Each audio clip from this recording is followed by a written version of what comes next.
The Mysticism of Masonry. By unknown author. Introductory.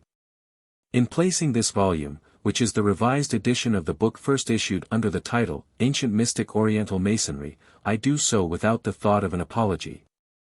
Owing to the fact that the first edition was received by the earnest students of Masonry and the occult not because it was an expose, but because it was an interpretation of Masonic symbolism as handed down to us through the ages from the mysteries of the ancients. As a Masonic work, the book must stand unchallenged for the reason that the basis of its symbolism is from the highest and universally accepted Masonic writers. The interpretation is also Masonic, with an additional mystic interpretation appearing within brackets.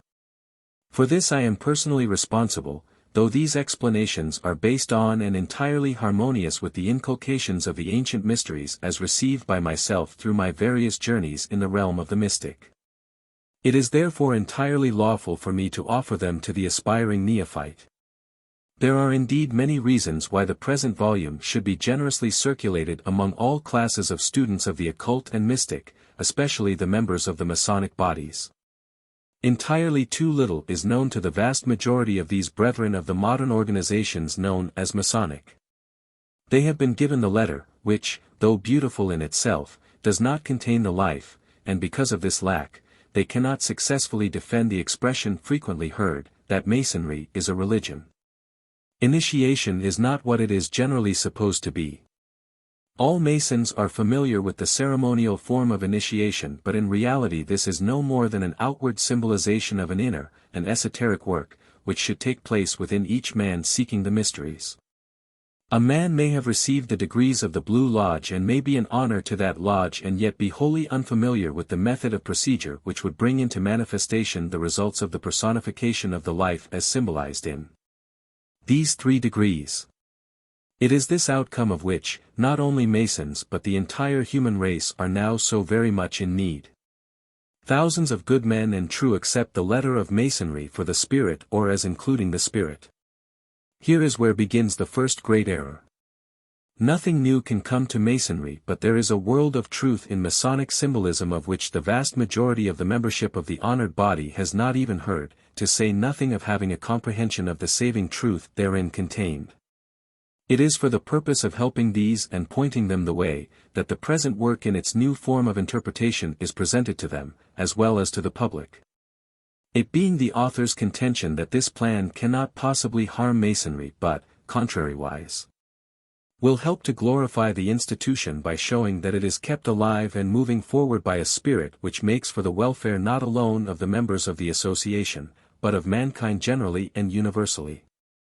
Masons who know and initiates of the true occult brotherhoods who have had life and strength inspirited within by the knowledge of basic truths harmonious with universal, God's, irrevocable law, uncontradictably maintain that the ritual of Freemasonry, Masonic symbolization, is based on this natural law, and the ceremony of initiation illustrates, at every step, this principle. And if the result attained is a possession of words and symbols, rather than a regeneration of the candidate, in the great majority of cases, the principle remains none the less true. The mere inculcation of moral principles, or lessons in ethic, and their symbolic illustration and dramatic representation, are by no means in vain. These appeal to the conscience and moral sense in every man, and no man has ever been made worse by the lessons of the lodge. By these rights and benefits, the Freemason is, above all men, in our so-called modern civilization, the nearest to the ancient wisdom. He has possession of the territory in which lie concealed the crown jewels of wisdom. He may dig deeper and find not only the keystone of the arch, the Ark of the Covenant, the scroll of the law, but, using the spirit concealed in the wings of the cherubim, he may rise untrammeled by the rubbish of the temple and, meeting Elohim, Jehovah Adonai, the Father of Light, learn also to say, I am that I am.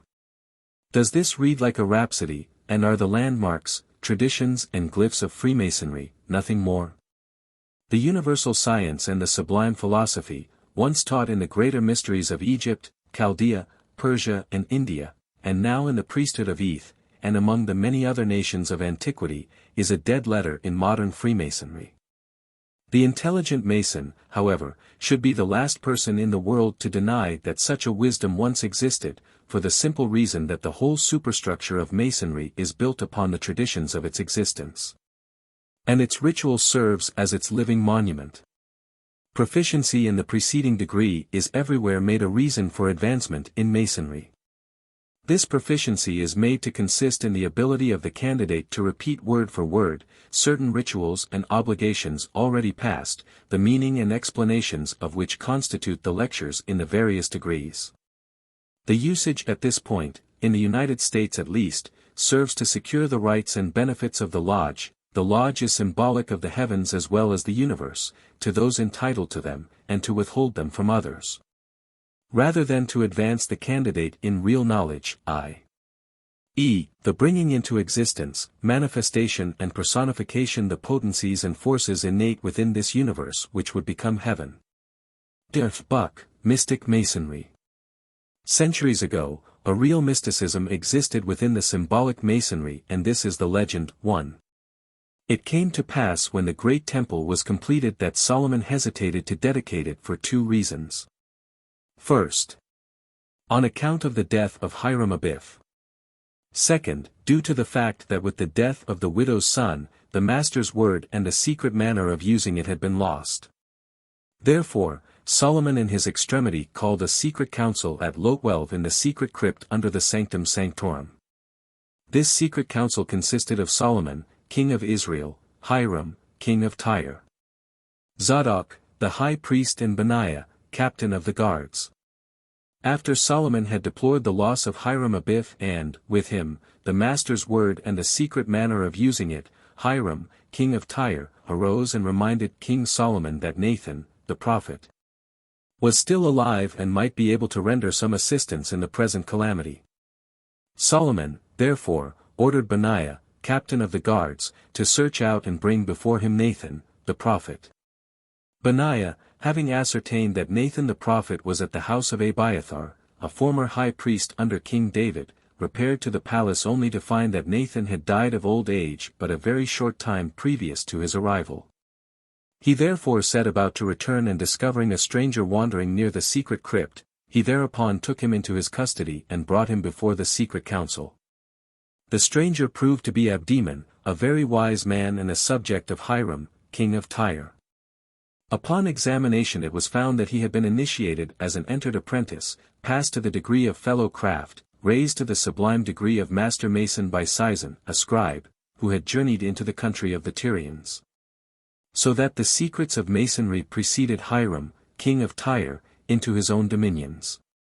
Abdeman, being a master mason, and recognized by King Hiram as a very learned and crafty man, was at length admitted to the secret council after giving into the hands of King Solomon a manuscript that had been given to him in a wonderful and mysterious manner by an Egyptian during the time he was held in confinement by the secret council.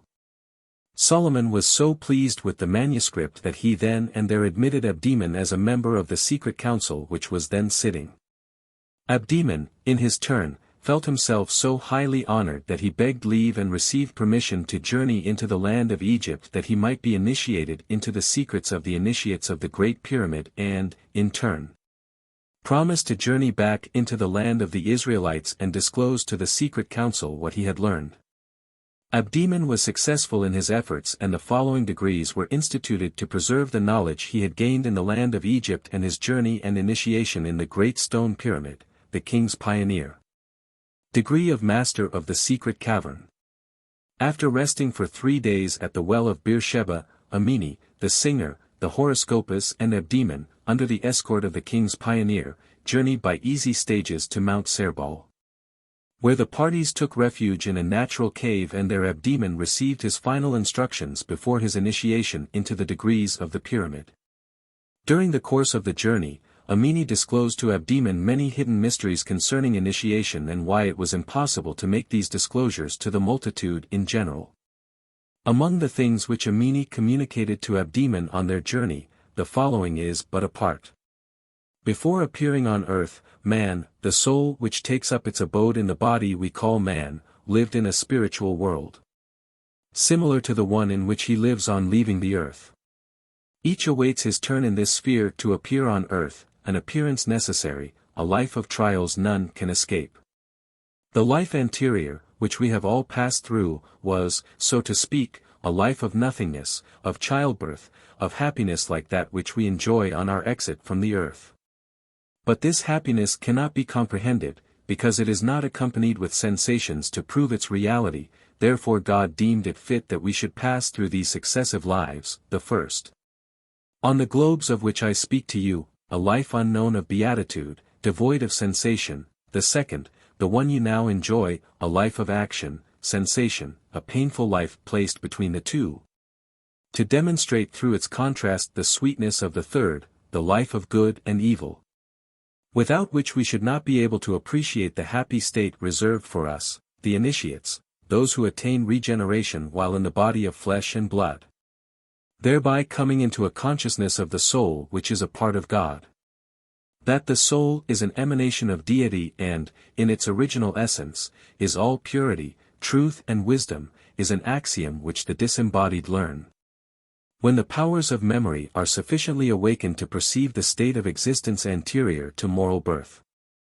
In the paradise of purity and love, souls spring up like blossoms in the All-Father's garden of immortal beauty. It is the tendency of the divine nature, whose chief attributes are love and wisdom, life and light, to repeat itself eternally, and mirror forth its own perfection in scintillations from itself.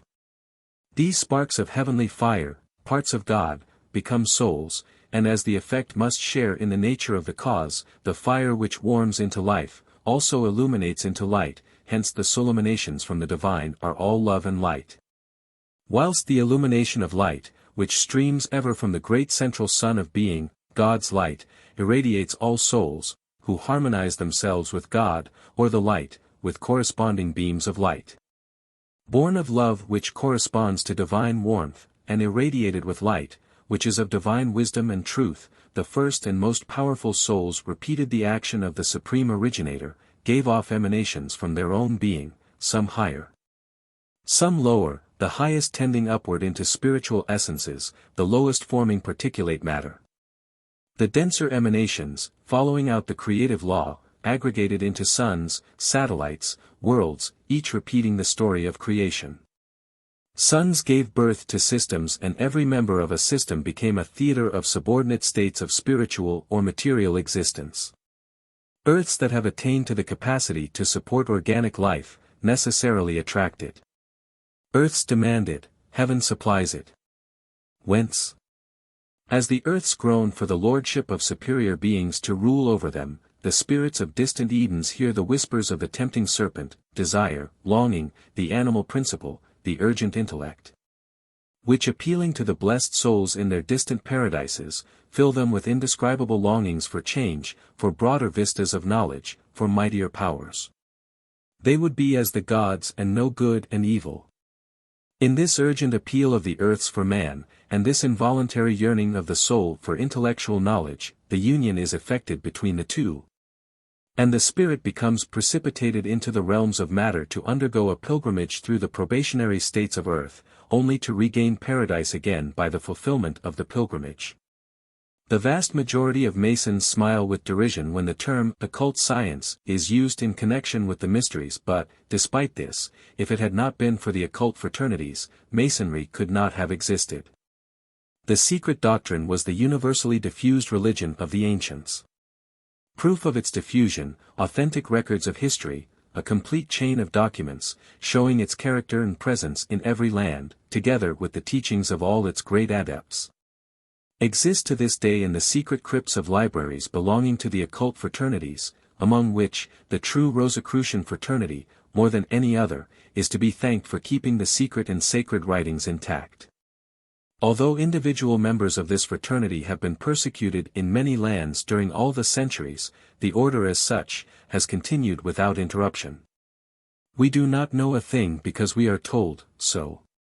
Let the gods shout the truth of all ages into the ears of a fool forever, and still forever the fool would be joined to his folly. Herein lies the conception and the principle of all initiations. It is the knowledge unfolded by degrees in an orderly, systematic manner, step by step, as the capacity to apprehend opens in the neophyte. The result is wisdom through inner, spiritual or soul growth. Knowledge is not a mere sum in addition. Something added to something that already exists, but rather is such a progressive change or transformation of the original structure as to make it, at every step, a new being. Real knowledge, or the growth, accumulation of wisdom through experience, of wisdom in man, is an eternal becoming, a progressive transformation into the likeness of the supernal goodness and the supreme power. Buck, Mystic Masonry. Every soul must work out its own salvation, immortality. Salvation by faith and the vicarious atonement were not taught, as now interpreted, by either Jesus or other saviors, nor are these doctrines part of the esoteric scriptures. They are perversions of the original doctrine due to the degrading hand of Constantine. In the early church, as in the secret doctrine, there was not one Christ for the whole world, but a potential Christ in every man. Theologians first made a fetish of the impersonal, omnipresent divinity. Then tore the Christos from the hearts of humanity in order to deify Jesus, that they might have a God made peculiarly their own and who would be as a clearing house in their traffic in souls. Masonry does not teach salvation by faith nor the vicarious atonement. Go through its degrees, study the history as taught by its recognized authorities, and you cannot find that it ever countenances these doctrines. Humanity in toto is the only personal God, the Christos is the realization or the perfection of this divine persona, through, individual conscious experience. When this perfection is realized, the state is called Christos, with the Greeks, and Buddha, with the Hindus. Be ye perfect, even as your Father in heaven is perfect. We have brought the same selfishness into our religion that we indulge in regard to our other possessions, such as wife and children, houses and land and country. And the same partisan spirit as in our politics, and this more than anything else appears to justify selfishness in general, militates against the brotherhood of man and prevents the founding of the great republic, composed of many nations and all people. This idea of universal brotherhood, which was a cardinal doctrine in the ancient mysteries, as it is involved in the first postulate of the secret doctrine and openly declared in the third, and which is equally given the very first rank in Masonry, is the logical deduction from our idea of divinity and of the essential nature and meaning of Christos. Masonry preaches no new religion, it but reiterates the commandment announced by Jesus, which also was announced by every great reformer or religion since history began. Drop the theological barnacles from the religion of Jesus, as taught by him, and by the Essenes and Gnostics of the first centuries, and it becomes the mysticism of Masonry. Masonry in its purity, derived as it is from the old Kabbalah as a part of the great universal wisdom religion of the remotest antiquity, stands squarely for the unqualified and universal brotherhood of man, in all times and in every age. To Christianize Masonry or to narrow it to the sectarian bonds of any creed, is not only to dwarf and belittle it but must inevitably result, as among warring sects has always resulted with religion, in setting brother against brother, and lodge against lodge. Buck, Mystic Masonry. The mysticism of Masonry can recognize neither color or creed, and in that lies its safety, and through this will it gradually bring about the universal brotherhood of man. Not only does mysticism teach this, but all those who would belong to the brotherhood must practice it. Is there not a wave of the spirit of brotherhood sweeping almost all countries? With all the wealth possessed by the rich, and the shorter working hours and greater benefits of the laborer, is either satisfied? Are not all classes, rich and poor alike, suffering constantly from an internal dissatisfaction which to the spirit is as a cancer to the flesh? This is the certain indication that the souls of men are trying to glimpse the vista of the future. That they are awaiting the coming of the new interpretation of the old laws as suited to their application to the needs of the new age. So long as the mind is held in bondage by low desires, man cannot seek or discern the good or the true. He inquires, what is good for me? Freed from such desire or the personal bias, he inquires after and seeks for that which is good or true in itself. When this condition is attained and habitually maintained, the square is said to be enclosed in the triangle. The lower nature is said to be at one with the divine, or oversoul. Man's knowledge and power are no longer confined to or circumscribed by the lower plane, or the physical body but, transcending these by regeneration, spiritualization, and becoming perfect in humanity, man attains divinity. This is the meaning, aim, and consummation of human evolution. And this philosophy defines the one and only process by which it may be attained. The perfect man is Christ, and Christ is God. This is the birthright and destiny of every human soul, that does not, by its acts, destroy itself, for God said, "The soul that sinneth, it shall die." It was taught in all the greater mysteries of antiquity, but the exoteric creeds of Christendom derived from the parables and allegories in which this doctrine was concealed from the ignorant and the profane, have accorded this supreme consummation to Jesus alone and made it obscure or impossible for all the rest of humanity. In place of this, the grandest doctrine ever revealed to man, theologians have set up salvation by faith in a man-made creed, and the authority of the Church to bind or loose on earth or in heaven. Law is thereby annulled, justice dethroned, not merely made blind, merit ignored, effort discouraged, and sectarianism, atheism and materialism are the result. Buck, Mystic Masonry. All real initiation is an internal, not an external process. The outer ceremony is dead, and useful only so far as it symbolizes, illustrates, and thereby makes clear the inward changes. To initiate means to regenerate, and this comes by effort, by trial, by self-conquest, by sorrow, disappointment, failures, and a daily renewal of the conflict. It is thus that man must work out his own salvation, must attain soul consciousness and ultimate immortality. The final consummation of the initiation is the finding of the Christos, the center of light. The problem, in the first instance, of genuine initiation, or training in occultism, consists in placing all the operations of the body under the dominion of the will. In freeing the personality from the dominance of its appetites, passions and lower nature. The idea is not to despise the body but to purify and transmute it, not to destroy the appetites but to elevate and control them. This, in occult chemistry, alchemy, is known as transmutation. This mastery of the lower nature does not change, destroy, the physical or carnal self but subordinates it to that of the real self, the soul. Without such a transference of authority, the always desiring lower nature drowns out all higher vibrations, as in an orchestra. If the bass viols and the drums only could be heard, noise rather than harmony would result. Hence the saying, "He that conquers himself is greater than he who taketh a city," and, "Master thyself and thou mayest be master over all things." It is the duty of every sincere Mason who is interested in the spirit of the teachings of his order, carefully to study the philosophy of the masters who have reconstructed the ancient wisdom to suit his needs, and, having done so, to guide his actions in all the affairs of life so as to be prepared for his entrance into the great lodge hall where he must give an account of all his deeds and in return receive his mark. Fraternally given, R Swinburne Clymer, Beverly Hall, Quakertown, Pennsylvania, October 20, 1924. How do you find this book? Any thoughts about the book or the author? Any suggestion for improvement? Please take a moment to share your thoughts in a comment. If you like it, share it with your friends who might enjoy it as well. Subscribe to keep in touch. Visit CompleteAudiobooks.com for more quality content. The Mysticism of Masonry.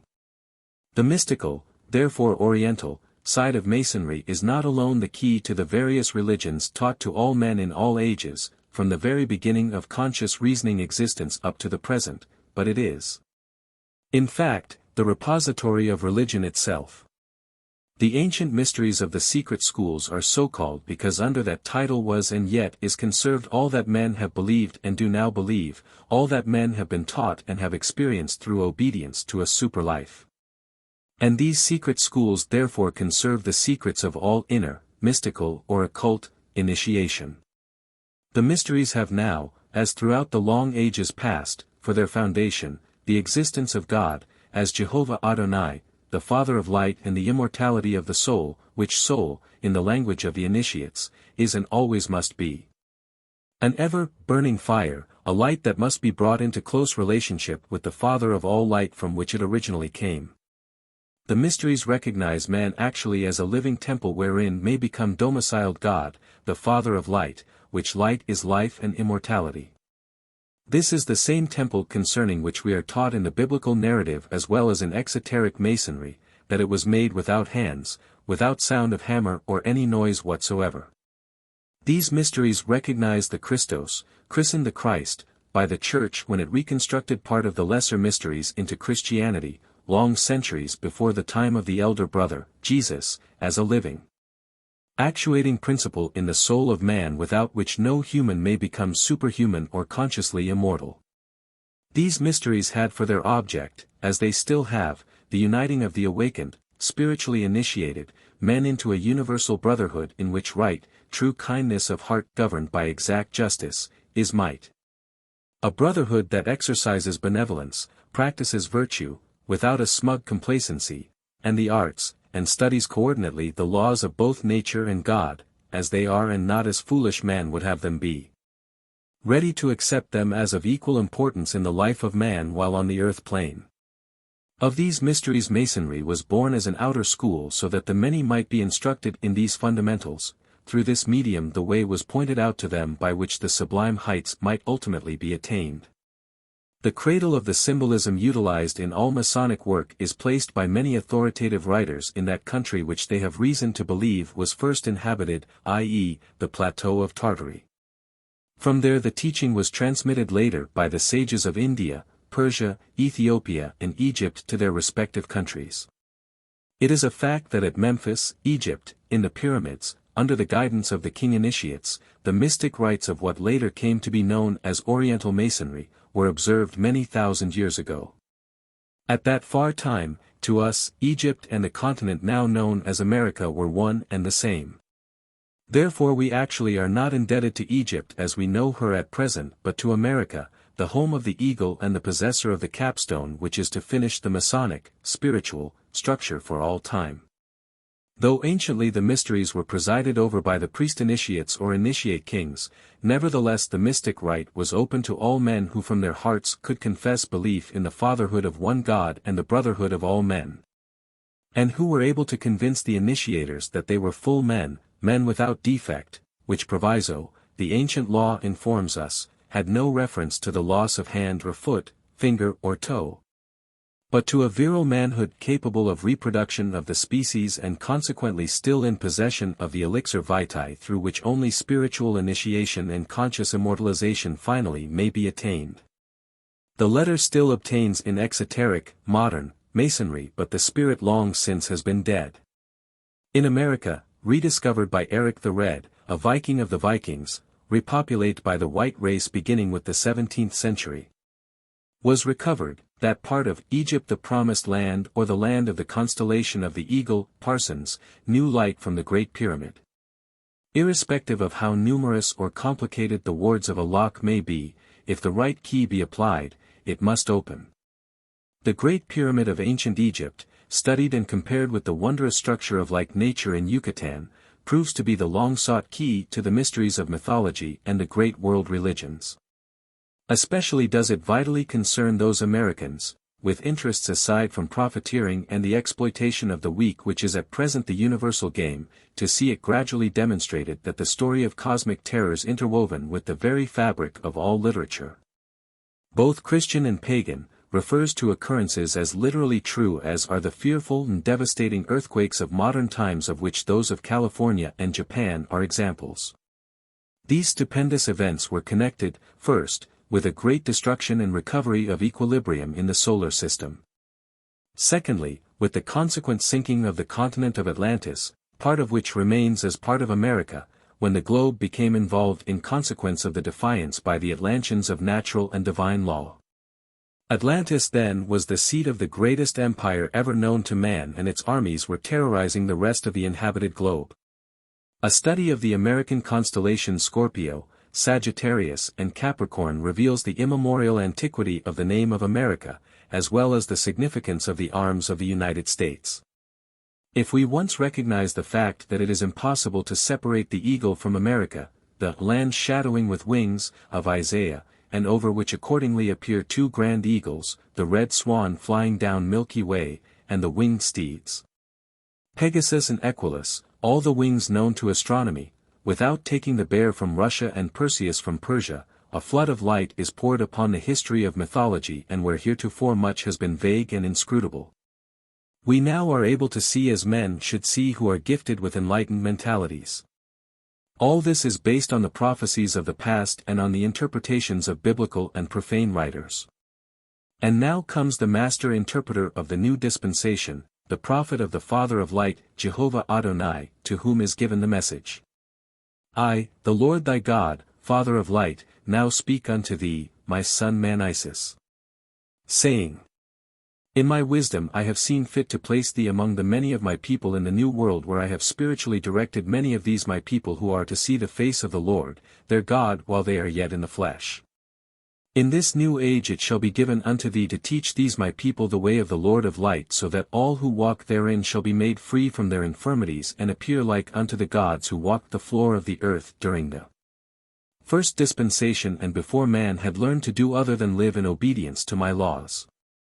And it shall come to pass that as my children listen to thy voice and offer obedience to the laws thou shalt teach, that they shall become strong and fearless and their creations shall be such as work for the beatitude, welfare, of all my creatures. Thus shall it come to pass that my kingdom shall be established in the new world, under the wings of the eagle. Through the wisdom of the serpent which is no longer crushed, degraded, by woman but is lifted up and become the light that shall light everyone who cometh into the world. Thus shall it further come to pass that as my children lift up the cross, the serpent, and no longer continue guilty of crushing the immortalizer, the serpent, casting the seed upon the ground, they shall inherit the earth and all that is good. As foretold by my prophets before thee. Tell my children that thus speaketh the Lord God, Jehovah Adonai the Father of Light. Manisis. When, following the course of the prophetic constellations, those immovably and perpetually fastened upon America are reached, it will appear that, while all that is sublime in the prehistoric past centers upon ancient America, Atlantis, and as the curtain which has hitherto concealed the prehistoric connection between the peoples of ancient Egypt and America is lifted, it will be known that the people of the Eagle of the Nile being descended from the original people of the Eagle of the continent, the twain are one, and that prehistoric America was the original Egypt or Eagle Land. Prior to the mighty dispensation in the days of Peleg, when the earth was divided, and the great globe itself was nearly rent asunder. Parsons, New Light from the Great Pyramid. Agassiz wrote, firstborn among continents, America has been falsely denominated the New World.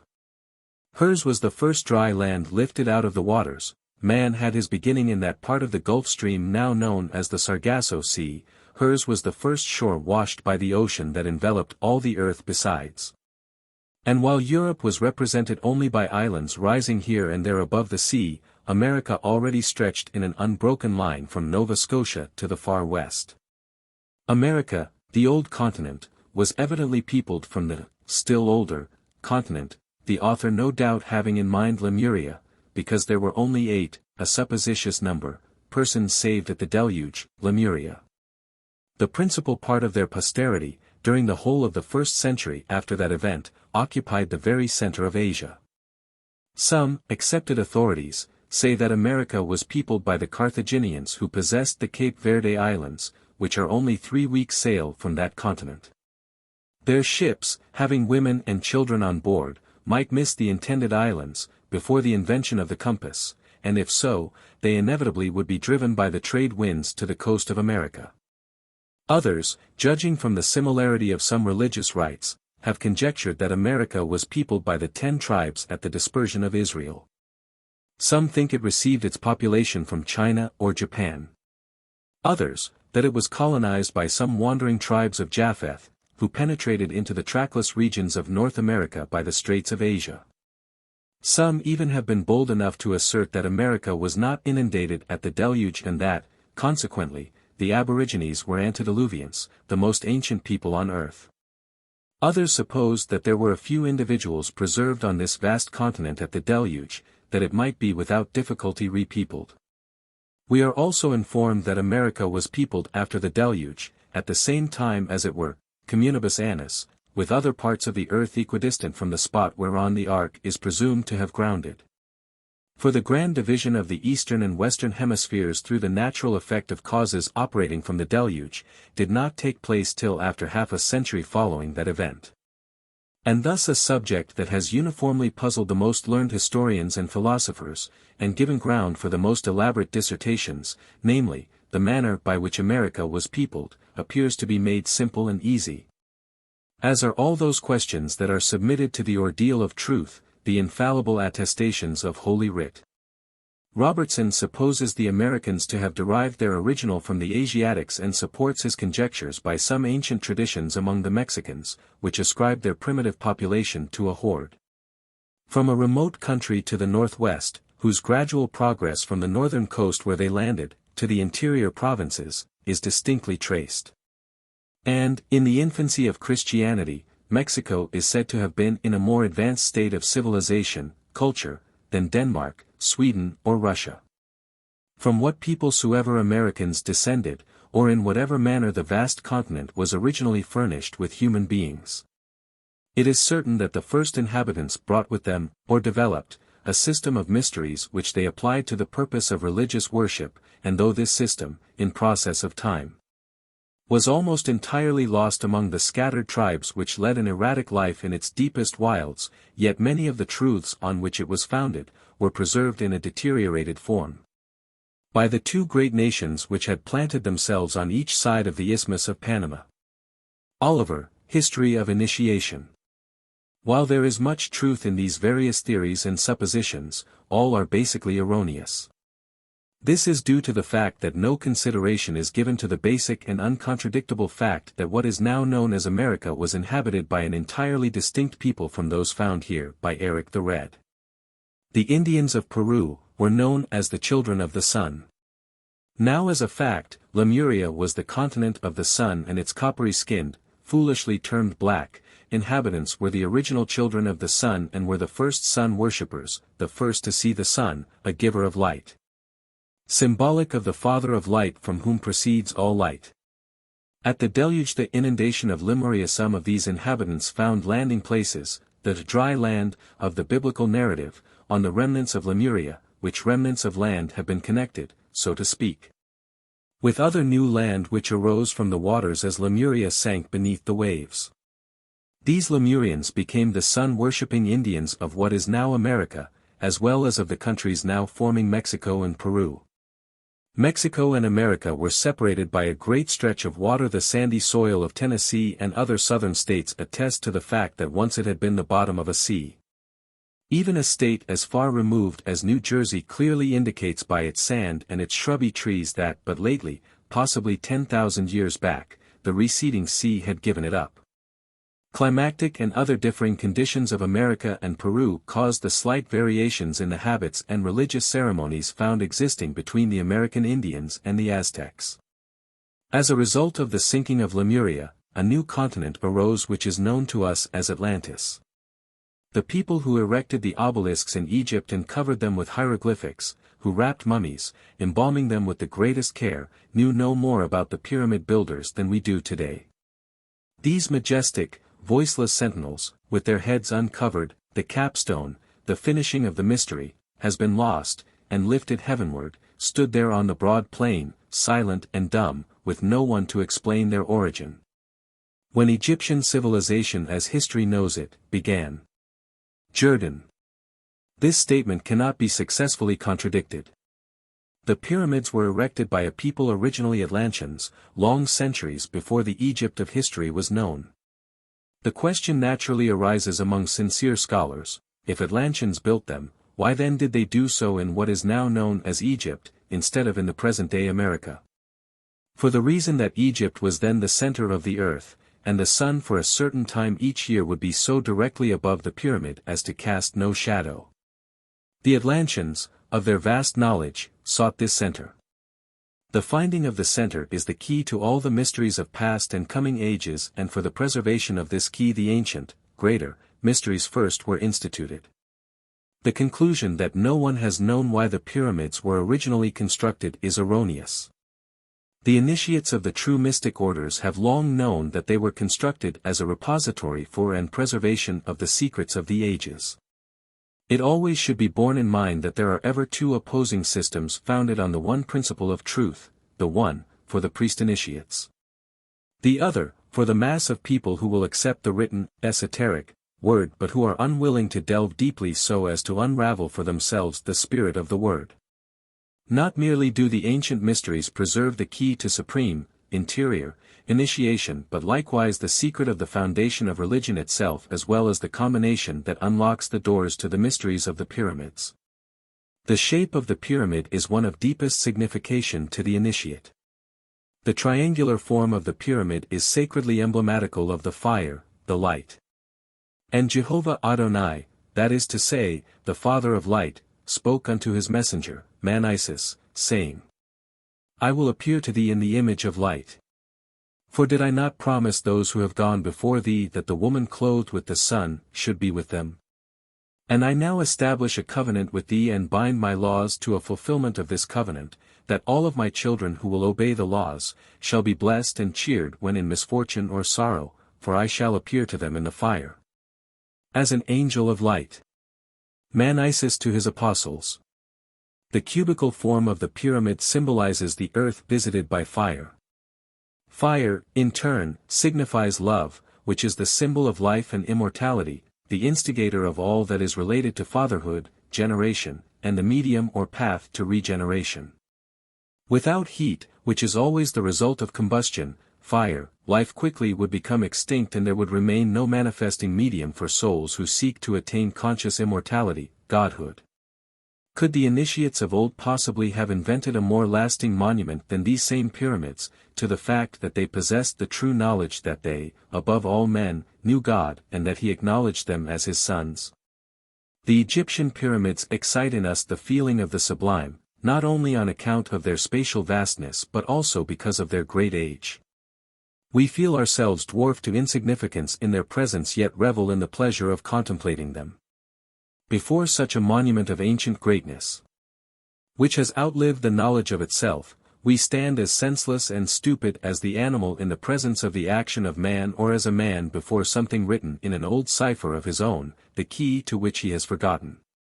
For who will believe that those who, at incalculable cost, set in action the human power of many thousands for many years in order to construct the pyramids, could have had in view the short span of their own life?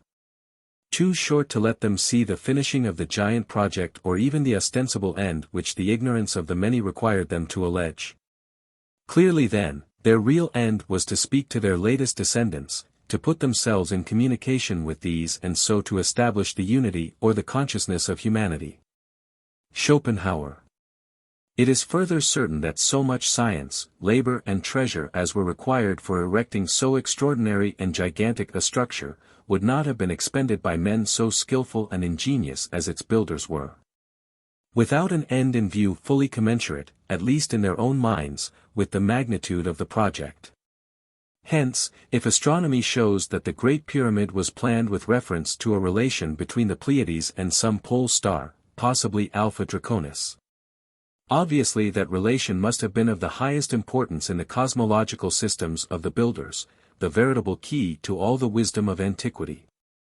To those ancient sages, the cosmos was literally universe, or a revolution around one center. Their doctrine of the unity of nature, now confirmed by spectrum analysis and the reign of law, our system of universal gravitation and cosmic evolution, was tersely summed up in the famous axiom of the Smaragdin Tablet of Hermes, that which is below is as that which is above. And that which is above is as that which is below. This basic concept they expressed in various ways, as by ascribing to their rulers celestial descent while associating their great deeds with appropriate constellations and, in Egypt, if not elsewhere, by laying out the land, dividing its districts and naming its cities in allusion to astronomy, a course which, Drummond makes appear probable from an etymological examination of Hebrew names of places and persons. The 12 tribes of Israel pursued when they entered the Promised Land, bearing the 12 signs of the zodiac for tribal emblems. From this point of view it appeared remarkable, so far as the present writer could ascertain, That no pyramid student had surmised that possibly in the Great Pyramid we possessed the connecting link between the astronomy and the geography of the ancients. Such a connecting link, if recovered, would naturally be expected to determine, incidentally, the long-lost equal measurement boundaries of the zodiacal constellations. And, if it should further prove to be the link between the science and the religion of the ancients, then possibly something might be discovered in the line of Schelling's brilliant hypothetical surmise, how if, in mythology, the ruins of a superior intelligence, and even a perfect system, were found, which would reach far beyond the horizon which the most ancient written records present to us. Parsons, New Light from the Great Pyramid. This is exactly what has been found. In the Supreme Initiation we have the key. Not alone the key that unlocks the mystery of the soul in its future journeys and environments, but we have likewise rediscovered the lost word which the Master Mason degree teaches was lost.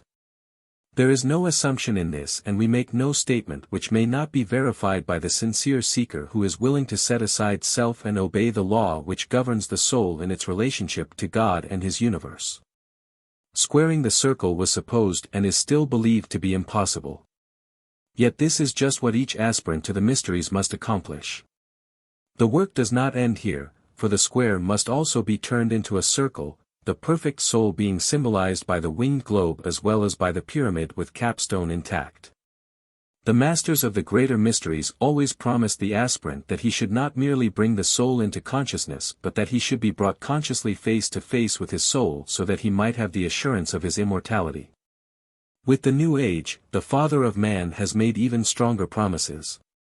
Speaking through his messenger Manisis, he declares, I, the Lord God of hosts, covenant with thee, Manisis, my beloved messenger, son, that if thy brethren will heed thy voice and will obey my law as thou shalt teach them, then shall they truly return to the fold and again become my children, and through thee I promise them that they shall solve the mystery of their being, they shall cause the mortal to put on immortality, and their soul, which is of the Father, shall become consciously immortal so that they shall not see death.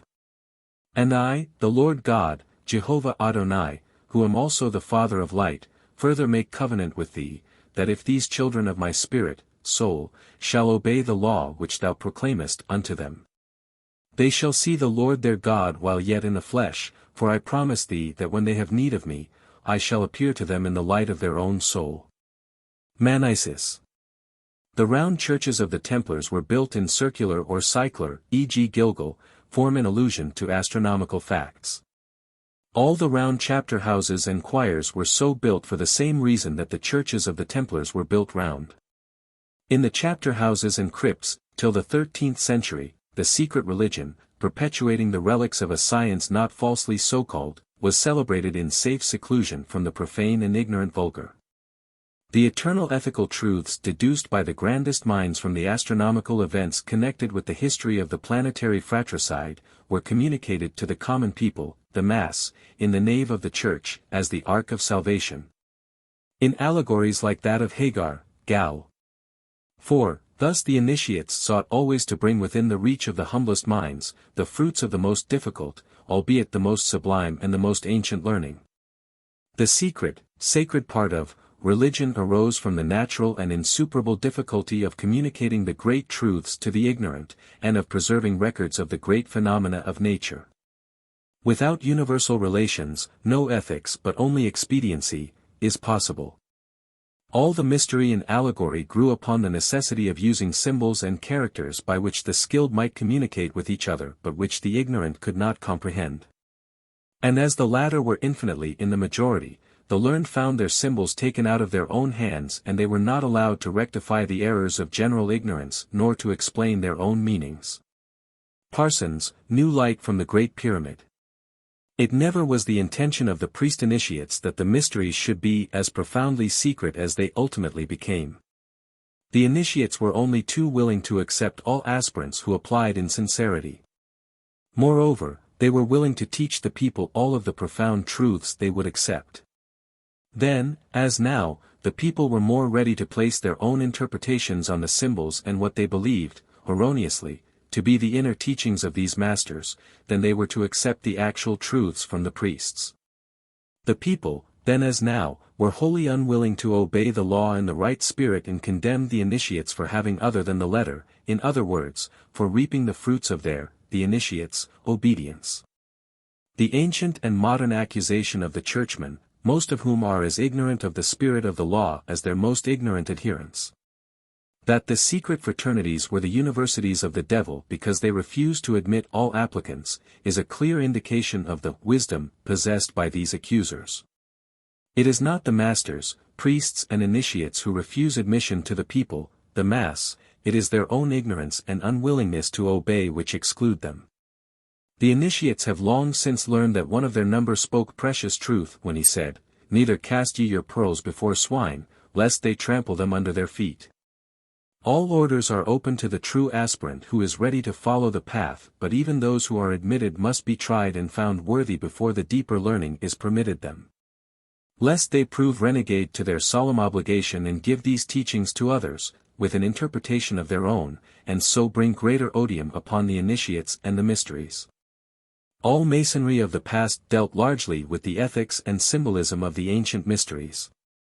If the Masons of the present age will but seek for the spirit of the symbolism upon which the degrees are based, the grandest achievements in knowledge and reconstruction will be possible, and the mysteries concealed in the greater mysteries of antiquity will be recovered to them. In the strictest sense, this knowledge has never been lost, it has merely been held in the secret crypts of those who were faithful and permitted the aspirant who proved his worthiness to their possession. The mystery was originally veiled in order to conceal it from the profane and for self-protection, written in a universal language of symbolism that the wise among all nations and throughout all time might read and understand.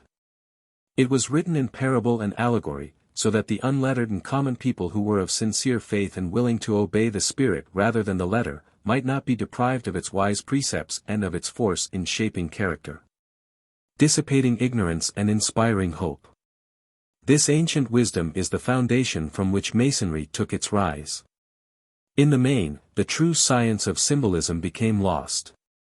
The temples of initiation were allowed to fall into decay or were destroyed by priests and potentates, jealous of their influence. For many weary centuries men have been trying to recover the lost key with which to restore the ancient wisdom from the parables and allegories in which it has been concealed. Due to the unwillingness of many of these seekers to forget the self and to obey those who know, progress is necessarily slow and uncertain, and most of these attempts have given rise, more or less, to fantastic flights of the imagination resulting in confusion rather than enlightenment and, in many cases, ending in downright, soul-destroying frauds of the worst and most criminal type. The gross result has been to bring the whole subject under contempt and to make the term mysticism mean something vague and uncertain, frequently foolish and questionable, to those ignorant of what the term embraces in its true meaning. But now the new dispensation is open, the ancient mysteries shall be revealed in all their glory to the millions who seek life and immortality and to conquer death. To these millions the voice of the messenger of the new age will come as a benediction, and they will listen and try to obey. They will begin to live in the spirit rather than to twist and gnarl the letter so that it may be made to sanction exploitation and destruction.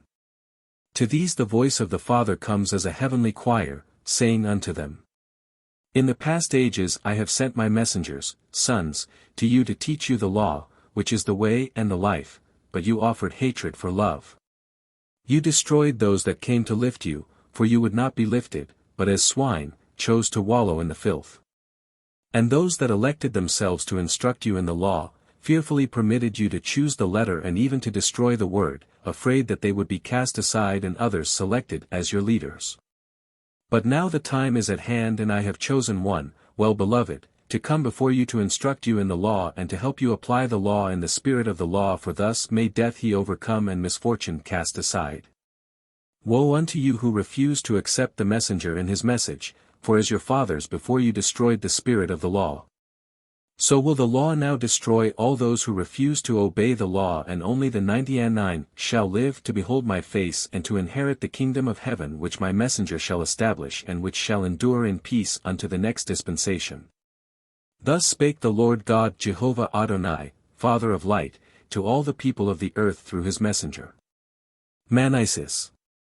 Such a work has now become possible, because of a cycle of liberality and enlightenment, when the workers are not likely to be sacrificed to the Moloch of bigotry and superstition, as during past centuries. Granting that such masters exist, that they are possessed of profound knowledge and that they are ready to help the world must be ready and willing to receive such help, if it is to be benefited by it, instead of destroying its agent. Italics ours. Guided, then, by a complete philosophy, armed with a key to symbolism and aided by these grand masters, the lost mysteries of antiquity may be restored and made to tell their hoary secrets for the benefit of the coming ages. Only the perfect master, he who has lived the life according to the law until the soul is brought into consciousness, can so chip away the stone as to reveal in all its grandeur and beauty the divine ideal, and endow it with the breath of life, immortality. Such is the building of character. The fable of Pygmalion and Galatea is, after all, more real than history. The thread of history is not in isolate facts, joined by conjecture and warped to the ignorant, bigoted and time-serving opinions of men. The real thread is to be sought in the theme that runs through the symphony of creation. In the lofty ideals that inspire the life of man and that lead him from the clod and the lowlands where hover the ghosts of superstition and fear, to the mountains of light where dwell forever inspiration and peace. Such ideals are the Christ, of the true Church, Hiram, of the Masonic order, and the perfect masters, of the occult fraternities. No genuine Mason, imbued with the spirit of liberality, will treat any religion, or religious belief, even if it has but one sincere adherent, with derision or contempt, or exclude from fellowship any brother who believes in the existence of God, the brotherhood of man and the immortality of the soul. This Catholic liberal and all-embracing spirit is the very foundation of Masonry, and any departure from it is unmasonic and subversive of the ancient landmarks and genius of Masonry. True Masonry has, for ages, held aloft the torchlight of toleration, equity and fraternity. The bigoted sectarian, whoever he may be, divides the world into two classes, those who, with zeal and blind faith, accept his dogmas and those who do not. In its ritualism and monitorial lessons, Masonry teaches nothing in morals, in science, in religion or in any other department of human knowledge or human interest, not taught elsewhere in current forms of thought or by the sages of the past. In these directions it has no secrets of any kind. It is in the ancient symbols of Freemasonry that its real secrets lie concealed, and these are as densely veiled to the Mason as to any other, unless he has studied the science of symbolism in general and Masonic symbolism in particular. In place of the term mystic Masonry, the term symbolic Masonry might as well have been used. But just there lies the whole secret, a profound mystery, and few Masons up to the present time have had the interest or the patience necessary to such investigation as might bring revealment. This is a fact and not intended as either a criticism or a reproach. If, lacking a knowledge of the profound meaning of Masonic symbolism and its transcendent interest and importance, Masons have allowed the whole organization not only to fail in all real progress but to degenerate, that is indeed a reproach.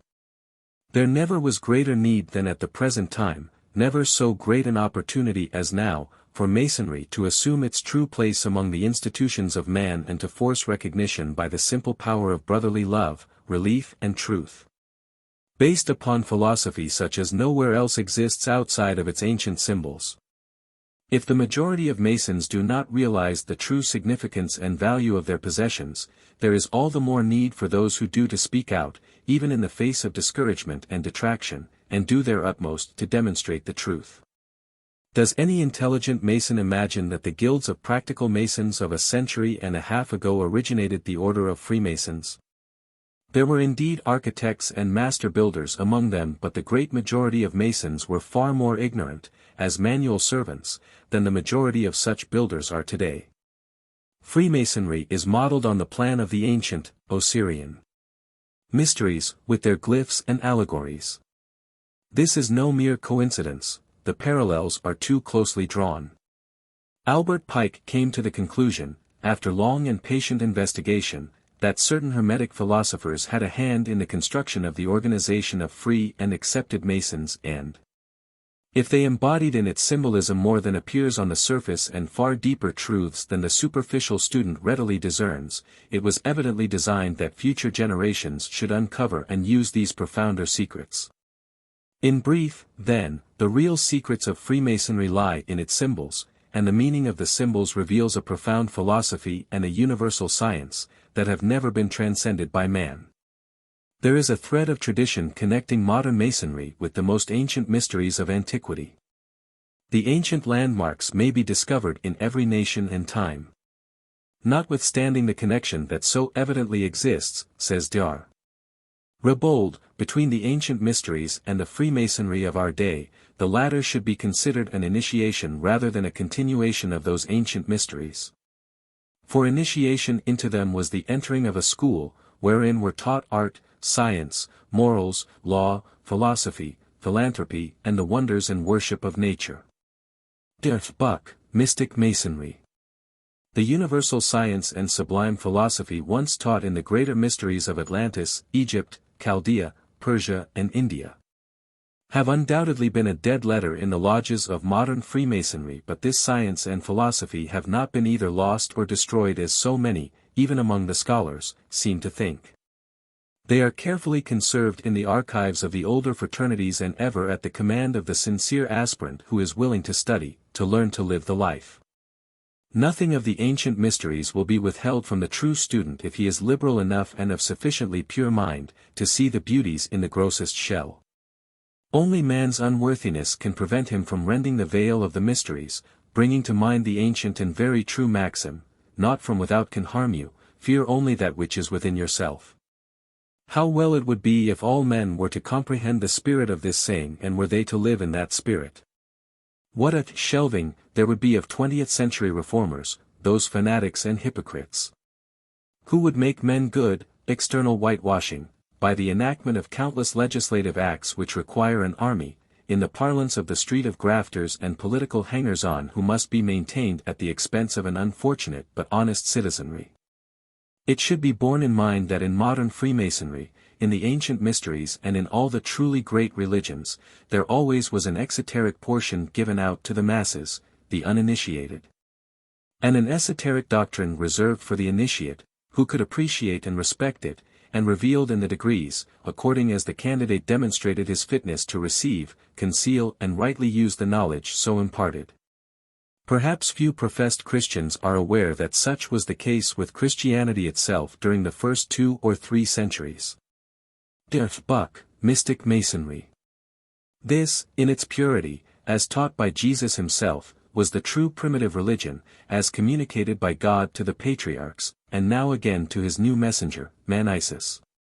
It was no new religion, but the reproduction of the old, reconstructed and reinterpreted to suit the condition of the times and needs of the people, and its true and perfect morality is the morality of, the spirit of, Masonry. As it is the morality of every creed of antiquity.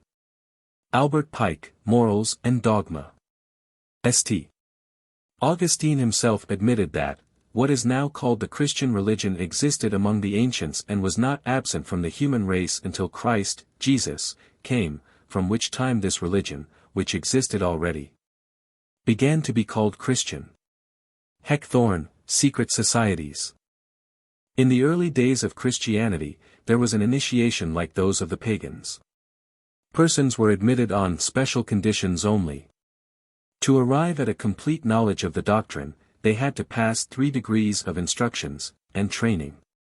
Albert Pike, Morals and Dogma. The exoteric side of the new religious inculcations which had become known as Christian, was communicated to all those who would listen and follow. But the esoteric, as hinted at so strongly by Jesus when he said, "Cast not your pearls before swine, lest they trample them under their feet and turn again and rend you," was communicated orally during the initiation into the mysteries and only to those who were willing not alone to listen to a discourse but ready to live as they were taught. These Christian mysteries were originally derived, as admitted by the usurper and destroyer, Constantine, from the so-called pagan mysteries.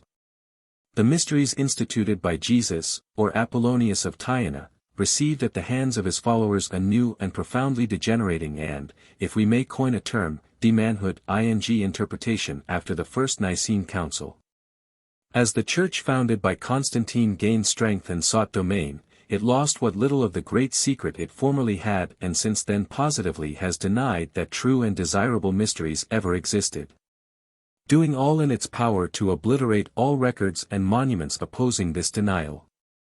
However, despite all that the cohorts of Constantine did in the early days of the Church and up to the present, the secret doctrine and ancient mysteries have continued to exist. They have been taught in a direct line of succession to those earnest aspirants who have been willing to set aside all preconceived ideas and opinions of their own and to apply the instructions given them so that they might unravel the mystery of their own souls. Reading in the light thus revealed, all that pertains to God and their own souls, which, in very truth, is all that ever was of the greater mysteries. Just as there was a continuous succession of initiate teachers from the days antedating history down to the days of Constantine, so, despite the terrors instituted by the followers of this man, who did more than any other to destroy the spirit of the teachings of God's messenger of the first century, there has continued since then a direct line of succession in the secret fraternities. No power on earth, no organization that man can institute, can prevent the continuance of this succession, for there ever will be men so discreet as not to betray and so fearless as to brave death if needful, to serve God and the soul. Modern Freemasonry honors among its ancient great teachers, Zoroaster, Pythagoras, Plato and many others and, in some of its degrees, gives a brief summary of their doctrines. Masonry, in a certain sense, includes them all and has adopted their precepts. These were all initiates in the mysteries and, fundamentally, their doctrines were identical. All taught the existence of the G-A-O-U, the immortality of the soul and the unqualified brotherhood of man, and with these primitive and fundamental truths Masonry is in full accord. Buck, Mystic Masonry. The entered apprentice starts on his career with the triangle surmounting the square, matter has not yet become spiritualized. As he progresses, the descent takes place and we then have the triangle in the square and finally, as a master, the ascent of the square into the triangle, the material is transmuted into the spiritual, begins. Which every master mason will understand. Masonry being a progressive science. The progress of the neophyte is thus made to conform to the process of evolution, more correctly, development, and the descent of spirit into matter, rather, the transmutation of the gross into the soul fire or light. This is illustrated by the manner in which the candidate is taught to wear his apron in each degree in the Blue Lodge. The entered apprentice is not only a hewer of wood and a drawer of water, but a novice, an aspirant toward spiritual attainment, taking his first instruction. This is symbolized by his apron. The tradition of the Master's word, the attainment of soul consciousness, illumination, or immortalization, of the power which its possession gives to the Master. The story of its loss, the loss of the soul's light through the abuse of the creative power, indicated in the fiat, the soul that sinneth it shall die, i.e., cast not thy seed upon the ground, lest it become a serpent and rend thee, and the search for its recovery, the retention or exchange, the raising and transmutation of the seed into the fire or light of the soul. The tradition of the ineffable name in connection with the lost word, finding the soul's light and through the fire being able to come face to face with the soul's creator, the Father of light, he who is Jehovah Adonai. Showing that it could not or should not be pronounced, except with bated, indrawn or updrawn, breath or, as the Hindu tradition declares, with the hand covering the mouth being symbolic of an orifice that receives, and hand covering the mouth symbolizing that which overshadows. The symbol of the three greater and three lesser lights, and the play made in many places on the word light, fires of the soul, itself, in conjunction with the lost word. All these references and uses constitute a complicated symbolism working in and towards a common center or glyph, which, taken in conjunction with the building and restoration of the temple, regeneration of the body, constitute the secret symbolism of Masonry and illustrate the whole process of initiation. What real, not ritualistic, initiation is, already has been stated. These symbols, when correctly interpreted, serve two purposes. First, they reveal a complete philosophy of the creation of the universe and of man, unfolding all essences, powers and potencies, and their mutual relations and correlations. Second, they unfold the process of initiation as synonymous with the uninterrupted evolution of man guided by knowledge and design along the lines of least resistance. In the third degree, the candidate impersonates Hiram, who has been shown to be identical with the Christos of the Greeks, and with the sun gods of all nations. The superiority of Masonry at this point over all other exoteric religions, consists in this: all these religions take the symbol for the thing symbolized. Christ was originally like the Father. Now he is made identical with the Father.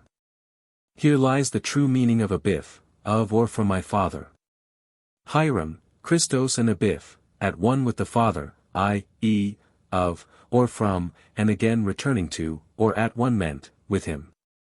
In deifying Jesus, the whole of humanity is bereft of Christos as an eternal potency within every human soul, a latent, or embryonic, Christ in every man. In thus deifying one man, they have orphaned the whole of humanity, and at the same time built a false and destructive scheme of salvation.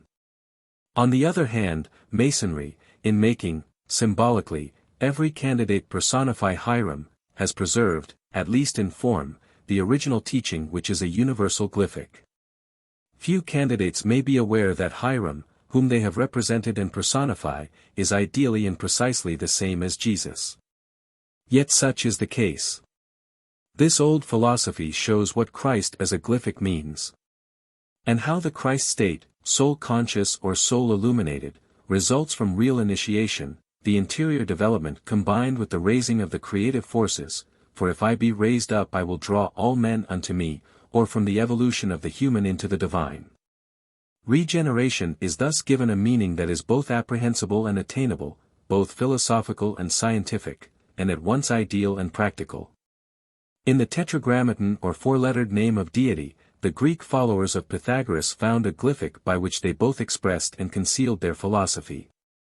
It is the Hebrew tetrad, Iv, or Yod, He, Vav, He, that is introduced into Masonry with the Pythagorean art speech. When the devout Hebrew, in reading the sacred text, came to the tetrad, Iv, in the third degree of the true rose cross, the secret pronunciation of this tetrad is taught and the initiate given permission to use it in case of life and death. He substituted the word Adonai, Father of Light, and, if the word was written in the points of alum, he called it Elohim. This custom is preserved in Masonry by giving the candidate a substitute for the Master's word. In the esoteric, when the light is found then also is the word obtained. The Hebrew tetrad, Yod, He, Vav, He, is produced by repeating the He. The root word is a triad and the quaternary is a blind. The sacred word is found in the mysteries as a binary, a trinary and a quaternary. With the Hindus, we have the Om, and the A, U, M, indicating different methods of pronouncing the sacred name. The secret doctrine is the complete philosophy of Masonic symbolism. So long as this philosophy is unknown to the Masons themselves, this symbolism is to a great extent so many dead letters. Beyond its moral precepts, the work of the lodge is a dumb show, and the genius of Masonry for the members of the craft is largely the spirit of self-interest, mutual support and physical enjoyment or revelry. The latest embodiment of which is the mystic shrine, instituted for a spirit, because the spirit of the mysteries has been lost and men cannot live on bread alone. But there are some among the members of the craft, how many, time alone can determine, who believe that Masonry means far more than this and who already have discerned in its symbols and traditions something of their real meaning. Many of these have found partial clues which serve to keep interest alive while searching for plainer meanings and deeper revelations. In retracing the steps by which these ancient symbols and their profound philosophy have come down to our own times, more and more obscured with every passing century, students have gathered a large number of facts. A great mass of traditions and general information, all of which have been interpreted variously by different writers on Masonry. All writers, however, agree in the conclusion that the symbols and traditions of Freemasonry come from the Far East and go back to the remotest antiquity. After the candidate is obligated and brought to light in the third degree, he is bantered with the statement that undoubtedly he now imagines himself a master Mason. He is informed not only that such is not the case but that there is no certainty that he ever will become such. He subsequently starts on his journey for the discovery of the lost word. The method by which he undertakes to obtain it and the names of the three fellow crafts have a deep significance. After many trials, he receives a substitute, which he is to conceal with great fidelity till future generations shall discover the lost word. Buck, Mystic Masonry.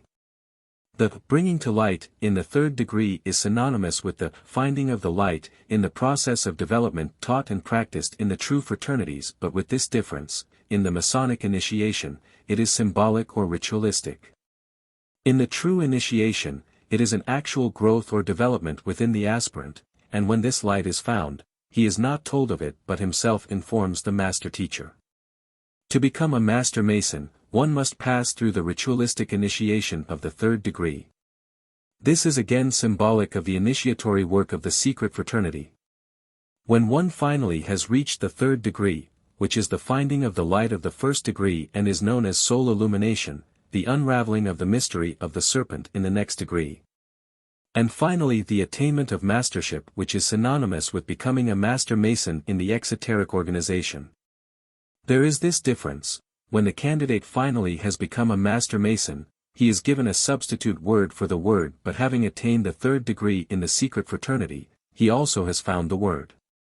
The method by which he, the master mason, receives and is ever to transmit or use the substitute, is made exact and definite, and guarded by solemn obligations. In the mysteries no such obligation is necessary, because if the initiate attempts to misuse the word, which is the light, he wastes his soul's substance and thereby destroys the soul and his inheritance of conscious immortality. The meaning of both the great secrecy and the use of the word are left entirely to conjecture. Beyond the statement that it is a sacred name, a creative, physical and spiritual power, and must never be profaned or taken, used, in vain or carelessly, for mere pleasure. I venture the opinion that not one Mason among 10,000 ever has been able to discover why. The force of the obligation is therefore in the obligation and not in the reason.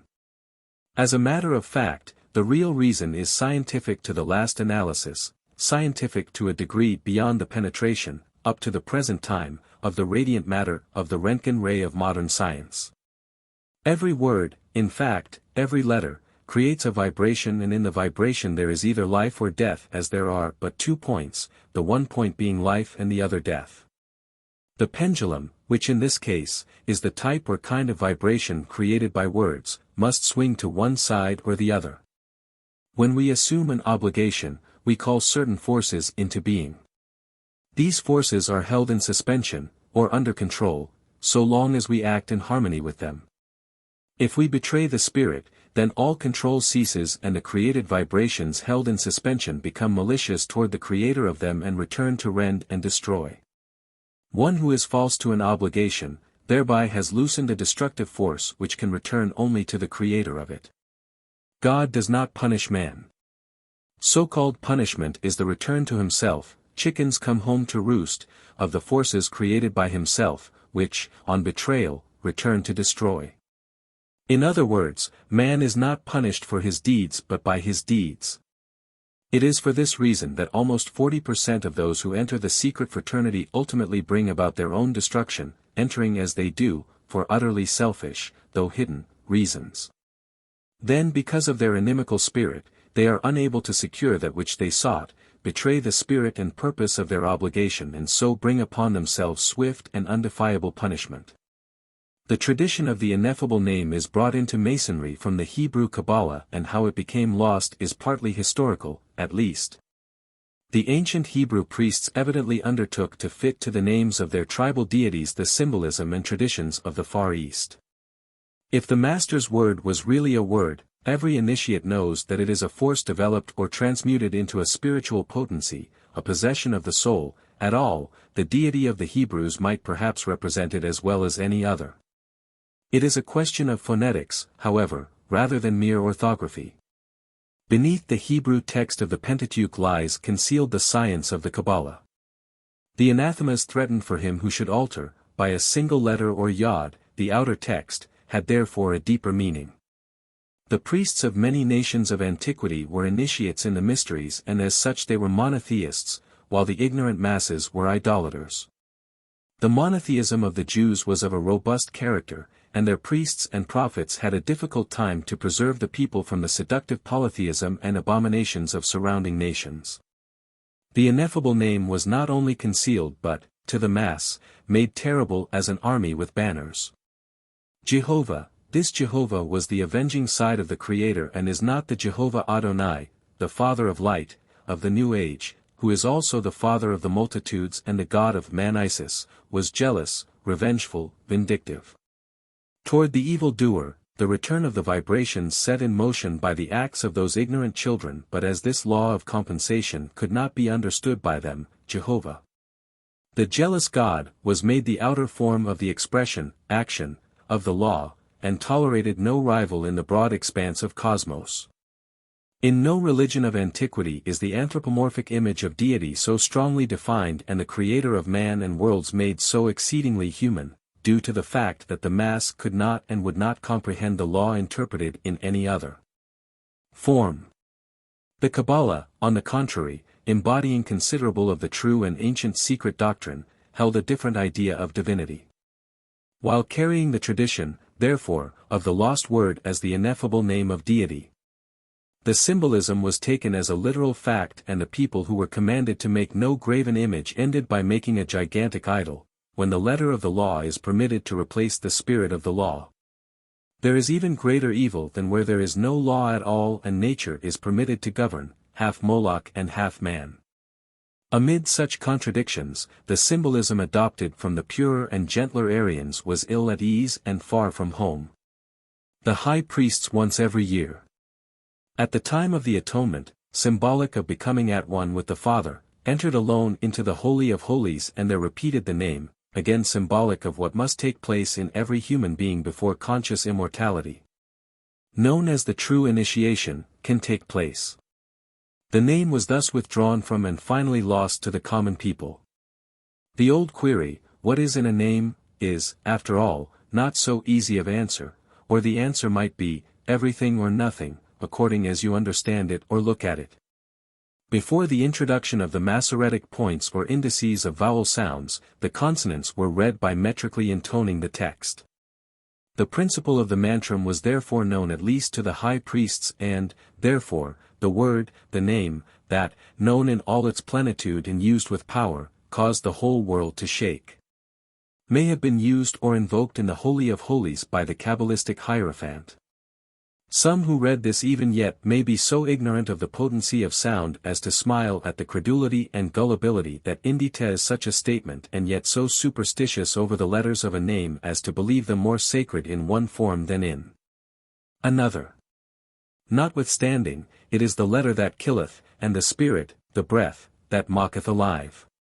The consonants composing the Hebrew alphabet are about as sacred as so many wooden blocks. If one knows how to arrange the blocks and endow them with life, so that they may bud and blossom like Aaron's rod, that of course, is a very different matter.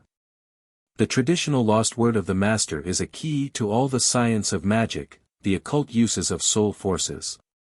The knowledge of a master is not empirical. It does not consist of a few isolated formulae by which certain startling or unusual effects can be produced. The magician's art is based on a science far more deep and exact than modern physical science has yet dreamed of, and back of this science lies a philosophy as boundless as cosmos, as inexhaustible as time and as beneficent as the Father in heaven. If the Masonic meaning of master, perfect and sublime master, prince adept, etc., is less than I have indicated, then it is a roaring farce or a stupendous humbug. The conception of Masonry is true, but it has adopted or imitated the ritual and glyphics of a science, the key to which not one Mason in 10,000 possesses, because like the churchman he is perfectly willing to accept the letter as being all and to permit the spirit, which is the life and the light, to die so far as he is concerned, and hence the tradition of the lost word has a literal, no less than a symbolic meaning. The substitute is given to the neophyte, till future generations shall find the true word. This is a mere figure of speech. Every man who takes upon himself the Masonic obligation, can, if he will, find this lost word. The material required in the process of transmutation is within himself as surely as a man who has his cellar filled with coal and a furnace wherein to burn it, has all that is required to start a roaring fire which will heat his house. Finding the lost work is an individual work. Each soul must accomplish it or miss immortality, and this is true whether a man be a churchman or a mason or both. Hearken, man Isis, unto the Lord thy God who is Jehovah Adonai, the Father of light, and prepare to teach the children of men, that the time is coming and now is, when they may no longer foolishly say, this man will save me. Or that man will take my sins upon himself, but when each soul born of woman must, by divine decree, take up his load and follow in the path of justice and righteousness. Teach them, O man Isis, that I, the Lord thy God, have placed that which is most precious within the bosom of each child of the mother, earth, so that when they turn away from that which is evil, destructive, and bring their faces toward the Lord, the light, and obey my law, the Lord, light, shall shine upon them and within them, and there shall spring up within them a well of living water, and they shall see and know the Lord, the light, who is their God. Say unto them, O man Isis, that henceforth no man shall come unto the Lord God, the light, except by his own efforts and by obedience to the law, which is my word, and that he who disobeys my law shall perish and be known no more. Say unto them, that as one who is lost in the wilderness, crieth out and findeth no one to save, so is the soul within man, which is part of the Lord. The Father of light, when my laws are disobeyed, and a stone, the life or practices leading to sickness and death, is offered to it instead of bread, obedience to the laws and living the life. I, the Lord thy God, repeat unto thee that no man now cometh unto me except by obedience to my laws. And my face shall not be known to any of the children of men except they find within themselves that light which I have given to every man born of woman. Man Isis. The question we propound to every obligated, or master mason, is this, is the present, and I say unto you the time is coming and now is, generation the one in which that which was lost shall be found. Each must answer for himself singly, just as he entered the lodge, first saw the symbolic light and took his obligation, just as every real master or white adept has done since the beginning of time. There exists in Masonic literature many learned essays on the history, orthography and philosophy of the lost word, but I am acquainted with no treatise that apprehends the nature of the real secret. The true word of a Mason is to be found in the concealed and profound meaning of the ineffable name of deity. God is Jehovah Adonai, the Father of light communicated by God to Moses. And I, O man Isis, who am he that was and is and ever shall be, and whom thou knowest as Jehovah, Father and Adonai, light, appeared to thy elder brother, Moses, and spake unto him through the light which he, through obedience to my instructions, had awakened within himself, and whereby he communed with me, his God, through the voice of the fire, light. And unto him did I, the Lord thy God, convey many secrets and mysteries, as I now covenant with thee I shall convey unto all my children who will obey my laws, and, as did Moses before thee, seek the fire, which is the light, that is within them. And I covenant with thee, O man Isis, that to the children of men, who by obedience, seek the light and listen to the voice of the fire from whence proceedeth the light, I will reveal the mysteries of life. The veil of death shall be rent in twain, and they shall be of the promised few who shall no longer taste of the bitterness of the cup. My life shall become their life, my light shall lead them from the death which is of the soul. This, O man Isis, is my covenant with thee, my beloved messenger. Man Isis. The meaning of the ineffable name of the deity, a spiritual possession in the soul, not a word, was lost by the very precaution taken to conceal it. The true pronunciation, method of finding it, of that name was in truth a secret, revealed only to the worthy, in which, however, was involved the far more profound secret of its meaning. Thus the ineffable name not only embodies the great philosophical idea, that the deity is the ens, the tuon, the absolute existence, that of which the essence is to exist, the only substance of Spinoza. The being that never could not have existed, as contradistinguished from that which only becomes. Not nature or the soul of nature but that which created nature, the idea of the male and female principles, in the highest and most profound sense, to wit, that God originally comprehended to himself all that is. That matter was not coexistent with him or independent of him, that he did not merely fashion and shape a pre-existing chaos into a universe. But that his thought manifested itself outwardly in that universe, which so became, and before was not except as comprehended in him. That the generative power or spirit, and the productive matter, ever among the ancients deemed the female, originally were in God, and that he was and is all that was and is and that shall be, in whom all else lives, moves and has its being. This was the great mystery of the ineffable name, and of course its true pronunciation and its meaning, the method, became lost to all except the select few to whom it was confided, who were trained in the secret fraternity. It being concealed from the common, the profane, those who were willing to do no more than accept the letter and would not live the life, people, because the deity, thus metaphysically named, was not that personal and capricious and, as it were, tangible God in whom they believed, merely a faith without much of an attempt to obey the divine laws, and who alone was within reach of their crude capacities. This was the profound truth hidden in the ancient allegory and covered from the general view with a double veil. This was the exoteric meaning of the generation and production of the Indian, Chaldean and Phoenician cosmogonies. Of the active and passive powers, of the male and female principles, of heaven and its luminaries generating, and the earth producing, all hidden from vulgar view, as above its comprehension. The doctrine that matter is not eternal, always changeable, but that God was the only original existence, the absolute, from whom everything has proceeded and to whom all returns. And this true word is with entire accuracy said to have been lost, because its meaning was lost even among the Hebrews.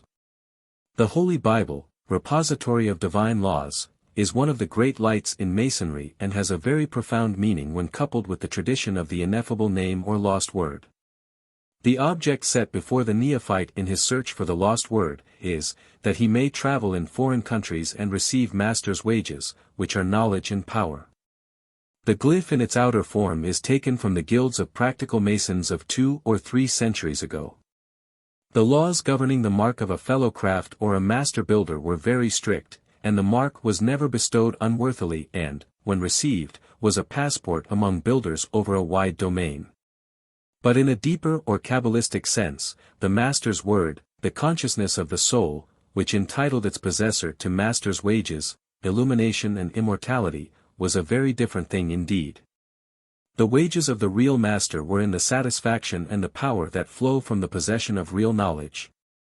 Knowledge is power only when one comprehends that which he possesses and is, therefore, enabled to use it for the purpose that is nearest his heart. Albert Pike shows conclusively that the power of the word lies in the knowledge of the philosophy which is its perfect synthesis. This is, in part, the meaning of knowing how to pronounce the word. As already stated, the Kabbalah, unwritten instructions, of the ancient Hebrews, which Moses derived by initiation into the mysteries of Egypt and Persia, and which Albert Pike and many others declare was identical among the Hebrews.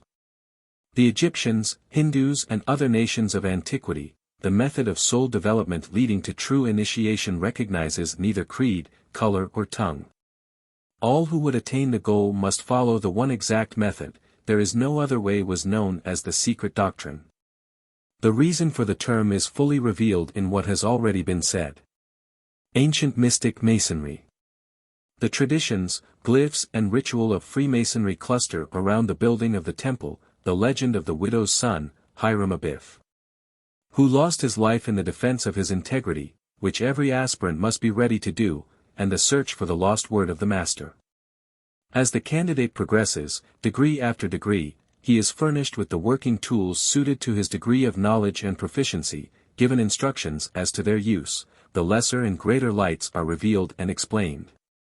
And, through it all, each outer form, or material thing, is shown to be a symbol of a deeper mystery, a concealed potency. This is, in brief, the language and the philosophy of symbolism or the exoteric and the esoteric garb of truth. The method itself, outside of all details or applications, has a deeper scientific significance than most persons are aware. This method of instruction is not fanciful or arbitrary but conforms to the process of eternal nature in building an atom or a world, a daisy or a man. Cosmos remains the eternal potency, what Plato called the world of divine ideas. This essential form or idea of all things, the potency or force, and the matter as we now discern it, must have existed in primordial space. Therefore, these two always exist, viz. the inner potency, which must be brought out by the process of development, and the outer act, the concealed idea, the desire of the heart which is brought into materialization through the labors of man by the urge of the soul, and the outer form. The inner meaning, the achievement of spiritualization through the process of the development, and the outer event, each in its turn a symbol of the other. Hence the saying on the Smaragdin tablet, as above so below, as in the inner so in the outer, as appears the outer so is the inner, as below, so manifests life in the above. All outward things are, therefore, symbolic or embodiments of pre-existing ideas, and out of this subjective ideal realm all visible things have emanated. This doctrine of emanation is the key to the philosophy of Plato and that of the Gnostic sects from which the early Christians derived their mysteries. It is likewise the basis of our modern law of vibration, which proves that every degree of vibration creates a condition and that every condition is creative of a vibration of like nature. In the ritual of Masonry, King Solomon's temple is taken as a symbol. In this, Masonry is far in advance of the Church, which accepts the story literally instead of as the drama through which every soul must pass if it would attain consciousness and finally immortality. The building and the restoration of the temple at Jerusalem are dramatically represented in the work of the lodge and in the ceremony of initiation, by a play upon words and parody of events, and applied to the candidate with admonition, warning or encouragement, as the drama unfolds. The symbolism is fitted to ideal relations, rather than to actual existences or historical events. Solo Amon represents the name of the deity in 3 languages, and the biblical narrative is, in one sense, an allegory or myth of the sun god, but also the story of the life-giving heat of the sun when the germ of life first left the waters and touched the earth. As well as the history of the inexperienced soul as it left the Godhead, the Father of Light, who is Jehovah Adonai, and took up its abode in the physical life pulsating structure we know as the body of man. There is no reliable history of the construction of any such temple at Jerusalem, though unquestionably many temples of that nature were constructed in ancient cities.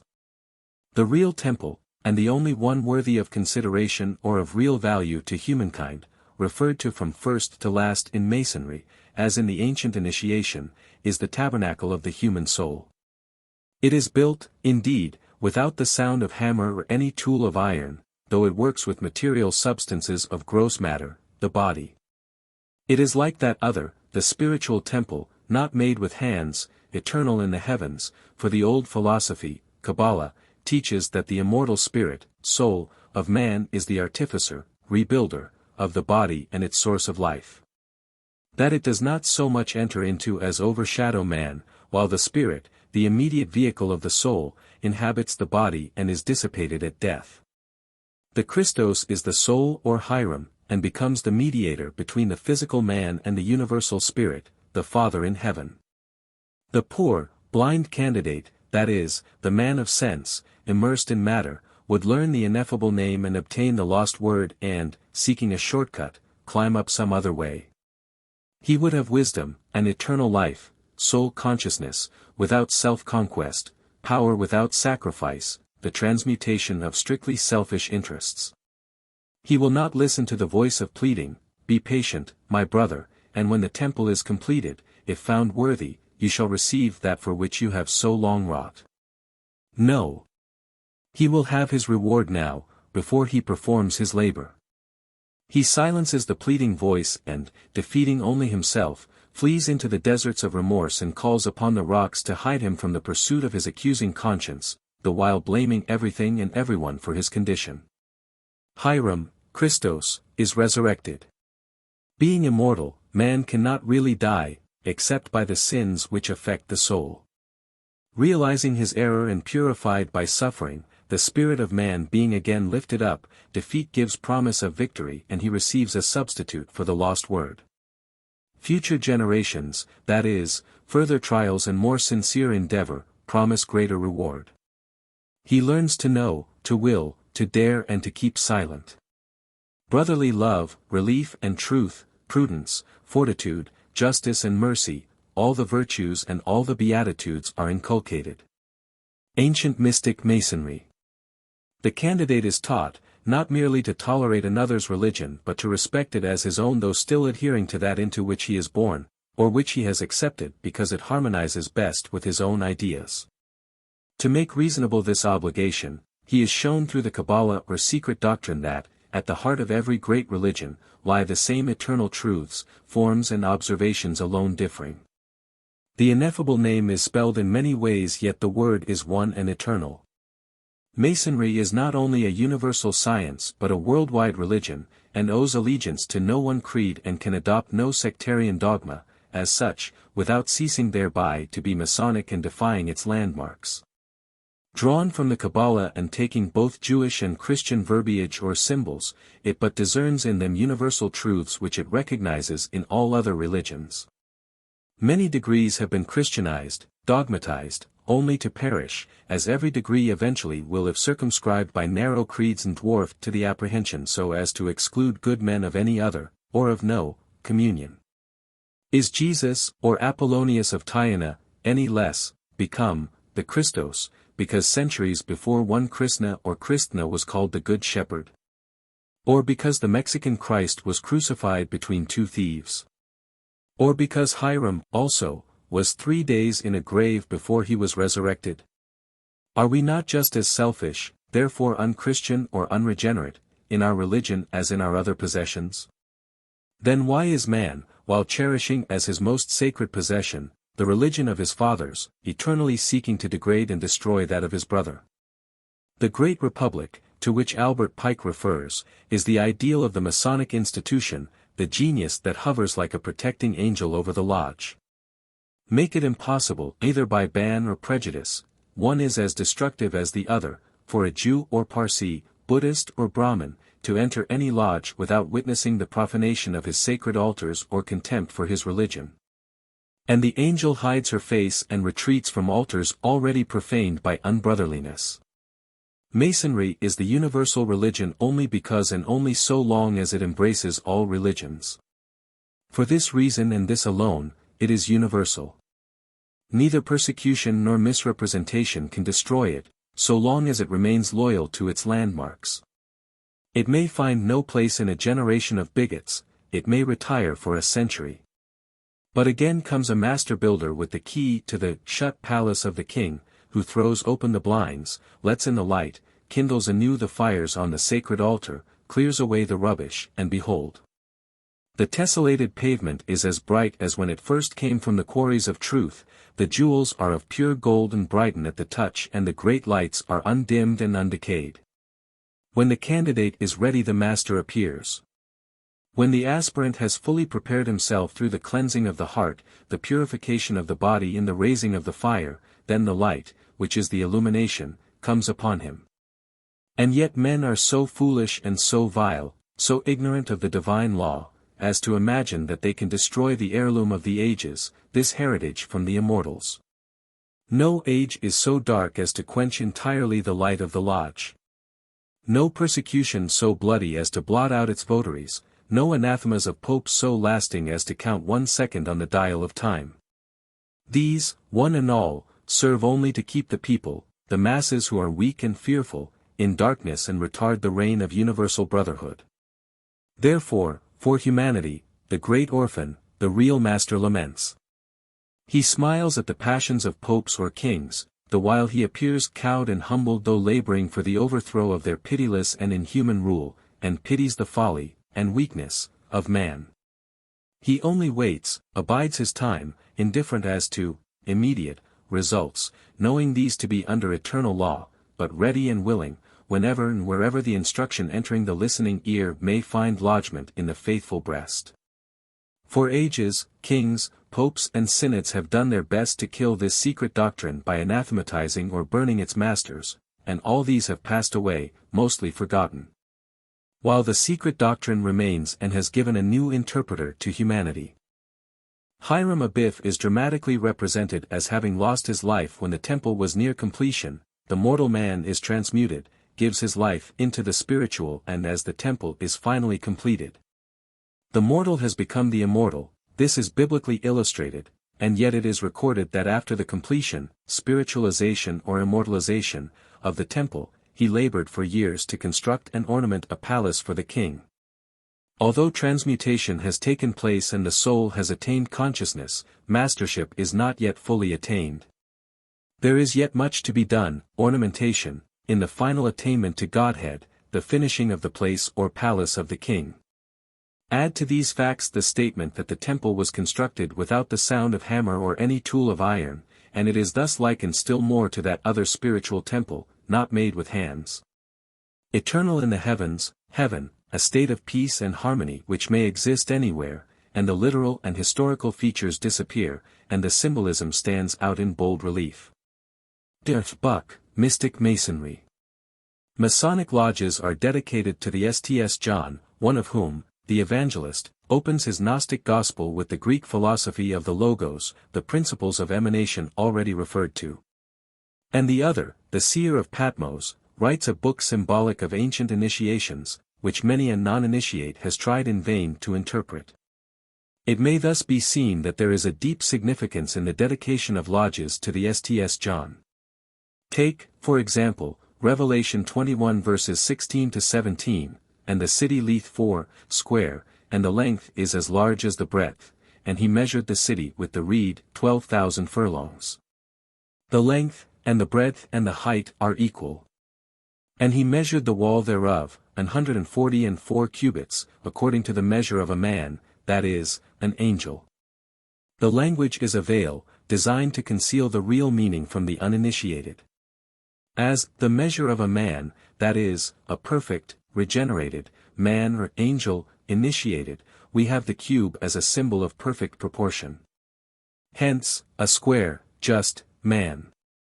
The temple of Solo-Amon, the cubical city, which unfolded becomes a cross, symbolic of the suffering natural to the transmutation which results in rebirth, regeneration and consequent salvation, immortality, or conscious individuality, which is Godhood.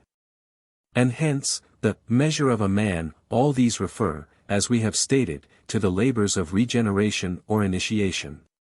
The rebuilding of the temple, development of the soul in man, after the plan drawn upon the trestle board, primary plan of the Creator when the soul was permitted to descend and take up its abode in the body of man, which was to serve as a vehicle for the necessary experience whereby consciousness might be gained, by which it shall be like that spiritual temple not made with hands, plainly refers to initiation from which results perfect proportion in spiritual harmony. Ancient Mystic Masonry. A very limited knowledge of the history of primitive worship and the mysteries is necessary to enable any person to recognize in the Master Mason, Hiram, the Osiris of the Egyptians, the Mithras of the Persians, the Bacchus of the Greeks, the Aedes of the Phrygians, of which these people, centuries before the 1st century, celebrated the Passion, Death and Resurrection, as Christians celebrate today that of Jesus. Otherwise, this is the eternal and unvarying type of all the religions which have succeeded each other, at regular intervals, upon the earth. In an astronomical interpretation, Hiram is the representative of the sun, the symbol of his apparent progress, which appearing at the south gate, so to speak, is smote down and more downward as he advances toward the west, which passing, he is immediately vanquished and put to death by darkness, represented, in following the same allegory, by the spirit of evil. Returning, he rises again, conqueror and resurrected. Raybould, History of Freemasonry. Kuram, improperly called, translated, Hiram, is Kuram, the same as Hurare, Hermes, and Heracles, the personification of light in the sun, the mediator, redeemer and savior. Albert Pike, Morals and Dogma.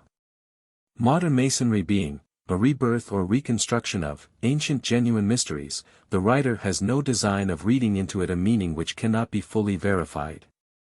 For the greater part, modern Masons are dealing with symbols, the key for the real interpretation of which they never possessed or even suspected, except in rare instances, that it existed. It remains for the future to determine whether any considerable number of our Masonic brethren really desire to possess in fuller measure the living truth which the dead letter text conceals. That living truth does exist, and is as accessible to every Mason as is the dead letter or the dumb show under which it masquerades in every lodge. Buck, Mystic Masonry. The fundamentals of all Masonic institutions and the ancient mysteries are one. The Order of the Architects of Africa or the African Brothers. The African Master Builders was an order composed of educated and well-principled men in search of the inner secrets of the mysteries. Their lodges continued open from about 1756 to 1786.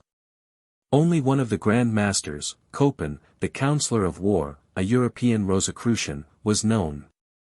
The society had a Masonic form. It professed to be devoted to the discovery of truth and the cultivation of virtue. The brethren set forth that when the architects were by wars reduced to a very small number, they determined to travel together into Europe and there to form, together, new establishments. Many of them came into England with Prince Edward, son of Henry III, and were shortly afterwards called into Scotland by Lord Stuart. Their installation in this kingdom falls about the Masonic year 2307. McCoy and Oliver, History, Encyclopedia of Freemasonry. The African builders were frankly devoted to the unraveling of the ancient mysteries. To this task they devoted most of their time, the ritual of the order being a secondary consideration. The name itself reveals this. There were 5 stages of initiation into their apprentice's degree: 1. The apprentice to the Egyptian secret, Menes Musi; 2. The initiation into the Egyptian secret; 3. The cosmopolite. For the Christian, Christic, philosopher; 5. The lover of truth. The higher degrees, of which there were 3, followed these. They had chapters whose officers were selected for life. They called themselves the Africans because their studies began with the history of the Egyptians, in whose mysteries they found indications of the Freemasonry of the day, although they place its modern establishment much later. Their customs were both simple and noble. They never laid stress on decorations, aprons, ribbons, jewels and the like, but sought a certain luxury, and inscriptions with sublime but hidden meanings. In their assemblies they read treatises and communicated to each other the results of their researches. Their banquets were simple, decorum always prevailed, and instructive and scientific discourses were given at them. Admissions were given without fee, the work being maintained by set donations. The order was established in Prussia, 1767, with the assent of Frederick II, called the Great. Its degrees, to the number of 11, were divided into 2 temples, namely: First Temple. 1. Apprentice. 2. Companion. 3. Master. This first temple, under later mystic masonry and the modern Masonic rite, is known as the Blue Lodge. Second Temple, Menes Musi. 4. Architect or apprentice of the Egyptian secrets. 5. Initiate of the Egyptian secrets. 6. Cosmopolitan brother. 7. Christian philosopher, Basinius. 8. Master of the Egyptian secrets, Alathophilote, friend of truth.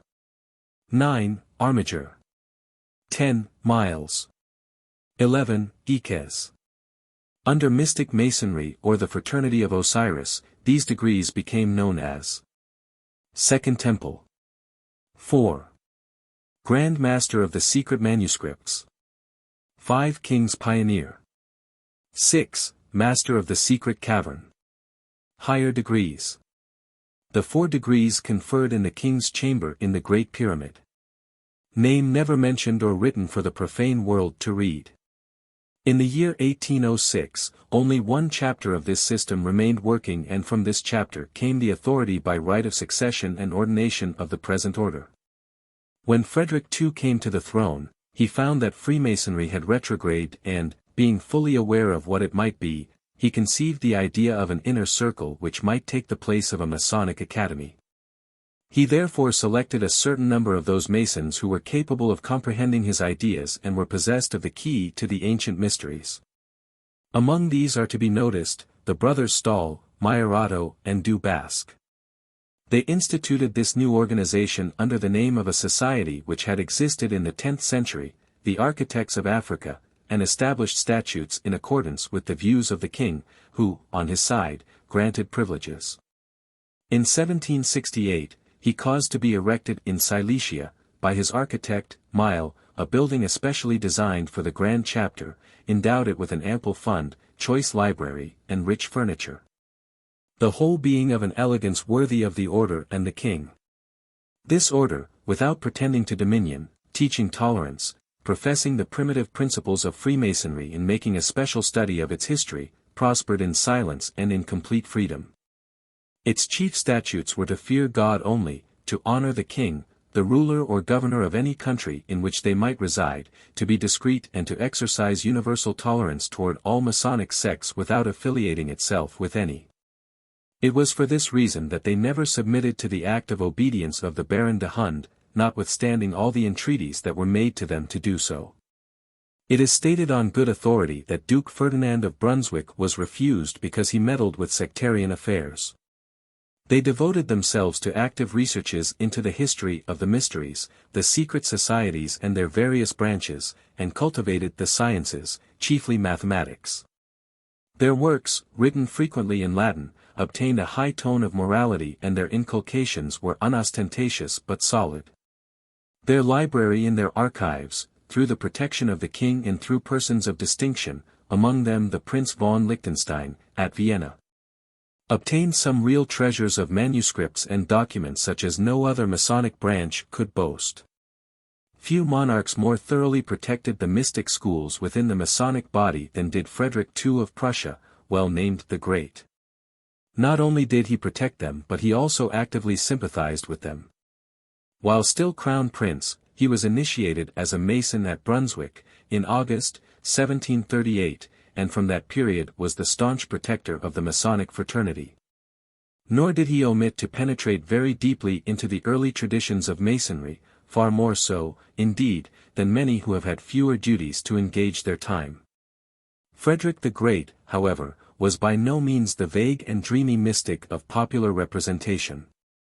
His academy and schools were the centers of the most brilliant intellects of the period, while the choice of his friends, literary, philosophical and mystic, testifies to the breadth of his knowledge and also illustrates the manifold sympathies of his nature, as soldier, mystic, philosopher and scholar. Though not saintly, by any means, he was thoroughly appreciative of ideals that were beyond him. His sympathy with mystics, not the fakers and charlatans of modern times but real scholars of the sacred science, is evidenced by his selection of a librarian, for he gave that post at the Royal Public Library in Berlin, with the title of academician, to Don Anroan Joseph Pernety, or Pernty, a man who had been a Benedictine monk of the Congregation of St. Maur but who, having become, like many others, dissatisfied with the order, had applied to the Pope for a dispensation from his vows. This was no obstacle in the eyes of the king, deeply interested as he was in the researches of this well-known hermetist and alchemist. A writer of the period says, a remarkable trait in the character of this academician was that he believed in the philosopher's stone, the mysteries of the Kabbalah, apparitions, Patagonians, witches, enchantments, the race of giants, etc. But notwithstanding this inconceivable and ridiculous weakness, he was beloved by everyone and the more so that, to his other excellent qualities, he joined that of the most perfect discretion in regard to such affairs as were at any time confided to his secrecy. Never did a word from his lips give room for the smallest explanation or disagreement. Mrs. Cooper Oakley, Hidden Sources of Masonry. Such is the comment on this mystic's character by one who, although adverse to his beliefs and opinions, nevertheless renders justice to a personality which some traduced because they failed to agree with his conclusions or creed. Don Pernety was for some time in personal relationship with M. D. Saint Germain, the initiate mystic. Later on, he founded the Académie des Illumines d'Avignon, in which the last supreme Grand Master of the Oriental degrees of Masonry and Fraternity Sons of Osiris was once a Manes and which was essentially Hermetic in its aims and has a close connection with the Swedish system. This was a secret body but it was also under the general Masonic regulations. The most succinct account of the opinions held by the leading Freemasons in Germany, at this juncture, is given by Findel, who, although a pronounced antagonist, shows lucidly the underlying mystic basis. It is of value to these researches to quote his testimony in full, illustrating as it unwittingly does, the hypothesis put forward, namely, that all the societies similar to the African Brothers, the Fratres Lucas and others of like caliber, were but the outward manifestations of hidden forces which were attempting to indoctrinate the whole Masonic body with true spiritual, mental and moral mystic knowledge because the Masonic body, as such, already had lost the key to its own symbolism and none but the genuine initiates held the key. In the building fraternities of the Middle Ages, besides their art, a secret science was carried on, the substratum of which was a real Christian mystery, serving as a preparatory or elementary school and stepping stone to that and the St. John's Masonry, which latter was not a mere system of moral philosophy but closely allied and connected with this mystery. It was conceded that the Freemasonry of our days, St. John's, sprang from the building guilds of the Middle Ages but at the same time asserted that in the early ages there existed a secret society which strove to compass the perfecting of the human race precisely in the same manner and by the employment of similar means as did the Swedish system. This latter but followed in the wake of its predecessor, being concealed in the building fraternities, so that our society did not rise from them but made itself a way through them. This mystery formed the secret of the higher degrees of the rite, which degrees not merely were kept hidden from the rest of the Confederation but also from the members of the inferior degrees of the system itself. This mystery was fully confirmed by documents which the Grand Lodge of Germany had in its keeping. Cooper Oakley, Hidden Source of Masonry. This legend is identical with that of the Carpocratians, which is, that Jesus chose some of the apostles and confided to them a secret science which afterwards was transmitted to the priests of the Order of the Knights Templars and, through them, to the building fraternities down to the present Freemasons of the Swedish Rite. The Swedish system teaches that there have been men of all nations who have worshipped God in spirit and in truth and, though surrounded by idolatry and superstition, yet have preserved their pure faith. Separated from the world and unknown to it, this wisdom has been preserved by these men and handed down as a mystery. In the time of the Jews these men made use of the Essenes, in which sect Jesus was brought up. With them he spent the greater part of his life. Later, having been instructed by him in a more perfect knowledge of holy things, amidst persecution they had taught in silence that which had been committed to their keeping. At the period of the Saracens and the Crusades, they were so greatly oppressed that they must ultimately have sought for protection from without. As fate, however, would have it, 7 of them, Syriac Christians, pursued by unbelievers near Bastrum, were rescued by the Knights Templars and afterwards taken under their protection. When they had lived there for a certain time, they begged for permission to dwell with the canons or prebendaries of Jerusalem, as the life there led agreed better with their own inclinations and habits. This was accorded them, and Andreas Montabarensis effected a union of these Syrians with the canons, to whom, out of gratitude, they imparted all their science. So completely did they make the priests of the order the depositories of their secrets, that they kept them and handed them over to others, under conditions. Thus, this same secret knowledge which was being added to continually, lived on in the very heart of the order of the original Knights Templars until its abolition. Among these Templars were many Rosicrucians who handed the secret knowledge down from initiate to initiate. As it has been impossible to abolish the Rosicrucian fraternity from any country for the good reason that it is very seldom that a true Rosicrucian is known to any one but a few of the brethren. Consequently the secret science never has been interrupted, as has been the case with the organization of every other order. The initiators, teachers and those who train aspirants, were dispersed with the persecution that ensued, but, as the secular arm did not touch them as it did the knights, they managed to conserve their secret writings and, when the knights sought refuge in Scotland, they founded a chapter at Aberdeen, the first prior of which was Petrus de Bononia. The science was disseminated from this point, but very cautiously, first to Italy, then to the extreme north, Sweden and Russia, and finally to France. In Italy, Abbot Severin had been the guardian of the true science of the occult or initiate masters. Although it is acknowledged by every unbiased student, that Freemasonry has a wonderful resemblance to the Eleusinian and Dionysian mysteries, the fraternity of Ionian architects and the Essenian and Pythagorean association. Yet some are disposed to question the identity of these institutions merely because they had different names and because some of the usages were observed by one which were neglected by another. These circumstances of dissimilarity arose from those necessary changes which are superinduced upon every institution by a spirit of innovation, or necessity, by the caprice of individuals and by various revolutions within civilized society. Frequently, civilized is a term covering superficial culture which is destructive at heart. Every alteration or seeming improvement in philosophical systems or ceremonial institutions generally produces a corresponding variation in their names, this following from the nature of the improvement or from the name of the innovator. The different associations, for example, whose nature and tendency we have been considering, received their names from circumstances merely casual and often of trifling consideration. Though all of them were established for the same purpose and derived originally from the same source. When the mysteries of the Essenes were imported by Pythagoras into Italy, without undergoing much variation, they were denominated the mysteries of Pythagoras. In our own day, they, the exoteric portion which constitutes the ritual, are called the secrets of Freemasonry because many of their symbols are derived from the art of building and because they are believed to have been invented by an association of architects who were anxious to preserve among themselves the knowledge which they had acquired. M. Laurie. The Dionysia or mysteries of Bacchus were intimately connected with those of Ceres and perhaps still more with original Freemasonry. The rites came from Egypt, Osirian, and there, according to Plutarch, Ceres was the Egyptian Isis and Bacchus was none other than Osiris.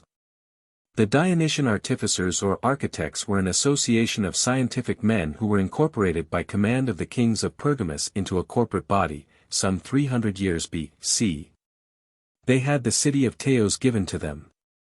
The members of this association, which was intimately connected with the Dionysian mysteries, were distinguished from the uninitiated inhabitants of Teos by their science and by words and signs by which they could recognize their brethren of the order. Like Freemasons, they were divided into lodges which were characterized by different names. Such was the nature of that association of architects who erected those splendid edifices in Ionia, whose ruins even now afford us instruction while they excite our surprise. If it be possible to prove the identity of any two societies from the similarity of their external forms, we are authorized to conclude that the fraternity of the Ionian architects and the fraternity of Freemasons are exactly the same.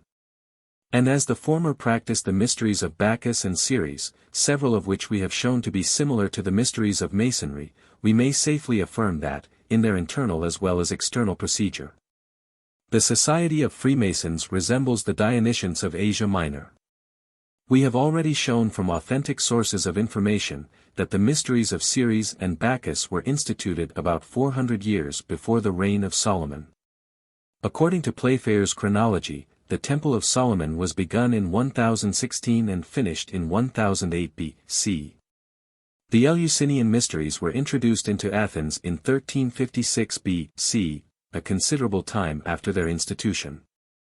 And there are strong reasons for believing that even the association of the Dionysian architects existed before the building of the temple, a place of worship and initiation known in sacred and profane writings as Solomon's Temple.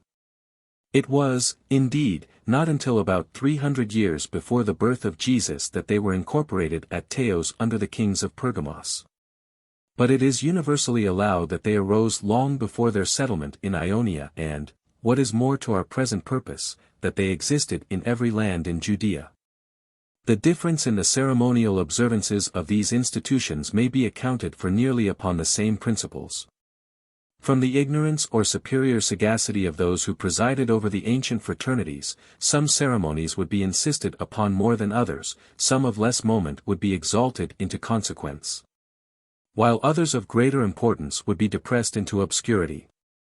In process of time, therefore, some trifling changes would be effected upon these ceremonies, some rites abolished and some rites introduced.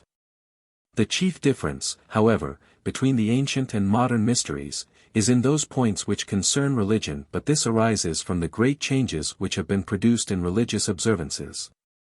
It cannot be supposed that the rites of the Egyptian, Jewish and Grecian religions should be observed by those who profess only the religion inculcated by Jesus.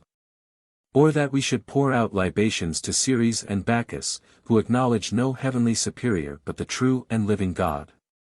Alexander Laurie, The History of Freemasonry. The ancient wisdom religion is that the thread soul on which are strung all the various incarnations and encasements of the religious life, adapted to the changing conditions and development of humanity in its growth from childhood to manhood. Begotten by that spiritual hierarchy, the great white brotherhood, in whose guardianship is the evolution of the human race, brought forth from them, they, the guardians of the mystic tradition, give to those children of men who are strong enough for the burden, a portion of the real teachings of the divine science, the science of the soul, concerning God and man, and the wonderful relationship that exists between the two. With the passing of time, the old orders changed, old forms perished, and the divine sun that shone on the ever-changing screen of time veiled itself in new hues and gathered into new groupings the humanity of the Western races, and each century which rolled by evolved a new phase of the ancient mystic tradition. Religious parties, secret societies, sects of every description, such is the shifting panorama of the religious life of the world during the last 1800 years. And as we glance back from our present standpoint, it is difficult at times to discern the mystic traditions, unless one has the key, so loud is the clamor of contending sects over their formal doctrines, the outward expressions of their inward faiths. A word may be said here to guard against one error that might arise in regard to the spiritual hierarchy before mentioned, the guardians of the world's religions. It is from this great communion that the world's saviors have from time to time come forth, and from this center have sprung all the sons of God, for there have been many sons of God, not one alone as some firmly believe. The building of form, even religious form, is materializing in its tendency, and thus we see that in all the centuries subsequent to the inception of Christianity, the tendency of every Reformation has been to throw back, if possible, to the original standard erected by the founder. On careful investigation, we find, for instance, Jesus responsible for certain high and pure ideals, insistence being made on a holy obedience to the whole law of life leading to the divine goal. The doctrine and elaborations which were later introduced arose in every case from the followers who brought in their more worldly aims and transformed thereby the purity and simplicity of the early ideal into an ornate body with worldly passions and constant striving for mundane power. Hence we find at the end of the 19th century, on one side, the Catholic Church, on the other, the Protestant, and between the extremes of these doctrinal communities, a fluctuating, ever-increasing body of thinkers, formed by the mystics and idealists of both parties, who, from century to century, have been at variance with their orthodox brethren, seeking a higher truth, a purer ideal than those offered by the dogmatists. Cooper Oakley, Masonry and Mysticism. The doctrines hidden in the secret fraternities, no matter what the name, have been handed down in regular succession from first to last. We can see that the esoteric teachings in Atlantis, then in Egypt, in Persia and in Greece, were kept from the ears of an illiterate multitude precisely because it was known that they could not, in their uneducated and ignorant condition, understand the deeper truths of nature and of God. Hence the secrecy with which these pearls of great price were guarded and handed on, with slight modifications, into the possession of the real, early Christians. The Gnostics, followers of the Gnosis, the Christos, who not merely believed but who lived the doctrine, the so-called heretics. Then straight from the Gnostic schools of Spria and Egypt to their successors, the Manic-Ans, and from these through the Paulicians, Albigenses and Templars to the Hermetics. Then to the Rosicrucians, the last order of great men before the era of the monistic age, now here, and the other less powerful secret fraternities, these occult traditions, or rather, occult truths, have been bequeathed to the mystic bodies of the present time. Persecuted by Protestants on the one side and by Catholics on the other, the history of mysticism is a history of martyrdom. These principal streams of religious thought can be traced distinctly as we struggle through the labyrinth of evidence, and they may not inappropriately be termed the Petrine, Pauline and Johannine doctrines. The last being the fountainhead of all the latter mystical heresies. The Johannine doctrine caused great excitement in the 14th century. It must be borne in mind that the true occultism, the real mysticism, is essentially religious in its nature and observances. Students must not be surprised to find that some of the historical religious sects had their foundation in occultism and mysticism, the occult doctrines of the Gnostics being heirlooms and sacred traditions from a very distant past and when the early Christian era dawned, the human race long had been plunged in the darkening and materializing tendencies of the Black Ages. As form and ceremonialism took the place of the spirit of the Christic religious observances and practices. The gnosis was rejected by the Orthodox Church, the Church of Form and Dead Letters, and the sacred and secret teachings of the great Master Jesus, the Nazarene, became materialized. However, they never have been lost and traces of them can be discerned from epoch to epoch. The primary Masonic movement, to state it generally, was at first a broad, semi-mystic and largely moral movement worked from certain centers unknown to the refounders, and deriving its origin from the ancient and not generally known basis. Its basis was and is unknown to all of those who do not recognize a definitely spiritual guidance in the practical, mental and moral development which from time to time changes the surface by the introduction of new factors into the evolving process of which life consists. Researches into Masonic literature must be made in many languages and countries before this view can be established firmly for the general world. To students of mysticism who are also partial to Masonry, it becomes more and more apparent that the movement which is generally termed Masonic, had its roots in the true mysticism which originated, as an ideal effort, from the spiritual hierarchy which guides the evolution of the world and which, when the time is ripe, ever is ready to give a new messenger and a new interpretation to mankind. However much the branches may be separated from the root idea, there is, nevertheless, a mystic teaching in Masonry for those who will seek below the immediate surface. The ancients of Atlantis preserved not less than 16 distinct secret orders, all of which constituted at the time of the advent of Poseidon to the kingdom of Atlantis, the Great White Circle. What is now known as the Fraternity of the Rosy Cross was recognized as the very highest of these orders, by virtue of their knowledge of the hidden forces throughout nature. This order of men was given to rule the destiny of institutions and nations. Some became renegades, as even now happens, and thus brought about the destruction of themselves and of the most glorious nation that ever existed. With the destruction of Atlantis, this perfection of order and organization was destroyed, and history from this event onward conveys only scattering glimpses of these various orders, all of which, while preserving some remote impressions of their former relationship, generally have lost trace one of the other. John Weiss, M.D., in his book, Obelisk and Freemasonry, says, according to our reading of history, the priesthoods of Belus or Baal in Assyria, of Osiris in Egypt, of Jehovah in Palestine, of Jupiter in Greece and Rome, of Ahura Mazda in Persia, of Brahma in India and of Tutates in Britain, were primitive secret societies which instructed and governed the primitive families and races. It little matters whether we call the members of those priesthoods Baalites, Pastafari, Levites, Magi, Brahmins or Druids, they were connected by secret ties and intercommunicated from the Indus to the Tiber, from the Nile to the Thames. Hence there ever has been, is and ever will be Freemasonry on our planet. Masonry was ever more or less connected with priesthoods until about the 13th century of our era when Masons declared themselves Freemaure, Freemasons. Since about that period, priesthoods, governed by orthodoxical systems, ever have denounced and persecuted Freemasonry.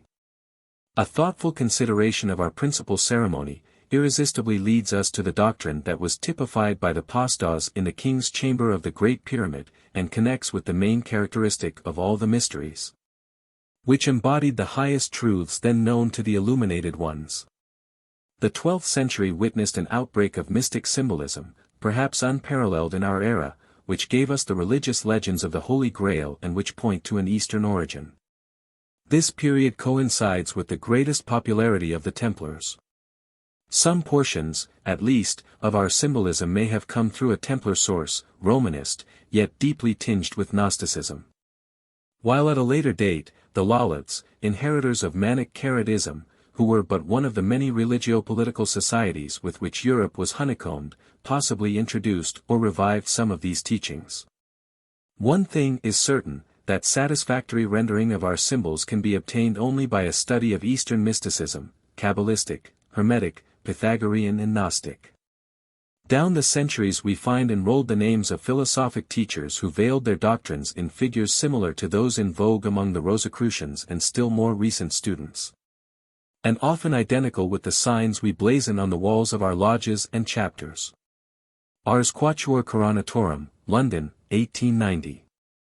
About the year 200 AD, the most noteworthy Gnostic sect was a Persian branch, the Manichees.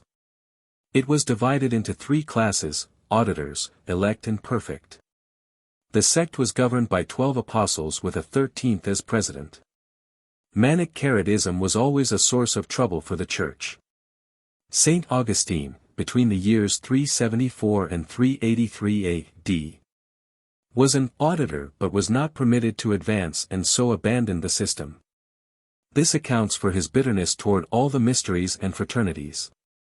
The Rite had an alchemical gospel which taught that the basis of all religion was one. In 657, they had changed their name to Paulicians and later to Cathari, the purified, XIXths, Bogomiles and, in still more recent times, Lollards.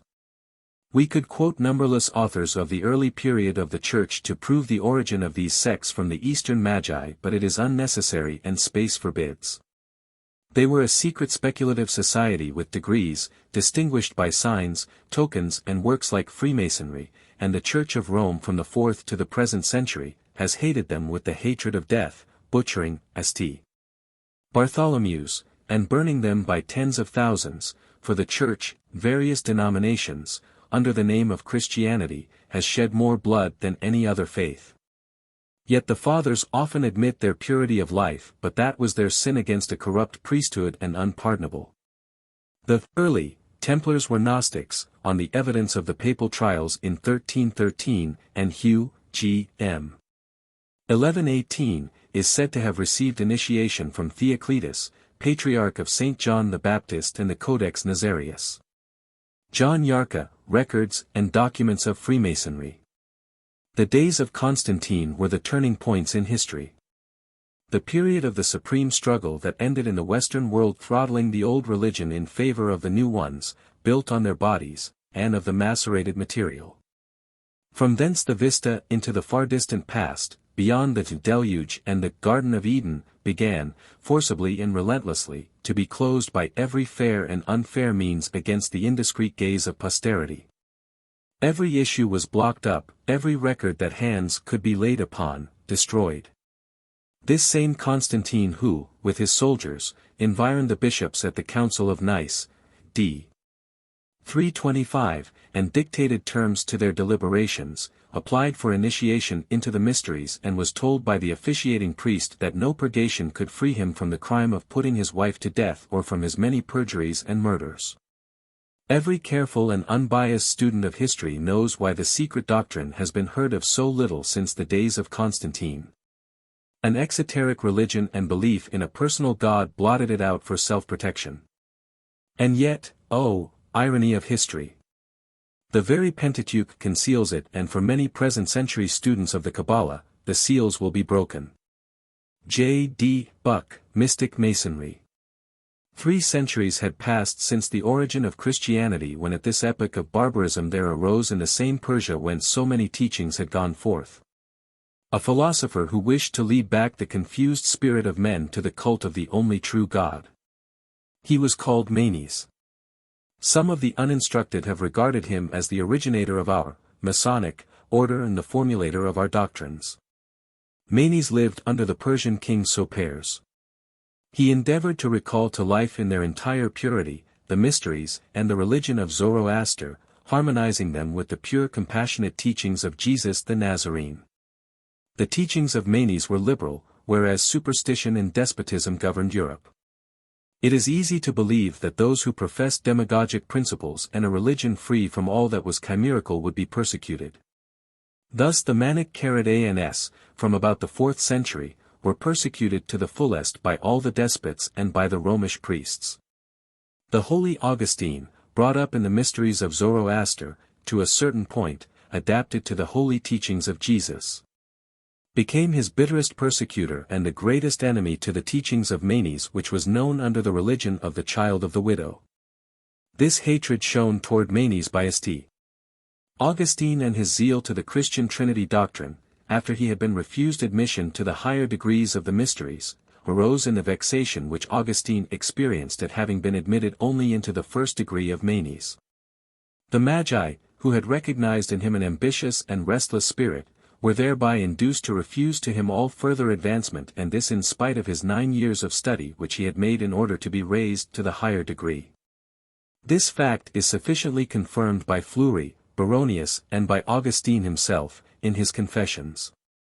After the death of Manes, 12 of his pupils went forth into all parts of the earth and imparted his teachings and his mysteries to all people. They illumined, as with a lightning flash, Asia, Africa, Bel and others. Already in the lifetime of Manes, his pupil Hermann had spread his teachings in Egypt, where Coptic priests and other Christians mingled it with the mysteries adopted by the Jews. It was through these same Coptic priests and the Eastern Christians, that both the mysteries of the children of the widow and the cult of the great architect came to us in consequence of apparently unforeseen events, and it will be seen that it was principally by means of the Crusades that they obtained a secure footing in the West.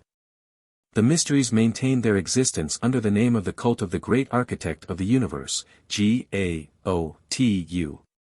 a name that had its origin in the allegory of Hiram, which represented, in the mysteries, the unknown God, the eternal, the sole creator of all things and the regenerator of all beings.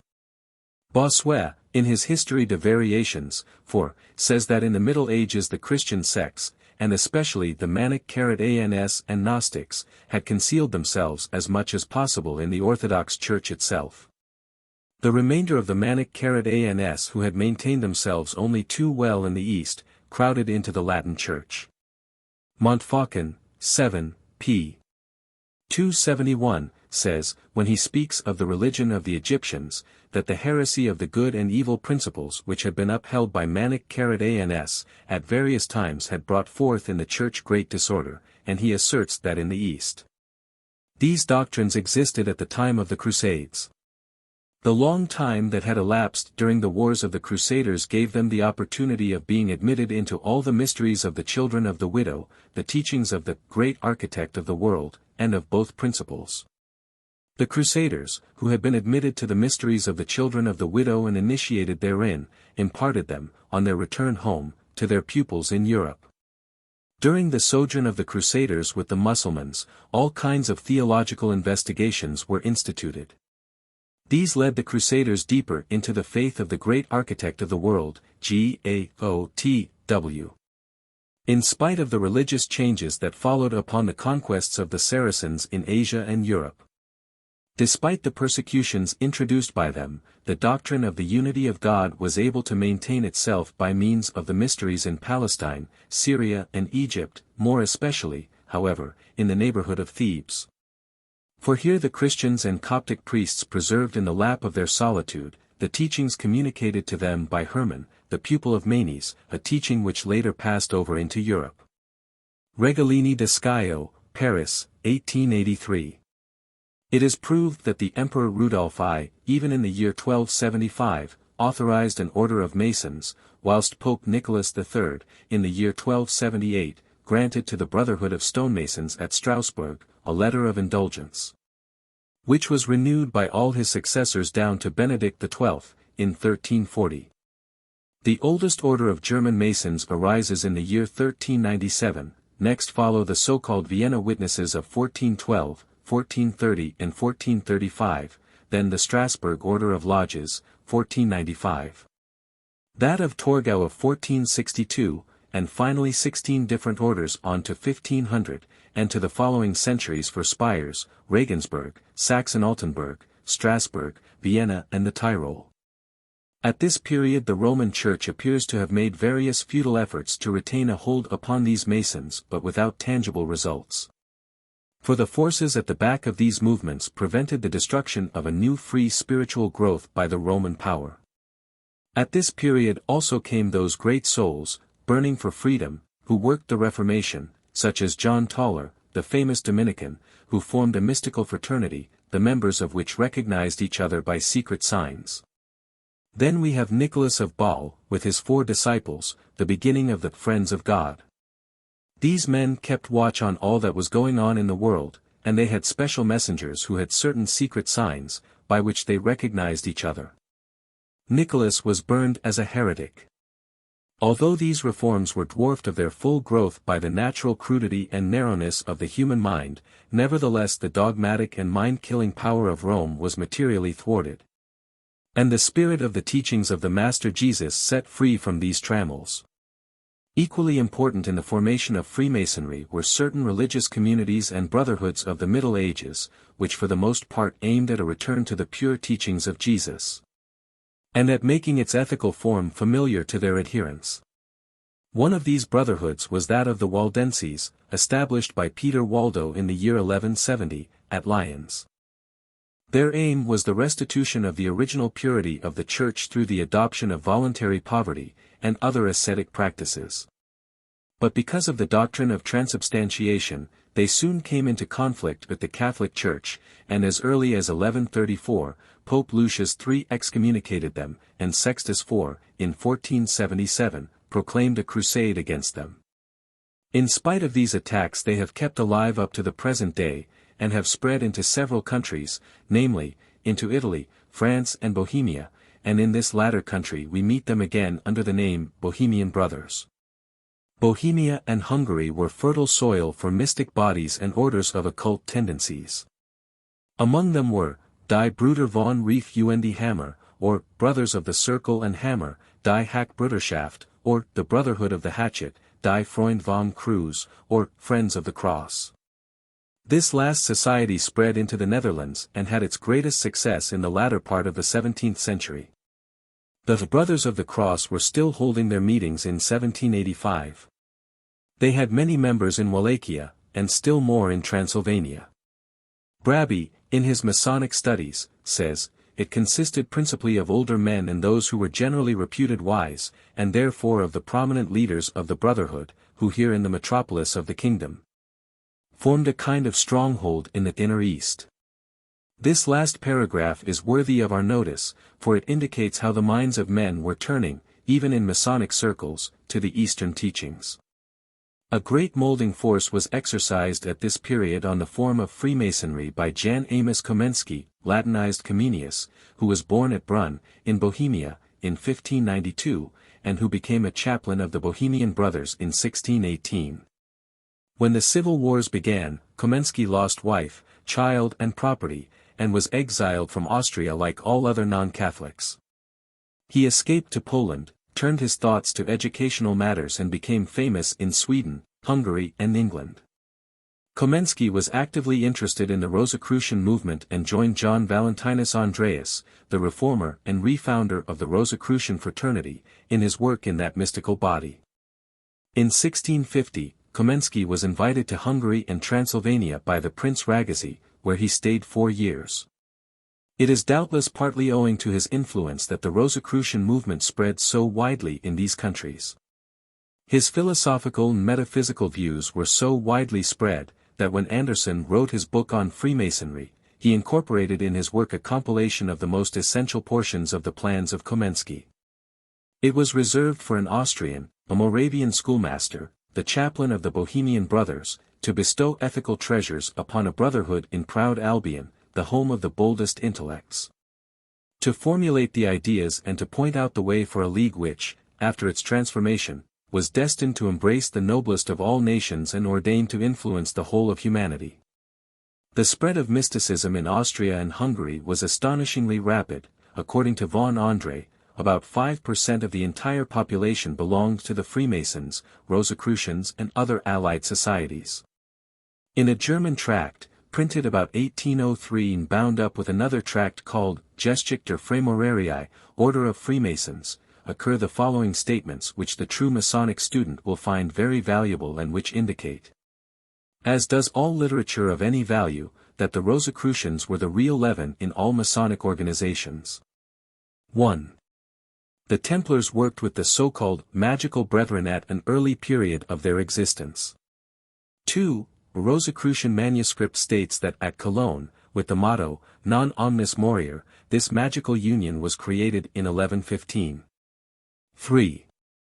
A manuscript of Michael Myers still exists in the University Library at Leiden, which sets forth that in 1570 the Society of the Old Magical Brethren, or Wise Men, was revived under the name of the Brethren of the Golden Rosy Cross, still in existence. It is asserted that in 1563, the statutes of the Brotherhood were, on the 22nd of September, at Ball, at a meeting of 72 Masters of Lodges, revised, set forth and printed.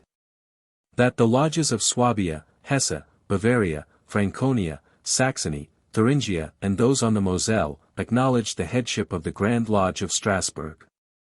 That in the 18th century, lodges of Dresden and Nuremberg were fined by the Grand Master of Strasbourg and that the Grand Lodge of Vienna or Hungary, and Sturmark, the Grand Lodge of Zurich, which ruled the Swiss lodges, referred to the Mother Lodge of Strasbourg in all different and doubtful matters. According to the writings of Ludwig Aberfei on prehistoric Masonry, there can be no doubt that the magical union above mentioned did exist as an organized secret society. The correspondence of Cornelius Agrippa von Nettersheim shows that he was a member of such a society, Militia Crucifera Evangelica, and it is further asserted that when he visited London he established a branch of it in that city. Flood, the Rosicrucian, as showing that secret societies existed in the universities, has the passage, notwithstanding any allegiance which I may have vowed by a ceremonial rite to Aristotle, the Gnostic principles were spread at Paris and elsewhere under the form of Aristotelian philosophy, in my youth. These societies used the double triangle or seal of Solomon, and in the ruins of one of the old temple preceptories in France was found a copper medallion with the lamb surmounted by this Kabbalistic symbol. A valuable book in German by Friedrich Gottlieb Ephraim Weiss, or Magister Pienko, called Der Rosenkreutzer Unseener Bloss, Amsterdam, 1781, deals with an association of wise men who were known as the unknown heads of small societies. Whosoever wished to be admitted to the secrets and afterwards to be initiated, must be a man of honor and of true spiritual power. And he must be already of considerable learning, for only those were accepted of whom it could be hoped that they would be of great service to the sacred alliance. The initiates wore a triangle, symbolic of the three qualities of the demiurgos, power, wisdom and love. The masters of the second degree or second secret, were masters in the knowledge of all nature and her forces and divisions. They were called philosophers or the world wise. Their science was called world wisdom. These world wise occupied themselves in secret. No one knew where they met or what they did. But they had also a secret science known only to the highest among them, who was called Magos, mage or the wise master, who taught the people divine things. Long before the year 1118, there was a society which, in the mysteries of the ancients, took the place of the last and youngest grade, and which had the same position with the Temple Heron, who had adopted it with the other teachings of the wise ones. They were the novices from all times. As, in the time of the Inquisition against the Templars, no one knew anything about the lower and last grades, and those who belonged to them had no public connection with them. They thus lived without attracting any attention and were overlooked in the cruelties of the times. One did not think of them. As the members of the Templars who escaped were few in number, the remaining members drew together to form a bond of friendship, to which end they drew up certain rules.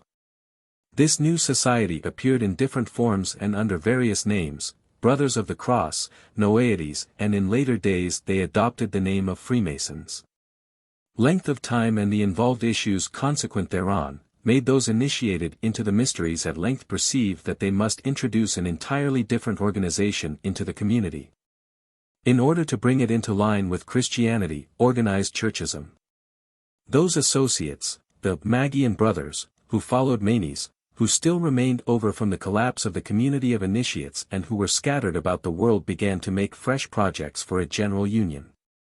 They took the laws of their community and those of the Christians, which are known under the term of scriptures, into real assimilation.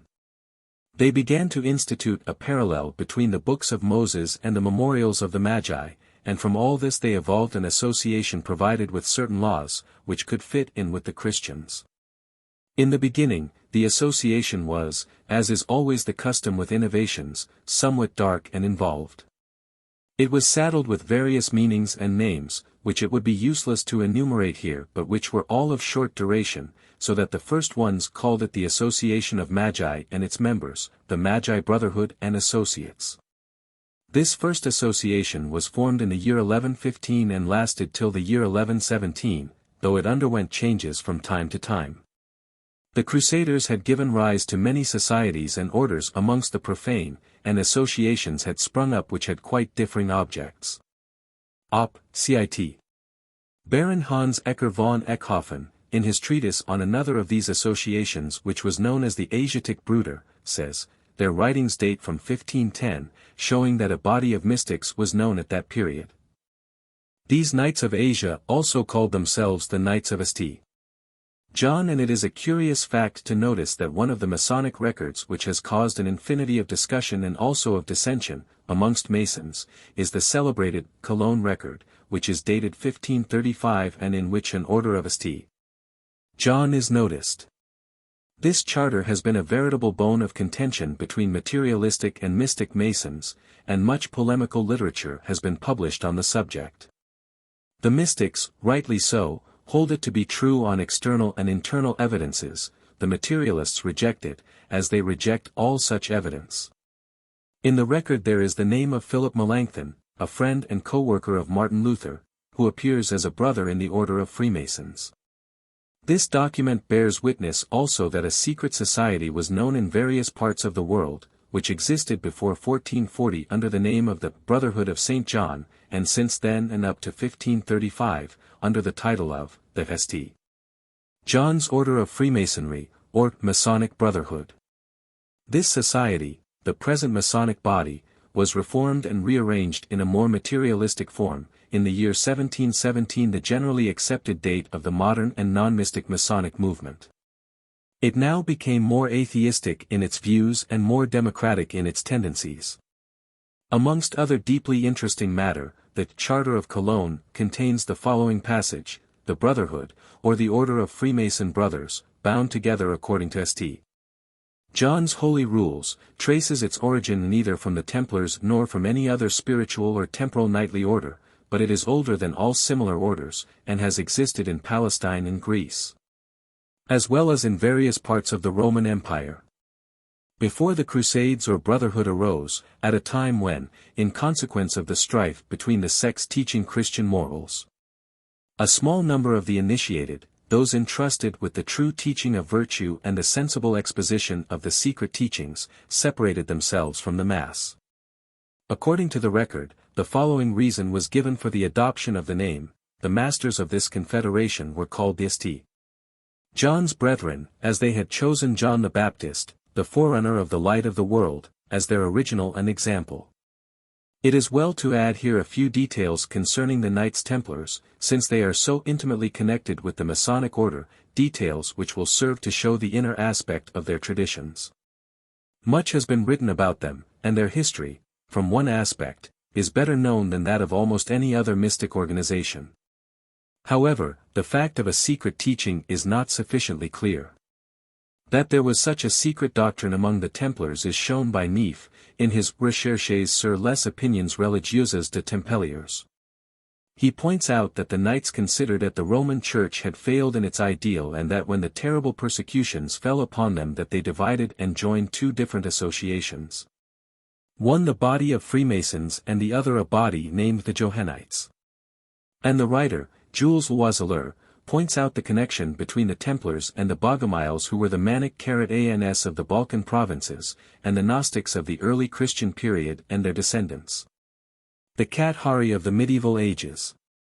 Dr. Simrock, in his work, suggests a deeply interesting idea with regard to the connection between the tradition of the Holy Grail and the secret teachings of the Templars. He considers that the Grail tradition, the search for the soul, which is drawn, in its symbolism, from the apocryphal Gospels, is the basis of the secret teachings of the Templars. Some of the early sources of the tradition are given by the author of Sarcena and also the connection between the Templars and Essenes. All of these links are of great importance if we wish to understand the close connection between the various organizations of the past and how one developed out of the other. Taking the rules of their order and of the Christians in equal division, they, the Kabbalists, began to draw a parallel between the books of Moses and the records of the Magi and from this material formed a new brotherhood into which they imported certain rules that could exist together with those of the Christians. During the Crusades there were several orders of widely different views and, among numerous others, in the year 1118, the Knights of the Temple, with whom the Magi joined themselves and to whom they imparted their principles and mysteries. The fall of the Templars and the entire demolition of the order by the council held in Vienna in 1311, was due to the fact that all the knowledge which was a part of the wisdom of the ancient, original and true, Magi, and also the natural science, at this time had begun to be lost. There is one section of Freemasons which finds in Freemasonry the restoration of the order of the Knights Templars, and the systems of the Great German Lodge and that of the Swedish Brothers are certainly pre-eminently connected with the former. According to this system and in harmony with the various systems which obtain in this particular order, Freemasonry is a mystical conception of the principal doctrines of Christianity, the slain Master no other than the Christ. And here naturally arises the question, did the teachings of Jesus in truth contain mysteries, unsearchable, incomprehensible doctrines, which were only to be made comprehensible to a small number of especially chosen, those who were willing to live the law and so become fit instruments, disciples? And were not the Essenes that body among whom Jesus had been taught the mysteries? For these Essenes, later Rosicrucians, demanded of those who should be initiated, moderation, justice, avoidance of injury, love of truth and detestation of evil. Holy water belonged to the ritual of admission to their highest grade, and John said, "Repent and be baptized."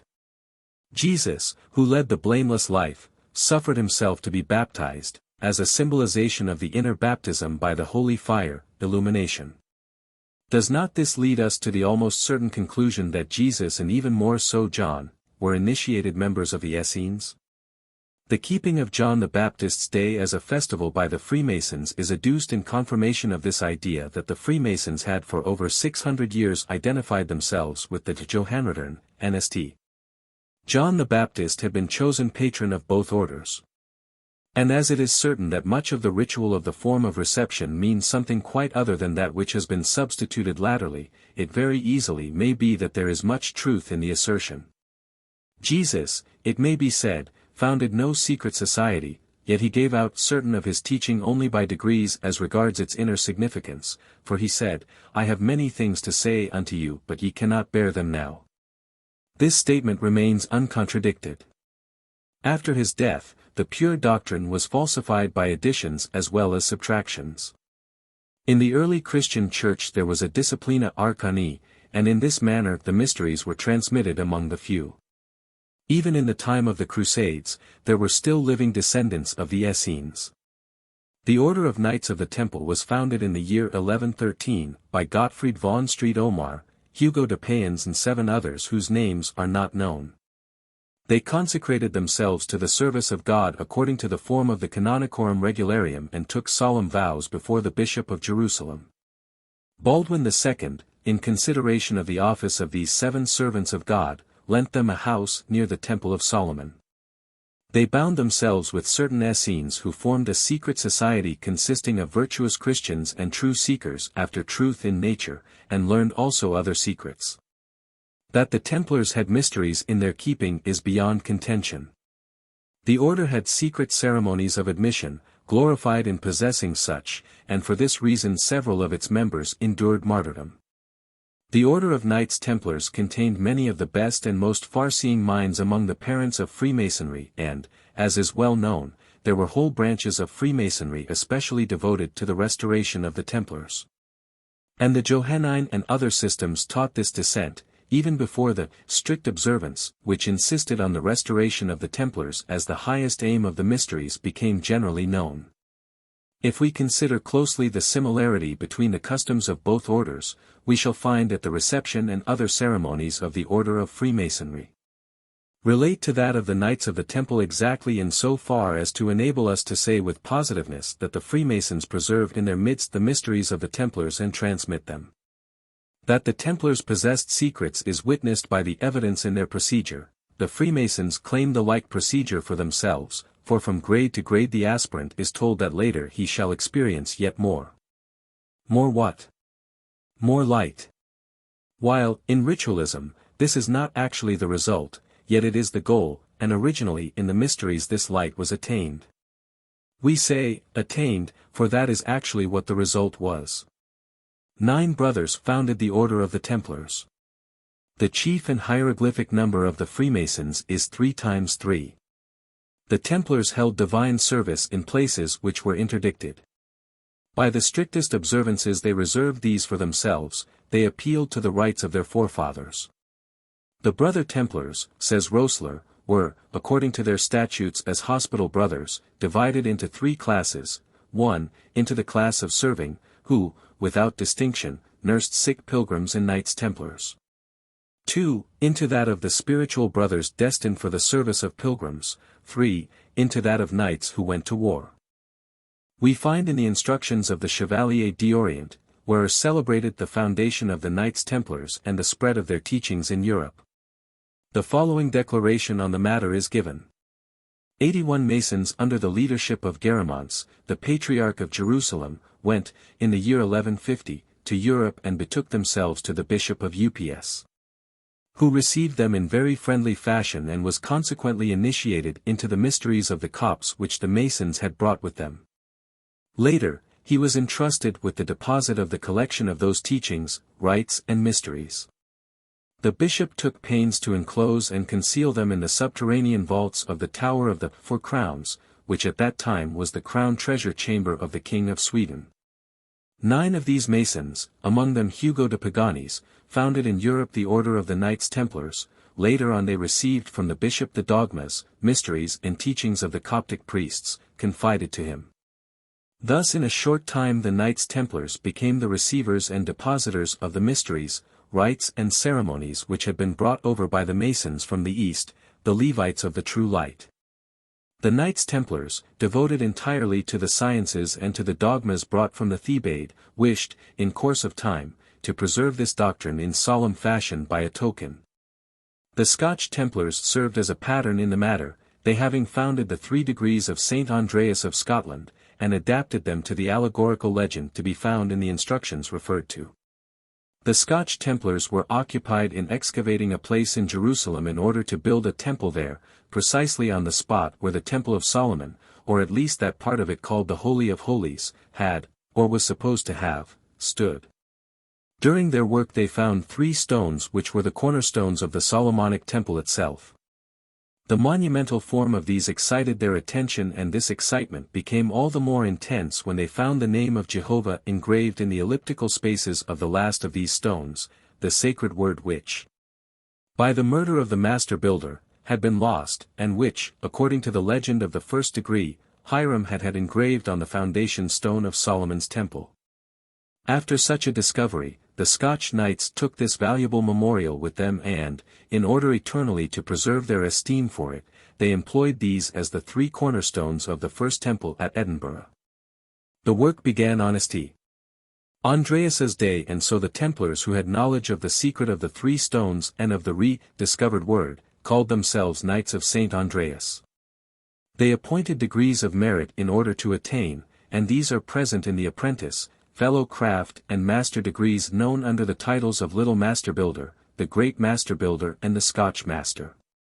By the instruction common to all knightly orders, the Crusaders were under obligation to make many journeys and pilgrimages where, as is said, they had to see themselves surrounded by dangers. Therefore, they founded those degrees in order to recognize each other and to assist each other in need. For these journeys they took signs, words and particular touches or grips, and imparted to all brothers a principal sign in order to find help in case of a surprise.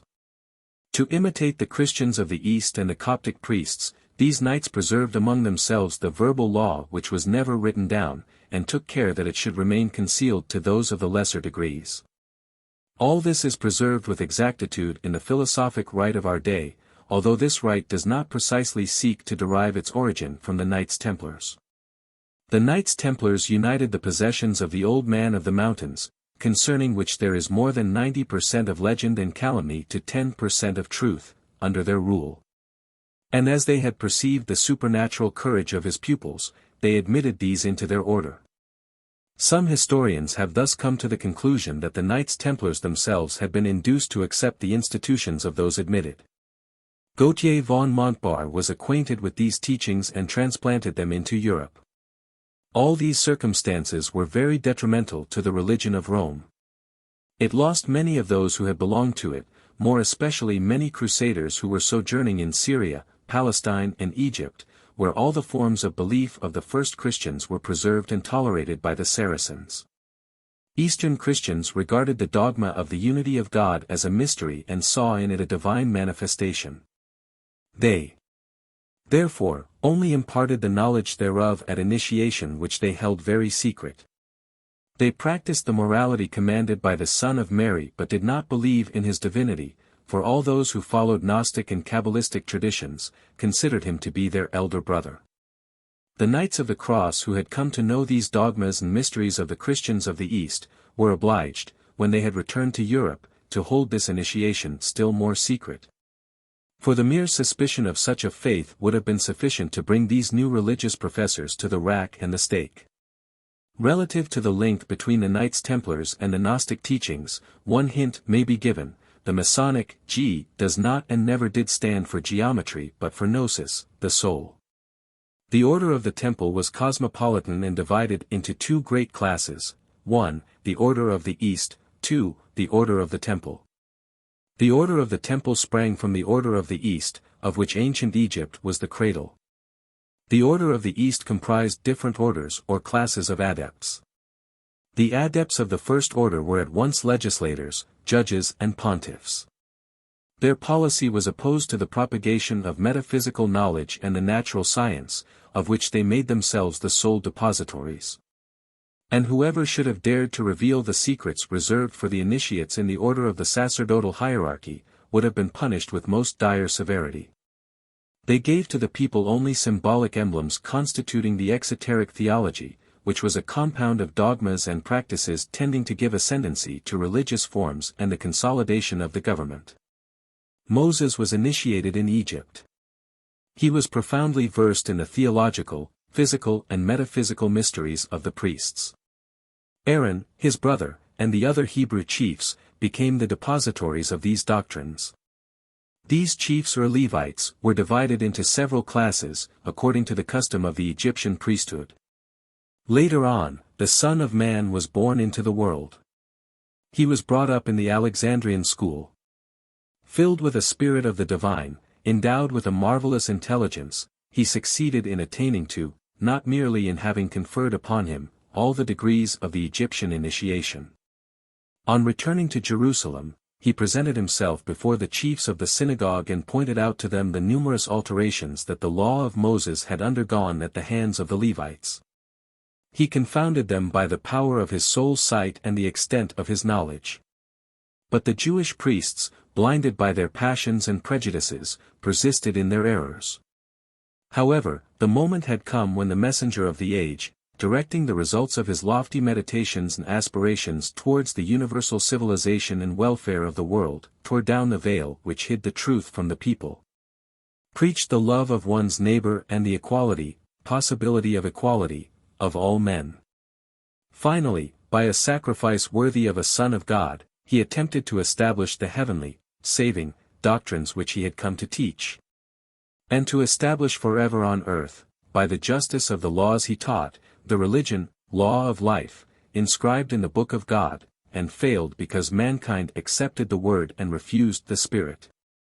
Jesus conferred on his disciples the true initiation, helped them to have the Spirit descend upon them, divided them into various orders according to their intrinsic worth and the custom of Egyptian and Hebrew priesthood, and placed them under the authority of St.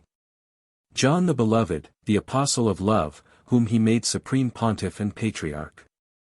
John never gave up the East. His doctrines, always pure and lofty, were not altered by the admixture of any other inculcations. Peter and the other apostles carried the reconstructed teachings as formulated by Jesus the Initiate, to distant peoples but as they were often forced, in order to propagate the faith. To conform to the manners and customs of the different nations and even to admit the native rites, slight variations and changes crept into the new gospel. Down to 1118, the mysteries and the hierarchical order of the Egyptian initiation transmitted to the Jews, through Moses, and afterwards to the Christians, through Jesus the Initiate, were religiously preserved by the successors of the Apostle John. These mysteries and the initiation which conserved them, regenerated through the New Age interpretation, formed a sacred deposit which, thanks to the simplicity of primitive customs from which the brothers of the East never departed, never underwent the slightest alteration. The Christians of the East, persecuted by the infidels, appreciating the courage and piety of those valiant crusaders who, sword in one hand and cross in the other, flew to the defense of the holy places, doing justice, above all, to the virtues and the ardent charity of Hugh of Payens, considered it their duty to entrust to hands so pure the treasures of knowledge gained during so many centuries, and sanctified by the cross, the teachings and the ethics of him who had become by work and obedience, not by being born so, the man God. Hugh was then invested with the patriarchal apostolic power and placed in the legitimate line of the successors of John the Apostle and Initiate. Such is the origin and the foundation of the Templars and of the introduction among them of the different modes of initiation of the Christians of the East designated by the name of primitive or Johannite Christians. It is to this initiation that belong the various degrees consecrated by the rules of the temple and which were so much called in question in the famous but terrific and ghoulish action brought against the august order. Jacques de Molay, foreseeing the misfortunes that threatened the order, appointed as his successor and with magisterial powers, Brother Jean-Marc l'Armenius, of Jerusalem. This Grand Master in turn passed on the supreme power to Brother Theobald, of Alexandria, as is evidenced by the character of transmission. Let us come finally to the Levitical doctrines. God is all that exists. Every part of all that exists is a part of God but is not God. Immutable in his essence, God is mutable in his parts, which after having existed under the laws of certain combinations more or less complex, live again under laws of fresh combinations. All is increate. God being supremely intelligent, every one of the parts, which compose him is endowed with a portion of his intelligence, in virtue of its destiny. Hence it follows that there is an infinite gradation of intelligence resulting from an infinity of different compounds, the union of which forms the entirety of the worlds. This entirety is the great All, or God, who alone has the power to modify, change and govern all these orders of intelligences according to the eternal and immutable laws of an infinite justice and goodness. God, infinite being, is composed of three principal powers: the Father, or being, the Son, or action, the Spirit, or mind, proceeding from the power of the Father. These three powers form a trinity, a power infinite, unique and individual. There is but one true religion, that which acknowledges one only God, and which considers man and his immortalization as the one supreme labor in the universe. The order, law, of nature is immutable. Therefore all doctrines that anyone would attempt to build up on a change of these laws would be founded only on error, which is destructive and death-dealing. Eternal life is the power with which every being is endowed, of living in his own life and of acquiring an infinity of modifications by combining himself unceasingly with other beings. According to what is ordained by the eternal laws of the wisdom, the justice and the infinite goodness of the supreme intelligence, and modified by his own acts, the harmonizing of himself with the law or a defiance of the law.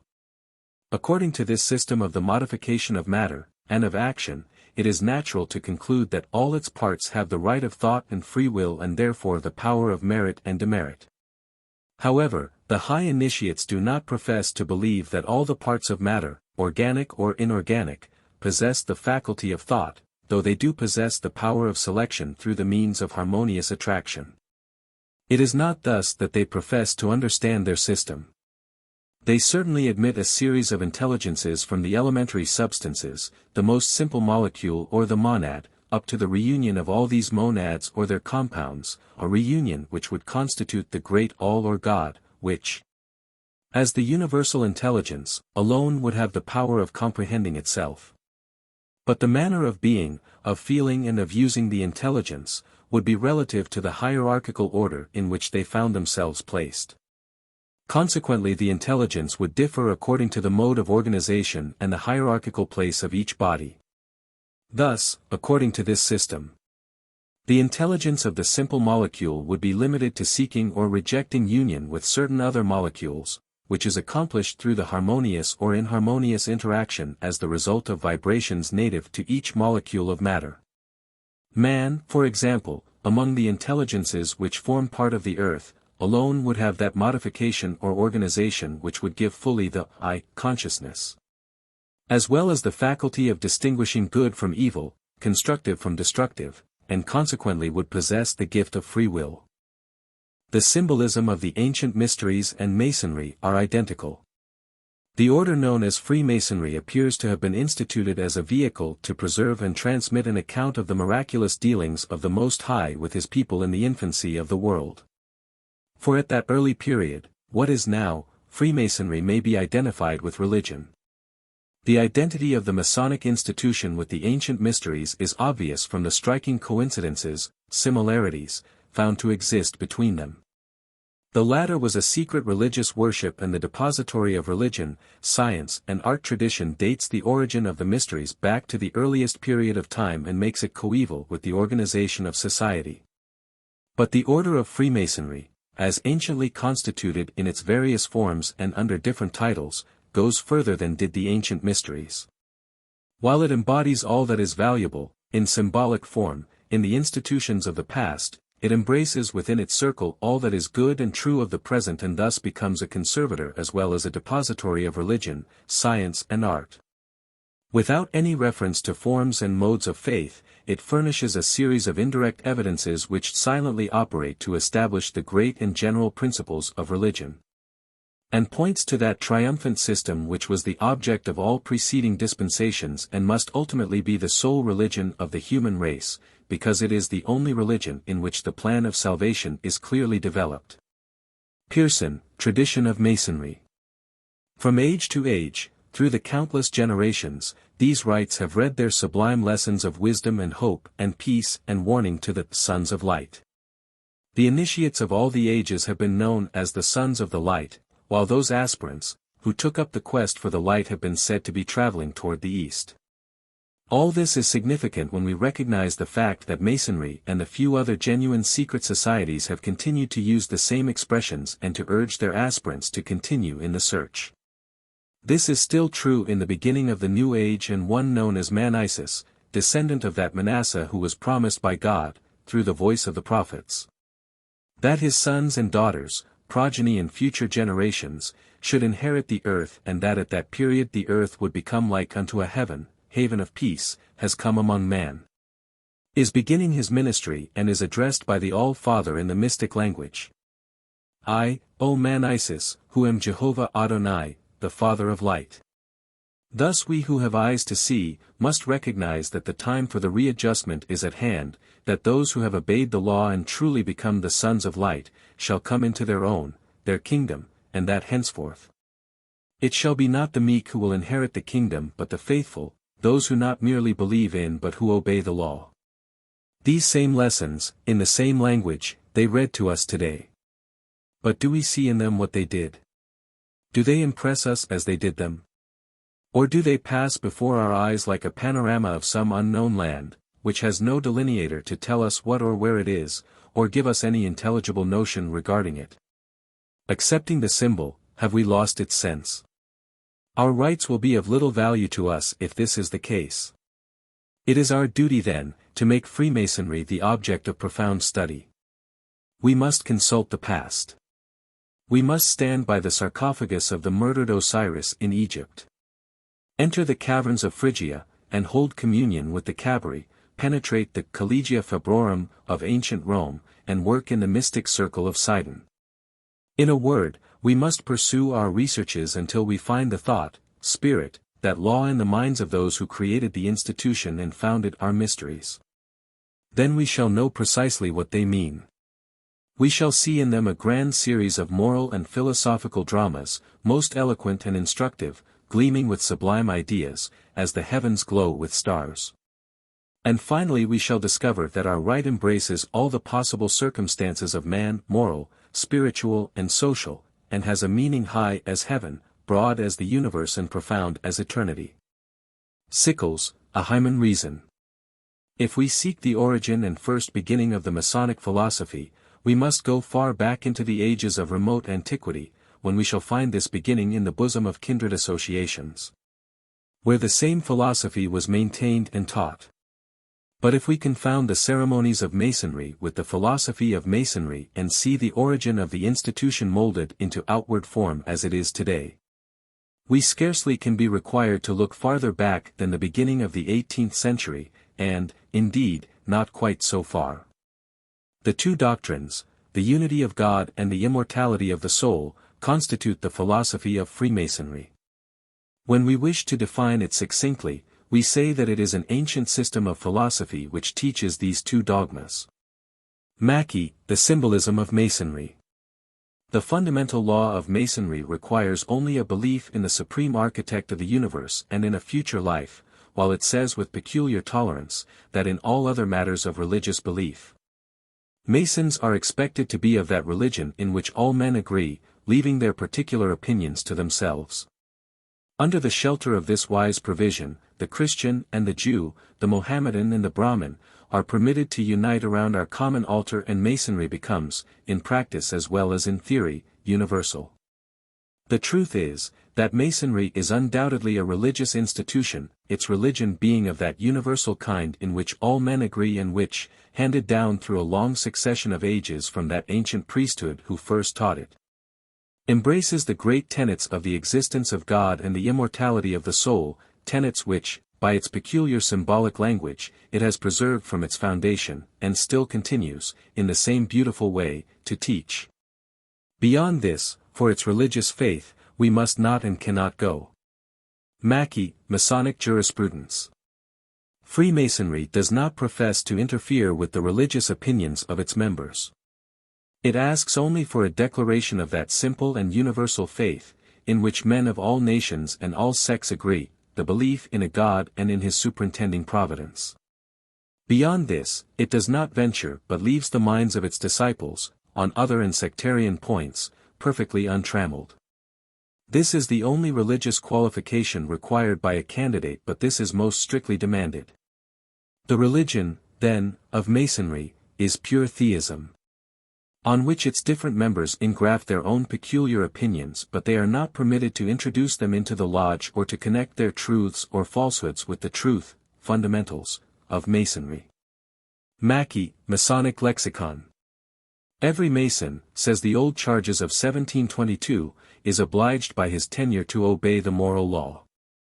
Now this moral law is not to be considered as confined to the Decalogue of Moses, within which narrow limits these ecclesiastical writers technically restrain it, but rather as alluding to what is called lex naturae, or the law of nature. This law of nature has been defined by an able but not recent writer on this subject, to be the will of God, relating to human actions, grounded on the moral differences of things and, because discoverable by natural light, obligatory upon all mankind. Grove, System of Moral Philosophy. This is the moral law, to which the old charge already cited refers and which it declares to be the law of Masonry. And this was wisely done, for it is evident that no law less universal could have been appropriately selected for the government of an institution whose prominent characteristic is its universality. The precepts of Jesus could not have been made obligatory on a Jew, a Christian would have denied the sanctions of the Quran, a Mohammedan must have rejected the laws of Moses, and a disciple of Zoroaster would have turned from all to the teachings of his Zend-Avesta. The universal law of nature, which the authors of the old charges have properly called the moral law, because it is, as Conybeare remarks, A perfect collection of all those moral doctrines and precepts which have a foundation in the nature and reason of things, is therefore the only law suited in every respect to be adopted as the Masonic Code. Webb's Monitor of Freemasonry. Why is this true? Because the Vishnu of the Brahminical Trinity, the Isis of the Egyptian, the Holy Ghost of the Christians and the symbolized Madonna of the Roman Catholic Church all represent the mother principle of every living thing in the universe. When an individual, man or woman, has his spiritual mind awakened, he has a love for everything that lives and breathes and looks on every object in nature as the outward manifestation of the divine living principle within the one. God is in all, irrespective of the particular shrine at which we worship. The whole design of Freemasonry as a speculative science is the investigation of divine truths. To this great object everything else is subsidiary. The Mason is, from the time of his initiation as an entered apprentice, to the time at which he receives the full fruition of Masonic light, an investigator, a laborer in the quarry and the temple, whose reward is to be truth, wisdom. And all the ceremonies and traditions of the order tend to this ultimate design. In speculative Freemasonry there is an advancement from a lower to a higher state, from darkness, ignorance, to light, wisdom, from death to life, from error to truth, from mortality into immorality. The Mason living and working in the world as his lodge must seek to raise himself out of it, symbolized by the raising of Hiram from the grave, to that eminence which surmounts it, where alone he can find divine truths. Mackey, Manual of the Lodge. Every speculative Mason is familiar with the fact that the East, as the source of material light, is a symbol of his own order, which professes to contain within its bosom the pure light of truth. As, in the physical world, the morning of each day is ushered into existence by the reddening dawn of the eastern sky, whence the rising sun dispenses his illuminating and prolific rays to every portion of the visible horizon, warming the whole earth with his embrace of light and giving newborn life and energy to flowers and trees, beast and man, who, at the magic touch, awake from the sleep of darkness, so in the moral world. When intellectual night was brooding over the world, in the earliest days, it was from the ancient priesthood living in the East that those lessons of God, of nature and of humanity, first emanated and, traveling westward, revealed to man his future destiny and his dependence on a superior power. Thus was every new and true doctrine, coming from these wise men of the East, as it were, a new day rising and dissipating the clouds of intellectual darkness and error. It was a universal opinion among the ancients that the first learning came from the East. The often quoted line of Bishop Berkeley, that westward the course of empire takes its way, is but the modern utterance of an ancient thought. For it always was believed that the empire of truth and knowledge, wisdom, was advancing from the East to the West. Mackey, Symbolism of Freemasonry. Freemasonry itself, anciently received among other appellations, that of lux or light, to signify that it is to be regarded as that sublime doctrine of divine truth by which the path of him who has attained it is to be illuminated in his pilgrimage through life. Light was, in accordance with the old religious sentiment, the great object of attainment in all the ancient mysteries. Likewise it is today the goal toward which every true aspirant is striving, and initiation does not actually take place until the light of the soul within is revealed. It was then, as it is now, in Masonry, made the symbol of truth and knowledge. This was always its ancient symbolism, and we must never lose sight of this emblematic meaning when we are considering the nature and significance of Masonic light. In all the ancient systems this reverence for light, as the symbol of truth, was predominant.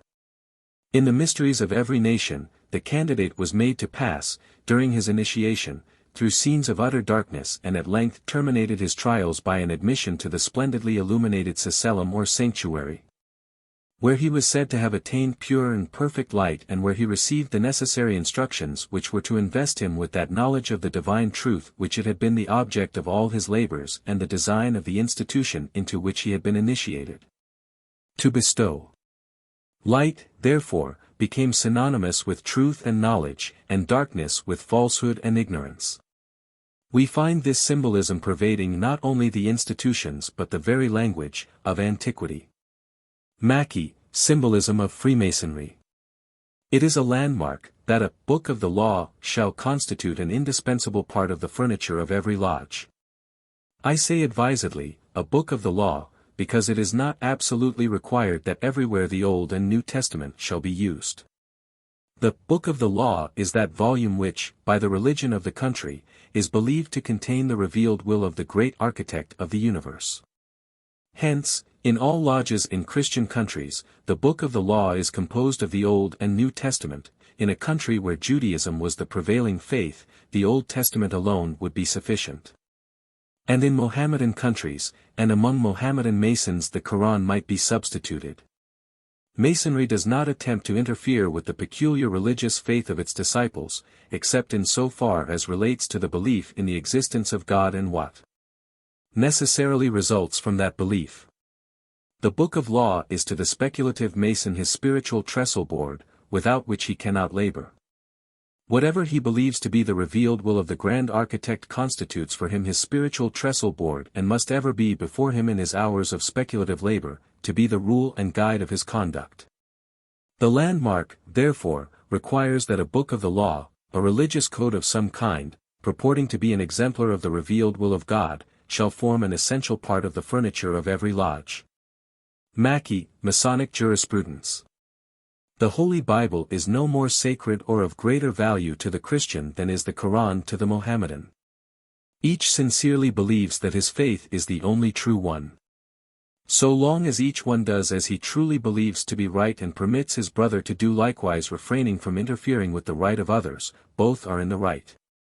How can the professed Christian claim that his religion alone contains the saving faith, law? Such a claim is foolish, based on ignorance and bigotry, and is lacking in the Christian spirit. The oath of the Mohammedan would be of no value if taken on the Bible, since he does not believe that it is a book inspired by God. True Masonry respects the religion of each and every man, knowing that the foundation of each is based on truth, otherwise it could not continue to exist.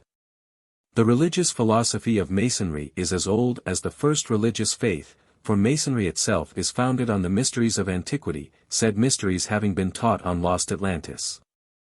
Egypt was repeopled after the deluge by the sons of Ham, and they made rapid advances in recovering a knowledge of the arts and science partially lost by that catastrophe, until at last Egypt came to be looked upon as the mother of science. Philosophers of all nations resorted there for instructions and initiation, and writers generally assert that her religious system was borrowed by all other nations. Here then is the reason why Saturn, Jupiter, Neptune, Bacchus, Dionysus, Adonis, Hu, Skiva, Brahma, Odin, Fohi, etc., were said to be merely other names for Osiris, and Venus, Astarte, Juno, Ceres, Proserpine, Cerdivan, Free, Rhea, Sita, etc. Of Isis. The legends of every one of the different phases of the mysteries, irrespective of country or language, had the same general character. In fact, all were identical except in the name of the individuals, characters of the divine drama in search of life and immortality, the light of the soul. Each legend represented the death by violence of some particular person. With some, it was a god, with others, a demigod, with still others, a great warrior or person who had conferred signal benefits upon man in agricultural pursuits or in the arts and sciences. In consequence of such death something was lost. There was then a search, the process of raising or transmuting, for that which was lost. A finding of it or part of it, the consummation of the work and reception of the light or fire which resulted from the transmutation, or of something that was adopted as a substitute for it, an incompleteness of the work or the loss of the mystery, as with exoteric Masonry and the exoteric Church. A beginning in sorrow and lamentation and an ending in joy and rejoicing. Such is a brief summary of the legend that accompanied the ceremonial, the open or exoteric representations of these mysteries before the masses, of which we have an account, either historical or traditional, that has been practiced on this globe. We have presented that of the Egyptian mysteries because it generally has been regarded as the parent of all others. More pages of the writings of the ancients that have been preserved to our times are devoted to the mysteries than to the development of empires, for the reason that these mysteries dealt with the soul of man, that which is lasting and eternal. while empires are of the day, decay and are no more. Hence we have a better knowledge of the ceremonial and legend of many of the phases of the mysteries than we have of the countries in which they were practiced. That all the mysteries throughout the world were the same in substance, being derived from one source and celebrated in honor of the same deities, though acknowledged under different appellations, is further evidenced from the fact that they are traced to the plains of Shinar before the dispersion of mankind. They were introduced, so says tradition, into India by Brahma, into China and Japan by Buddha, into Egypt by Thoth, the son of Mizraim, some say by Mizraim himself, into Persia by Zarathustra, into Greece by Melampus or Cadmus, into Boeotia by Promospis or Dardanus, into Messene by Caucan, into Thebes by Methopus, into Athens by Erechtheus, into Etruria by Philostratus, into the city of Arene by Lycus, into Thrace by Orpheus, into Italy by the Pelasgi, into Cyprus by Cinyras, into Gaul and Britain by Gomer, or his immediate descendants, into Scandinavia by Sig or Odin, into Mexico by Vitzlaputzli, into Peru by Manco Capac and his wife, and into Judea by Hiram Abiff. Pearson, Traditions of Freemasonry. Egypt was the cradle of all the mysteries. At one time in possession of all the learning and religious forms to be found in the world, it extended into other nations the influence of its sacred rites and its secret doctrines. The importance, therefore, of the Egyptian mysteries will entitle them to a more diffusive explanation than has been awarded to the examination of the other rites. The priesthood of Egypt constituted a sacred caste, in whom the sacerdotal functions were hereditary. They exercised also an important part in the government of the state, and the kings of Egypt were but the first subjects of the priests. They originally had organized and continued to control the ceremonies of initiation. Their doctrines were of two kinds, the exoteric or public, which were communicated to the multitude, and the esoteric or secret, which were revealed only to a chosen few. To obtain them it was necessary to pass through an initiation, which, as we shall see, was characterized by the severest trials of courage and fortitude. The principal seat of the mysteries was at Memphis, in the neighborhood of the Great Pyramid. The finals of the initiation took place within the pyramid and symbolized the development, growth or transmutation taking place in the mind, heart and soul of the aspirant. They were of two kinds, the greater and the lesser. Mackey, Lexicon of Freemasonry. Mysteries was the name given to those religious assemblies of the ancients, whose ceremonies were conducted in secret, whose doctrines were known only to those who had obtained the right of knowledge by previous initiation, training, and whose members were in possession of signs and tokens by which they were enabled to recognize each other. This is an erroneous conclusion, as the true initiate has a more certain method of recognizing his fellow initiates than by outward signs or tokens. For the origin of these mysteries we must look to the of India, from whom they passed through Egypt, another fallacy, into Greece and Rome, and from whom likewise they were extended, in a more immediate line, to the northern part of Europe and to Britain. The most important of the mysteries were those of Mithras, celebrated in Persia, of Osiris and Isis, celebrated in Egypt, of Eleusis, instituted in Greece, and the Scandinavian and Druidical rites, which were confined to the Gothic and Celtic tribes. In these various mysteries, we find a singular unity of design clearly indicating a common origin, Atlantis, and a purity of doctrine as evidently proving that this common origin was not to be sought for in the popular theology of the pagan world. The ceremonies of initiation were all funereal, representative of the death, transmutation having occurred, of the mortal, animal physical, man, in their character. They celebrated the death and the resurrection of some cherished being, either the object of esteem as a hero or of devotion as a god. Subordination of degrees was instituted and the candidate was subject to probations varying in their character and severity, all with the object of changing the mortal into the immortal, which, as voiced by Jesus himself, was the sole object of his ministry and preachments. The rites were practiced in the darkness of night and often amid the gloom of impenetrable forests or subterranean caverns. As the embryonic chick is hatched in the darkness of the shell, so is the soul of man brought to light through the process of change or transmutation. All this must take place in the darkness of the mortal being. The full fruition of knowledge, for which so much labor was endured and so much danger incurred, was not attained until the aspirant, well tried and thoroughly purified, had reached the place of wisdom and light. Religion with these ancients, was not a mere faith, but an attainment reached through suffering and denial, an actual spiritual possession. Mackey, Lexicon of Freemasonry. Among all the ancient people there was both a public and a secret worship.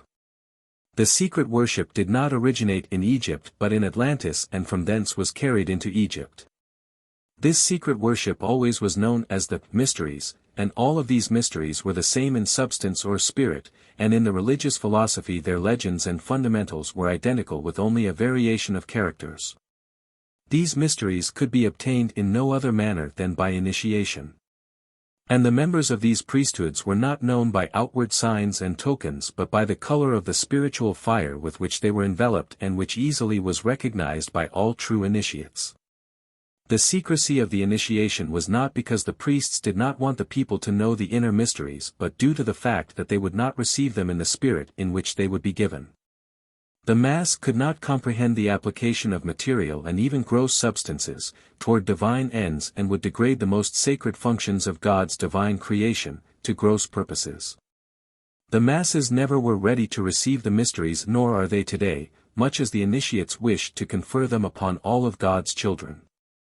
The qualifications for initiation, entrance as a neophyte or aspirant, were maturity of age and purity of conduct. A character free from suspicion, or immorality, was absolutely required in the aspirant. Nero, on account of his lack in this respect, did not dare, when in Greece, to offer himself as a candidate for initiation. The privilege of initiation to the mysteries of Greece was at first confined to natives of Greece, but was afterwards extended to foreigners. Significant symbols were used as means of instruction and words of recognition were communicated to the initiated. Mackey, Lexicon of Freemasonry. These mysteries existed in every country of heathendom, falsely so called because the time was prior to the beginning of the first century of the age just ended, in each under a different name and, to some extent, under a different form. But always and everywhere with the same design of inculcating by allegorical and symbolic teachings, what is now, the great Masonic doctrine of the unity of God and the immortality of the soul. This is an important proposition and a fact which it enunciates must never be lost sight of in an inquiry into the origin of Freemasonry.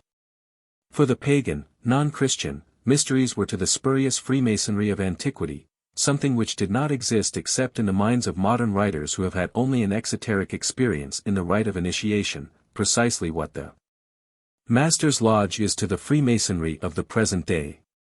It is needless to offer any proof of their existence. The mysteries did exist but no spurious Freemasonry, since the Lodge of Freemasons, as such, is a modern institution and a spurious body cannot exist prior to a genuine body but follows as an imitation of and without authority from the genuine, since this is admitted and continually referred to by all historians, ancient and modern.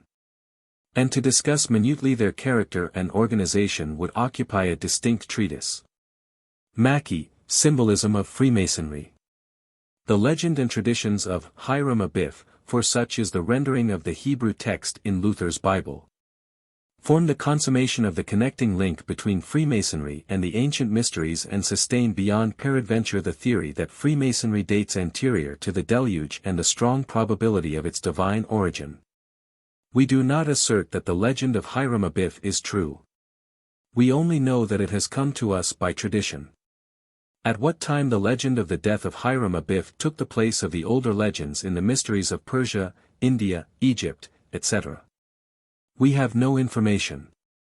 Nor is it important for us to know, for Masonry is a succession of allegories, the mere vehicle of great lessons in morality and philosophy. The Masonic legend stands by itself, unsupported by history or other than its own traditions. Yet we readily recognize Hiram Abiff, one of the Grand Masters of Freemasons, as the Osiris of the Egyptians, the Mithras of the Persians, the Bacchus of the Greeks, the Dionysius of the fraternity of the Artificers and the Hades of the Phrygians, fire philosophers, whose passion, death and resurrection were celebrated by the people respectively. For many ages and everywhere Masons have celebrated the death of Hiram Abiff. That event, therefore, interests the whole world and not a particular sect, order, or coterie. It belongs to no particular time, religion, or people. Everywhere among the ancient nations there exists a similar allegory and all must refer to the same primitive fact. In The Apprentice we find reproduced the aspirant of Thebes and Eleusis, the soldiers of Mithras, the Christian catechumen. In The Fellow Craft, of Eleusis, the initiate of the second order, the lion of the Eastern mysteries, the Christian neophyte. In all the mysteries there was a double doctrine. It was so everywhere, among the Brahmins of India as well as among the Druids of Germany and Gaul, at Memphis, Samothrace and Eleusis, in the mysteries of the Hebrews and early Christians as well as in those of Ceres and the good goddess. Everywhere we see emblems presenting a physical meaning and receiving a double interpretation, one natural and, as it were, material, within the reach of ordinary intellects, the mass. The other, sublime and philosophical, which was communicated to those men of genius only, who, in the preparatory degree, had understood the concealed meaning of the allegories. Everywhere in the East, the cradle of religions and allegories, symbolism and double interpretation, we see in ancient times under different names the same idea reproduced. Everywhere a god, a supreme being or an extraordinary man is slain to recommence afterwards a glorious life. Everywhere we meet the memory of a great tragical event, a crime or transgression that plunges the people into sorrow and mourning, to which soon succeeds enthusiastic rejoicing. Pearson's Traditions of Freemasonry. The mysteries of Osiris formed the third degree or summit of the Egyptian initiation. In these, the legend of the murder of Osiris by his brother Typhon was represented and the god was personated by the candidate. Osiris, according to the tradition, was a wise king of Egypt, who having achieved the reform of his subjects at home, resolved to spread the blessings of civilization in other parts of the earth. This he accomplished, but on his return he found his kingdom, which he had left in the care of his wife Isis, distracted by the seditions of his brother Typhon. Typhon represented the dark, evil and destructive side of every soul which is always in conflict with the divine part of the human. Osiris attempted, by mild remonstrances, to convince his brother of the impropriety of his conduct, but he fell a sacrifice in the attempt. Evil cannot be overcome or transmuted into good by a passive resistance or a negative attitude. It must be overcome by the might of right, by active struggle and by constant labor, otherwise good will fall a prey to that which is destructive. For Typhon murdered him in a secret apartment. Nearly all great sins are committed in secret, and especially is this true of sex sins or abuses, and cutting up the body, enclosed the pieces in a chest, which he committed to the waters of the Nile.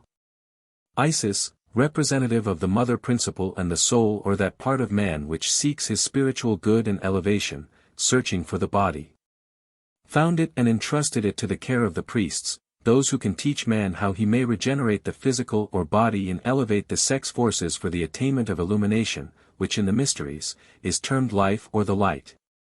Establishing at the same time the mysteries, the plan and method for the complete regeneration of man and his soul, in commemoration of the foul deed. One piece of the body, however, she could not find, the membrum virile, without which, or if degraded or so weakened by abuses that generation is no longer possible, illumination or salvation of soul, is impossible. For this she substituted a fictitious representation. The founders of the formal church never had this secret, consequently, in place of the word, which is the life. They substituted a doctrine of faith and vicarious atonement, which she consecrated and which, under the name of phallus, is to be found as the emblem of fecundity in all the ancient mysteries, on Christian churches as steeples and in the churches as the columns, altars, and the cross. This legend, in one sense, was purely astronomical. Osiris, then, was the sun, Isis the moon. Typhon was the symbol of winter, which destroys the fecundating and fertilizing powers of the sun, thus, as it were, depriving him of life. This was the catastrophe celebrated in the mysteries, and the aspirant, in these outer or symbolic ceremonies, was made to pass fictitiously through the sufferings and the death of Osiris. Mackey, Lexicon of Freemasonry. The idea of the existence of an enlightened people who lived at a remote era and came from the East, was a very prevalent notion among the ancient traditions. Ezekiel tells us, chapter 43, verse 2, that, the glory of the God Israel came from the way of the East. Adam Clarke says, all knowledge, all religion and all arts and sciences have traveled according to the course of the sun from east to west. Bazet tells us in his Manuel du Franc-Maçon, page 154, that, the veneration which Masons entertain for the East confirms an opinion previously announced. That the religious system of Masonry came from the East and has reference to the primitive religion, whose first occupation was the worship of the sun, but only as a representation of the divine light which is in man and which originally was part of God, the creator of the visible sun and visible or physical man. Pearson, Tradition of Freemasonry. Among the Egyptians, the chief deity, Osiris, was but another name for the sun, while his archenemy and destroyer, Typhon, was the typification of the night or darkness, or cold, always an emblem of death, which destroys and prevents fertilization. And lastly, among the Hindu, the three manifestations of their supreme deity, Brahma, Shiva and Vishnu, were symbols of the rising, meridian and setting sun. This early and very general prevalence of the sentiment of sun worship, among the masses and not in the circles of initiate priests, is worthy of especial attention on account of the influence that it exercised over the spurious Freemasonry of antiquity. Many, indeed nearly all of the Masonic symbols of the present day can be thoroughly understood and properly appreciated only by this reference to sun worship. One thing, at least, is incapable of refutation, and that is, that we are indebted to the Tyrian Masons for the introduction of the symbol of Hiram Abiff. The idea of the symbol, although modified by the Jewish Masons, is not Jewish in its inception. It was evidently borrowed from the pagan mysteries, where Bacchus, Adonis, Proserpine, and a host of other apotheosized beings play the same role that Hiram does in the Masonic, and Jesus, in the Christian, mysteries. Mackey, Symbolism of Freemasonry. In every country under heaven the initiations were performed in caverns, either natural or artificial, and darkness was honored with peculiar marks of veneration, by reason of its supposed priority of existence. Without matter there can be no form, without form the soul can find no habitation, without a vehicle it cannot experience and therefore is unable to attain consciousness. And God said, "Let there be light," and there was light. Light was an emblem of life, and is now an emblem of life, light and immortality, and darkness of death, and death was a prelude to resurrection, the bringing forth of light. It at once will be seen, therefore, in what manner the doctrine of the resurrection was inculcated and exemplified in these remarkable institutions of the ancients, and the priesthood of the initiates of the present. Pearson, Traditions of Freemasonry. In all the ancient systems of initiation, the candidate was shrouded in darkness, emblematical of sin and the flesh, as a preparation for the reception of light, the transmutation of the flesh and the bringing forth of the spirit, the soul light which is illumination. The duration varied in the different rites, and with each individual aspirant under training. In the Celtic mysteries of Druidism, the period in which the aspirant was immersed in darkness was 9 days and nights. Among the Greeks, at Eleusis, it was 3 times as long. And in the still severer rites of Mithras, in Persia, 50 days of darkness, solitude and fasting were imposed upon the adventurous neophyte who, by these excessive trials, was at length entitled to the full communication of the light of knowledge, of the exoteric part of the initiation. Darkness, like death, is the symbol of initiation, the resurrection, or coming into the light. It was for this reason that all the ancient initiations were performed at night. The same custom prevails in Freemasonry and the explanation is the same. Death and resurrection were taught in the mysteries, as they are in Freemasonry. The initiation was the lesson of death. The full fruition or autopsy, the reception of light, was the lesson of regeneration or resurrection. Light is, therefore, a fundamental symbol in Freemasonry.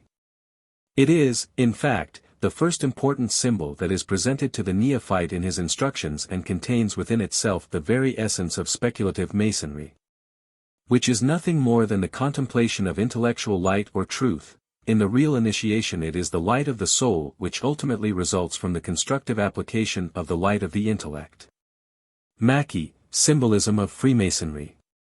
A laudable thirst after knowledge prompted the youth of all ranks to aspire to the ambition of deciphering the meaning and illustrations of those obscure symbols, which were said to have been communicated to the priests by the revelation from the celestial deities. Initiation was the only means of acquiring this knowledge, and it is therefore no wonder that initiation was so much in request. There was also another quality of the mind which served to recommend the mysteries, that strange attachment to the marvelous by which every grade of human nature is swayed. To excite this sentiment in all its sublimity of horror, the initiations were performed at the dead of night. No severity of probation could deter the bold and determined aspirant from encountering terrors and actual dangers which led to the gratification of his curiosity. These statements deal exclusively with the exoteric initiation and have either no knowledge of or no reference to the great work of renunciation, transmutation and regeneration through which aspirants to the priesthood had to pass. And the shades of darkness imparted vigor to the passion which looked forward to a recompense of such an exalted nature. Oliver, History of Initiation. In the old lectures it is said, "He that is truly square, well polished and uprightly fixed, is qualified to be a member of our most honorable society. He that trusteth such a person with any engagement is freed from all trouble and anxiety about the performance of it, for he is faithful to his trust, his words are the breathings of his heart, and he is an utter stranger to deceit." In the mysteries of India, the aspirant was invested with a consecrated sash or girdle, which he was directed to wear next his skin. It was manufactured with many mysterious ceremonies and said to possess the power of preserving the wearer from personal danger. It consisted of a cord composed of 3 times 3 threads twisted together and fastened at the end with a knot, and was called zener. Hence comes our cable tow. It was an emblem of their triune deity, the remembrance of whom we preserve in many of our symbols. Pearson, Traditions of Freemasonry.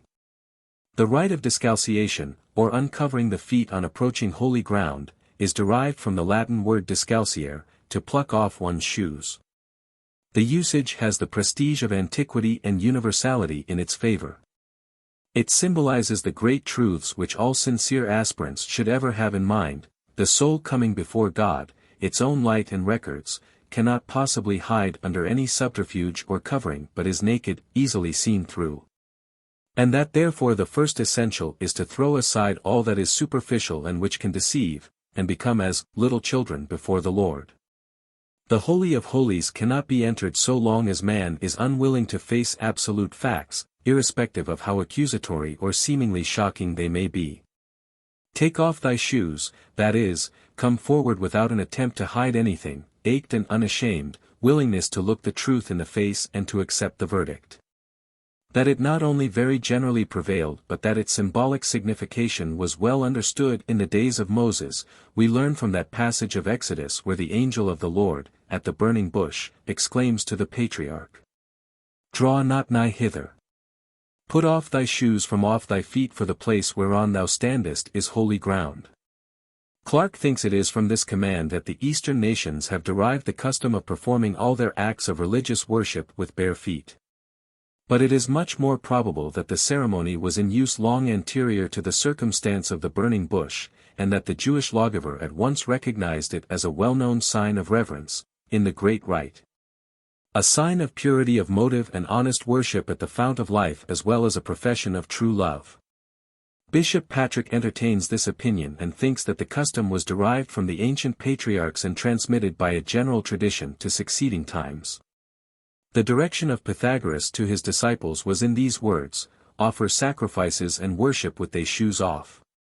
Do not worship, do not practice the rite of elevation, unless it is in purity, with shoes off, that is, uncovered, free from lustful or ulterior or selfish motive, for to enter the Holy of Holies, the inner sanctuary, the temple where life begins and ends, without this purity of heart, is to degrade and thereby become doubly degraded.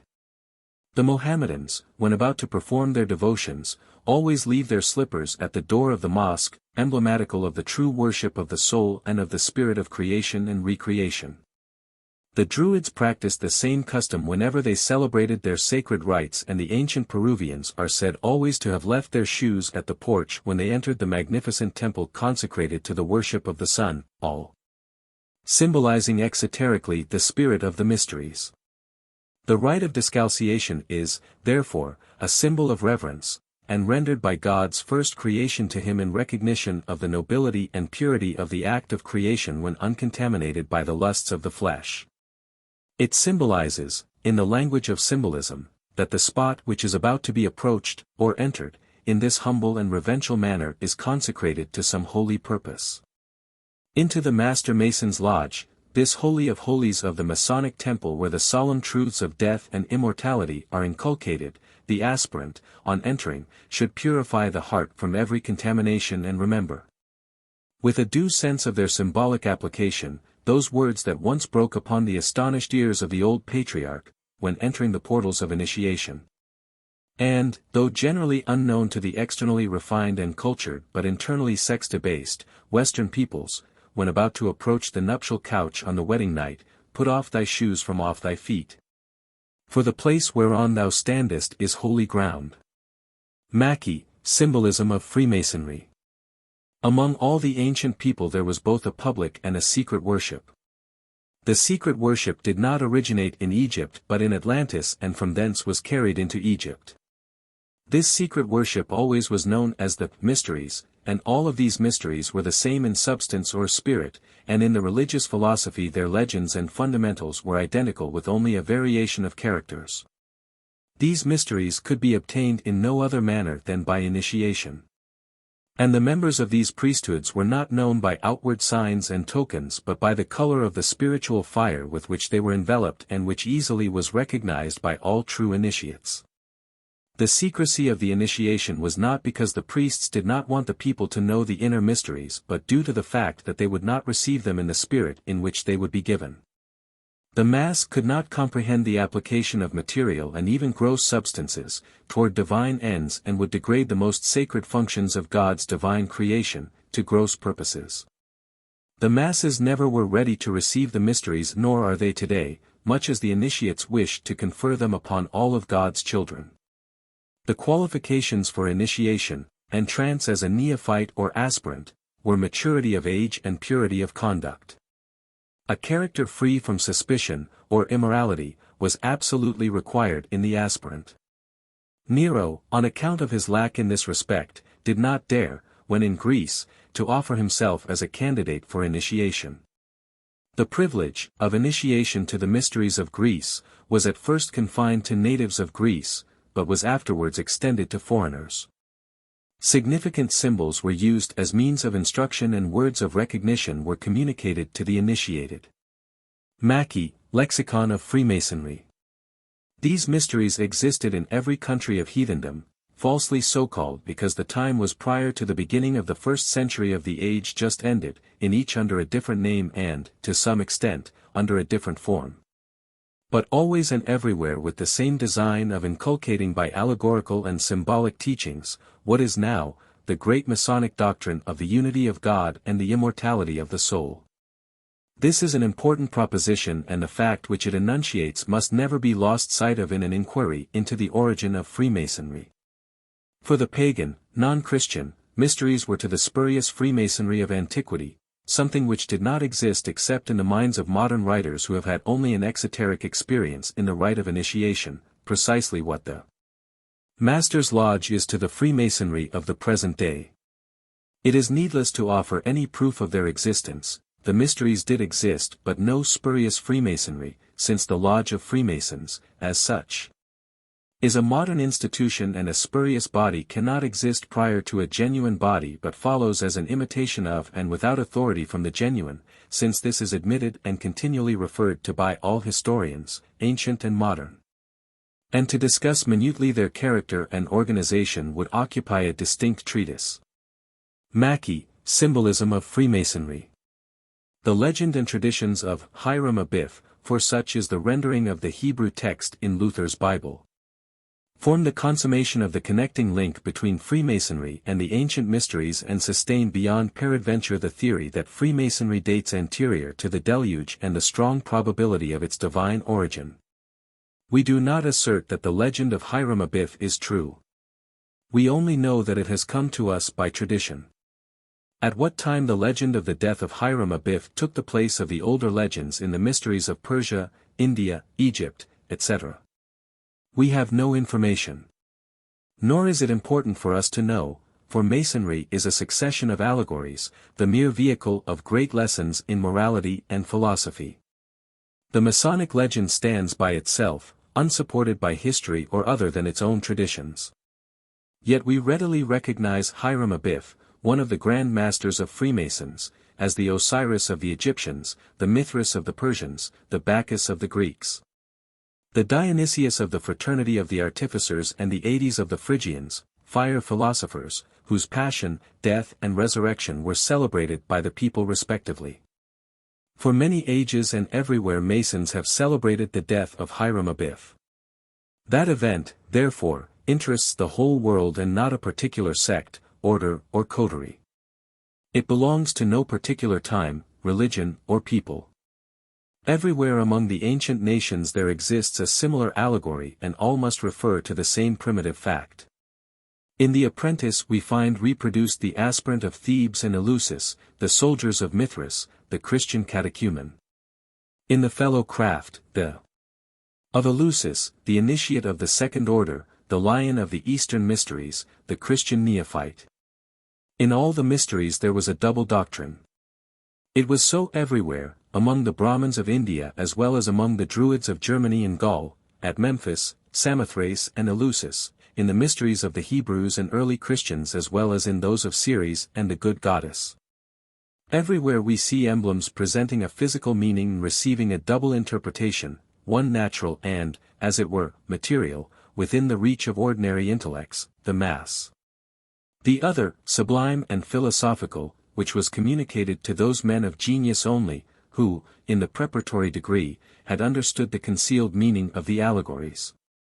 Everywhere in the East, the cradle of religions and allegories, symbolism and double interpretation, we see in ancient times under different names the same idea reproduced.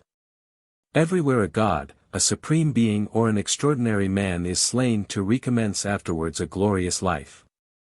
Everywhere we meet the memory of a great tragical event, a crime or transgression that plunges the people into sorrow and mourning, to which soon succeeds enthusiastic rejoicing.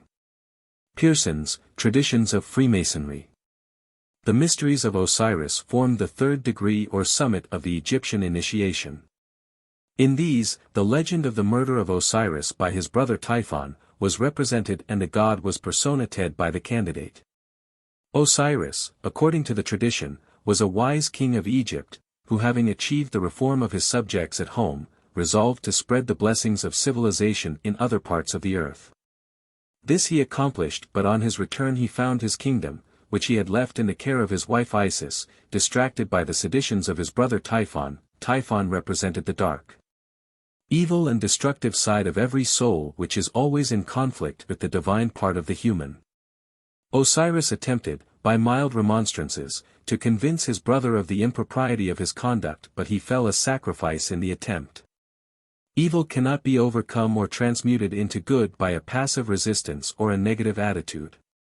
It must be overcome by the might of right, by active struggle and by constant labor, otherwise good will fall a prey to that which is destructive. For Typhon murdered him in a secret apartment. Nearly all great sins are committed in secret, and especially is this true of sex sins or abuses, and cutting up the body, enclosed the pieces in a chest, which he committed to the waters of the Nile.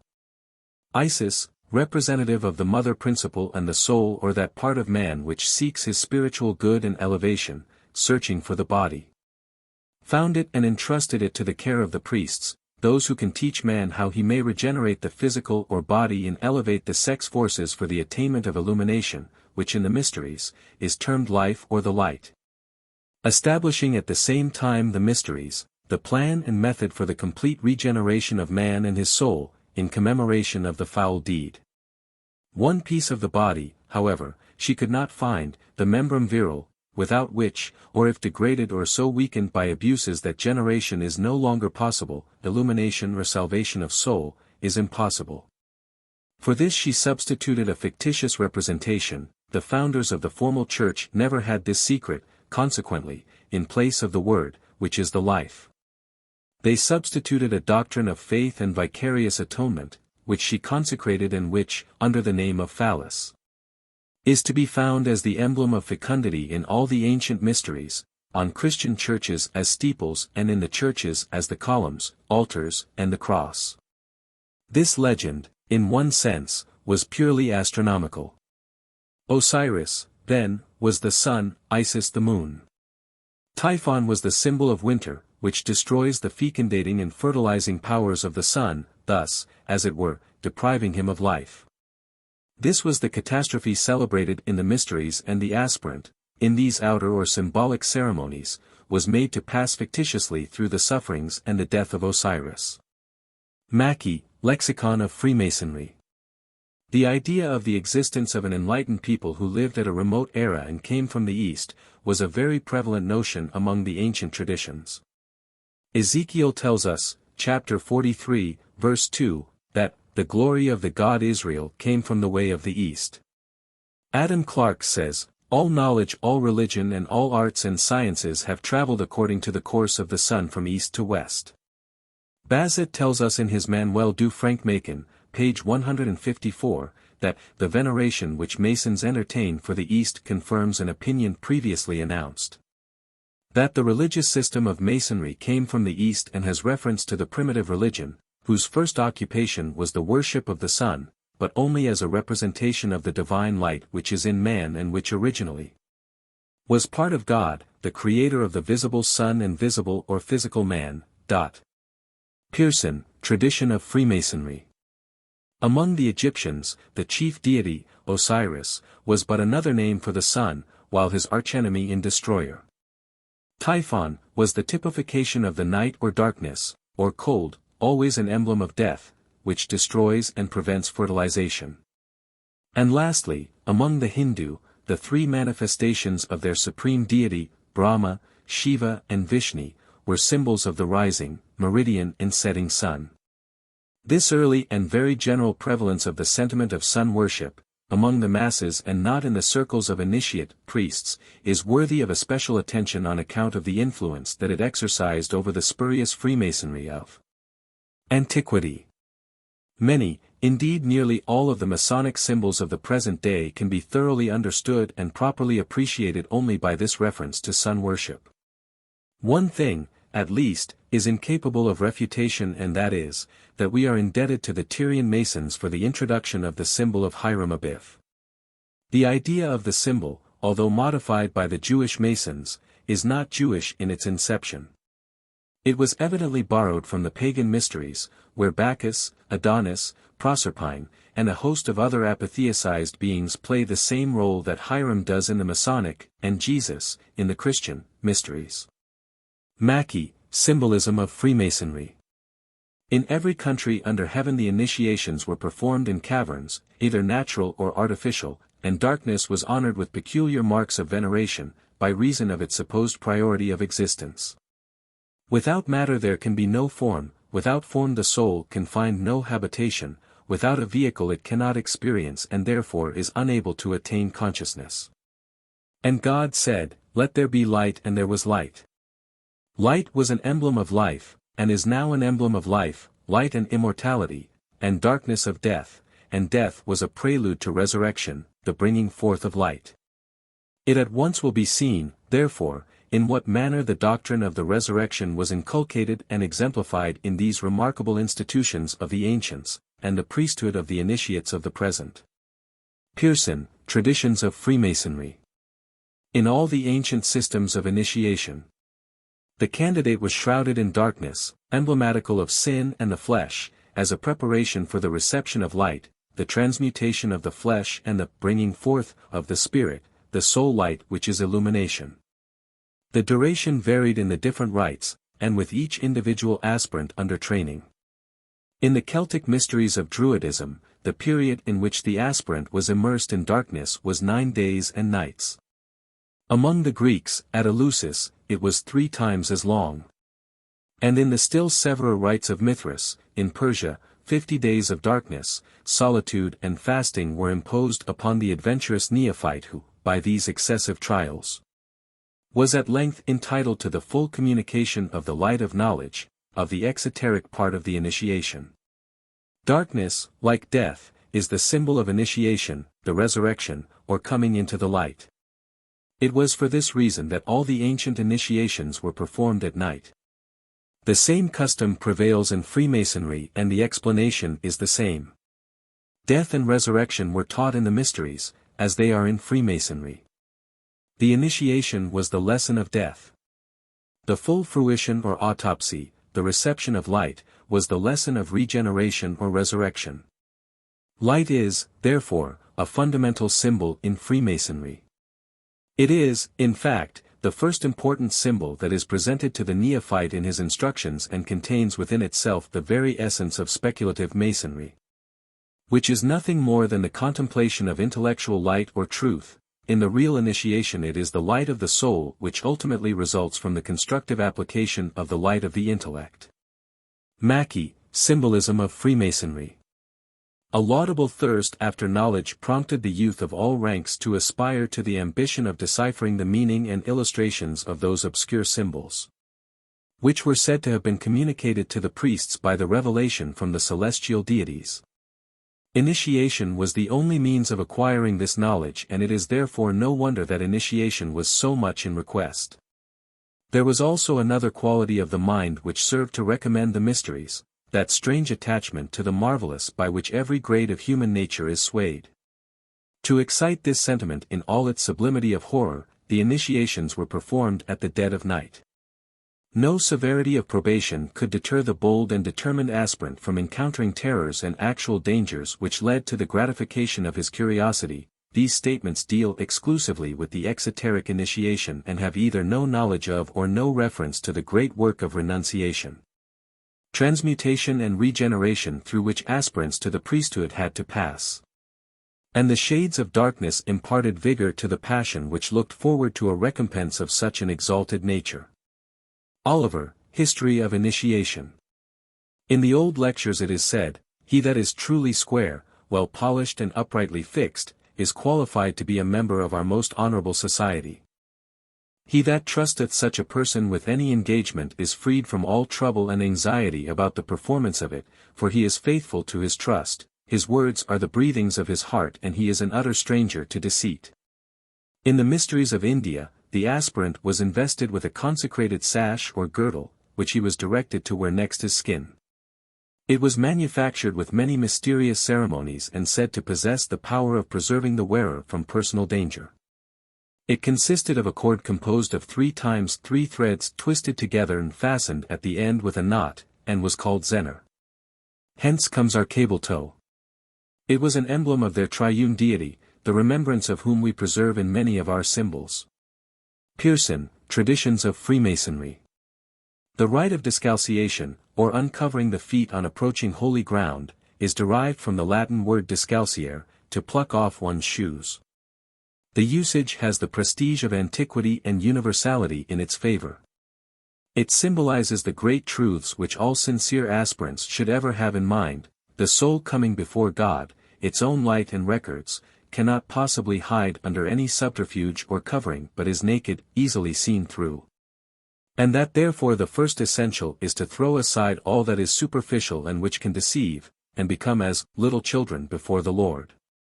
The Holy of Holies cannot be entered so long as man is unwilling to face absolute facts, irrespective of how accusatory or seemingly shocking they may be.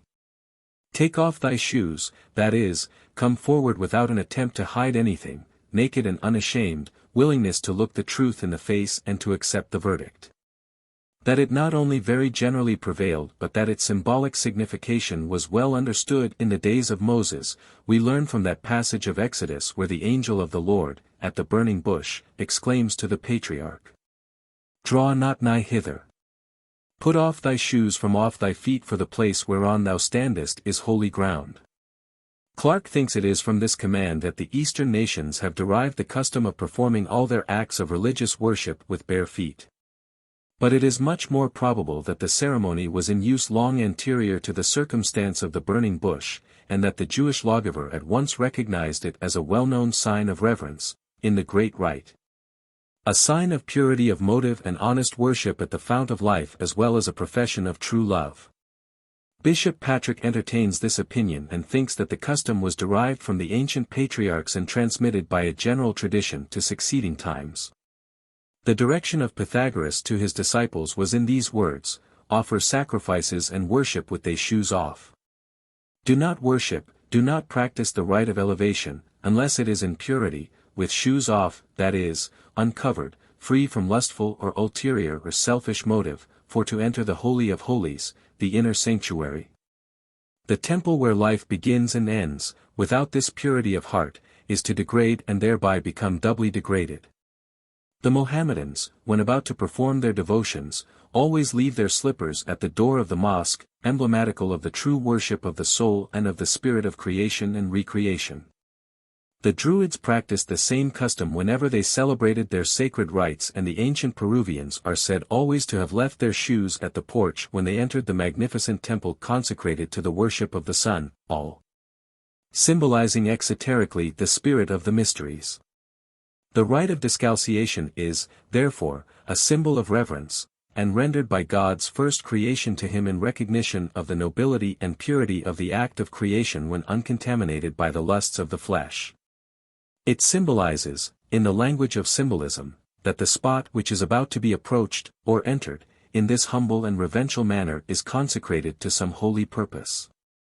Into the Master Mason's Lodge, this Holy of Holies of the Masonic Temple where the solemn truths of death and immortality are inculcated, the aspirant, on entering, should purify the heart from every contamination and remember, with a due sense of their symbolic application, those words that once broke upon the astonished ears of the old patriarch, when entering the portals of initiation. And, though generally unknown to the externally refined and cultured but internally sex-debased, Western peoples, when about to approach the nuptial couch on the wedding night, put off thy shoes from off thy feet. For the place whereon thou standest is holy ground. Mackey, Symbolism of Freemasonry. Worshipping at the altar of the deity with bare feet was universal ages before church edifices were known to the human race. Adam Clarke states that the custom of worshipping the deity barefooted was so general among all nations of antiquity, that it is one of the 13 proofs that the whole human race was derived from the one family. More than anything else, it is a proof of the reverence the original human family had for both God's and man's creative power before the serpent of lust entered the garden of creation. In the ancient, exoteric, initiation, the candidate never was permitted to enter on the threshold of the temple or sacred cavern in which the ceremonies were to be conducted, until, by the most solemn warnings, he had been impressed with the necessity of caution, secrecy, and fortitude. Mackey, Manual of the Lodge. The probation of a candidate in ancient times embraced many important particulars, but principally his fortitude and constancy were severely tried by the application of severe tests, the while he was left apparently without means of defense or protection. He who was unwilling to sacrifice life, if need be, in order to gain the object sought for, was unworthy of initiation and never could hope to attain the realm of light, the hope of immortality. Freemasonry is a system based upon the knowledge and acknowledgement of God, who is the creator of the world and the author and giver of every good and perfect gift. The vehicle which has brought down from the antediluvian world the primitive religion of man. It must not, however, be mistaken for a religious sect, although it embraces that universal system in which all men agree, while the infidel and atheist are excluded because they prefer the dangerous alternative of disbelieving the existence. Pearson, Tradition of Freemasonry.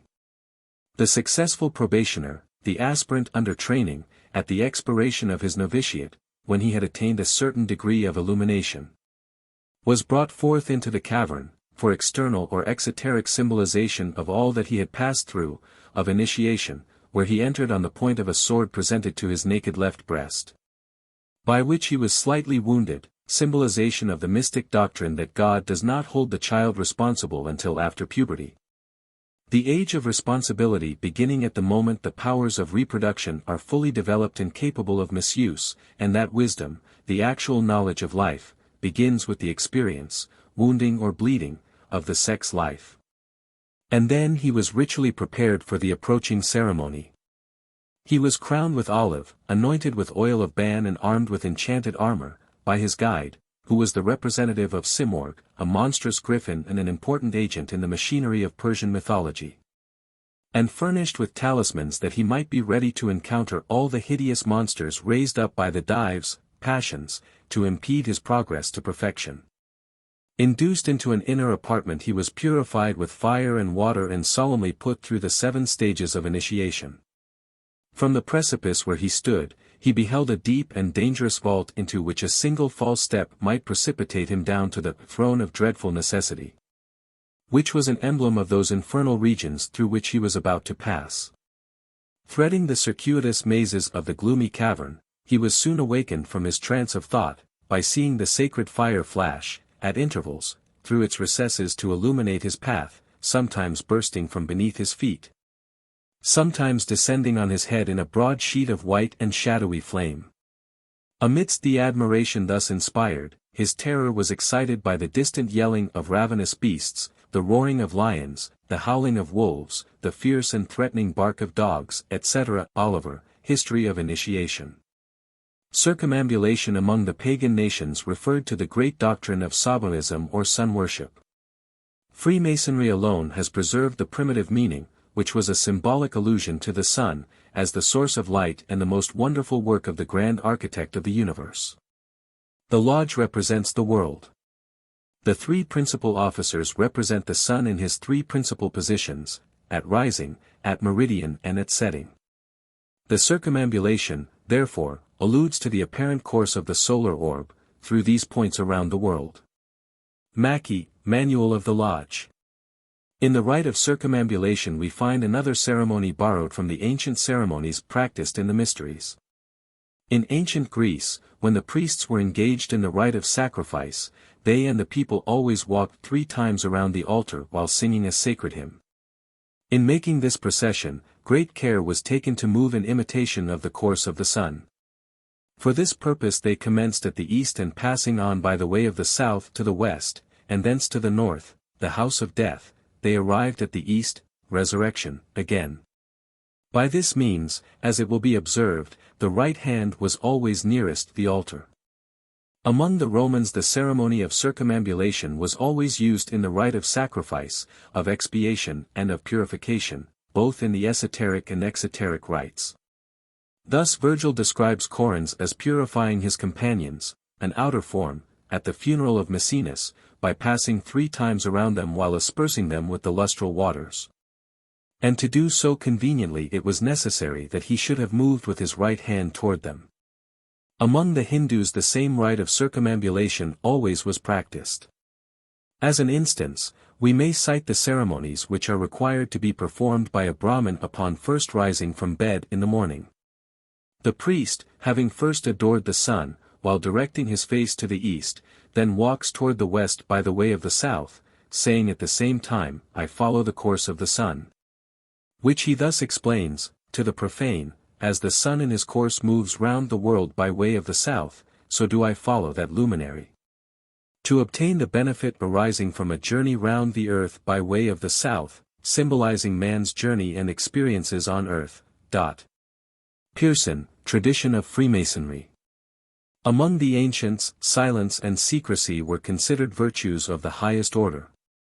The Egyptians worshipped, honored, Hippocrates, the god of secrecy, raised altars in his name, to the virtue in the silent tongue, and wreathed them with garlands of flowers. How well and with what honor! Moderns might copy the spirit of the practice. Among the ancient Romans these virtues were not less esteemed, and a distinguished Latin poet tells us, for faithful silence also there is a sure reward. This is certainly true in today's school of the mystics. Sickles, Freemason's Guide. An oath taken with the face toward the east, emblematic of the creative power, was deemed more solemn and binding than when taken with the face toward any other cardinal point. Oaths were variously confirmed by lifting up the hand to heaven, by placing them on the altar, or on a stone, or in the hands of the person administering the oath. A most solemn method of confirming an oath was by placing a drawn sword across the throat of the person to whom it was administered and invoking heaven, earth and sea to witness the ratification, a comparatively late method of conferring an obligation.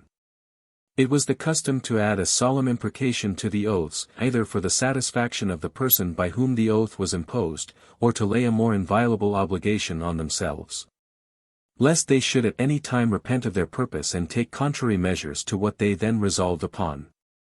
The person who took the oath in some of the mysterious rites was to be upon bare knees, with a naked sword pointed to his throat. Pearson, Traditions of Freemasonry.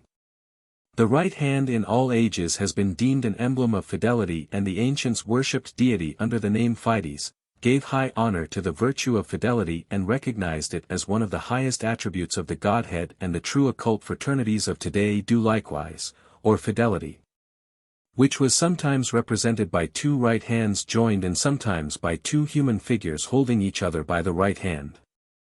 Sickles, General Hymen Reason. Valerius Maximus tells us that the ancients had a moral deity whom they called Fides. Her temple was first consecrated by Numa. Fides was a goddess of honesty and fidelity. It were well to resurrect this goddess in these modern days when there is so great lack of that quality of mind which respects confidence as sacred and a promise as inviolable. And the writer adds, when they promised anything of old they gave the right hand to pledge it, as we do, and therefore Fides is represented as giving her hand and sometimes her two hands conjoining. Carterius more fully describes this by observing that the proper residence of faith and fidelity was thought by the ancients to be in the right hand. And therefore this deity was sometimes represented by two right hands joined together, sometimes by two little images each shaking the other's right hand, so that the right hand was by them held sacred and symbolically was made use of in a solemn manner to denote fidelity. In the scriptures we find frequent references to the use of the right hand, either in confirmation of an agreement or as an emblem of truth and fidelity. Thus as T.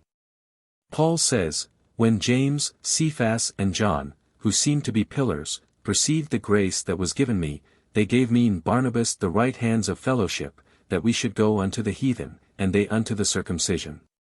In Psalms it is said, their right hand is a right hand of falsehood, that is to say, they lift up their right hand to swear to what is not true. Of all the modern exoteric fraternities, Masonry is generally conceded to hold the strongest bond of fidelity between member and member, but this honor seems to be hanging in the balance, and with the shattering of this link which binds Mason to Mason will come the fall of the modern fraternity. Just as the betrayal of confidences by the ancient brethren brought about the ruin of the older institutions of esotericism.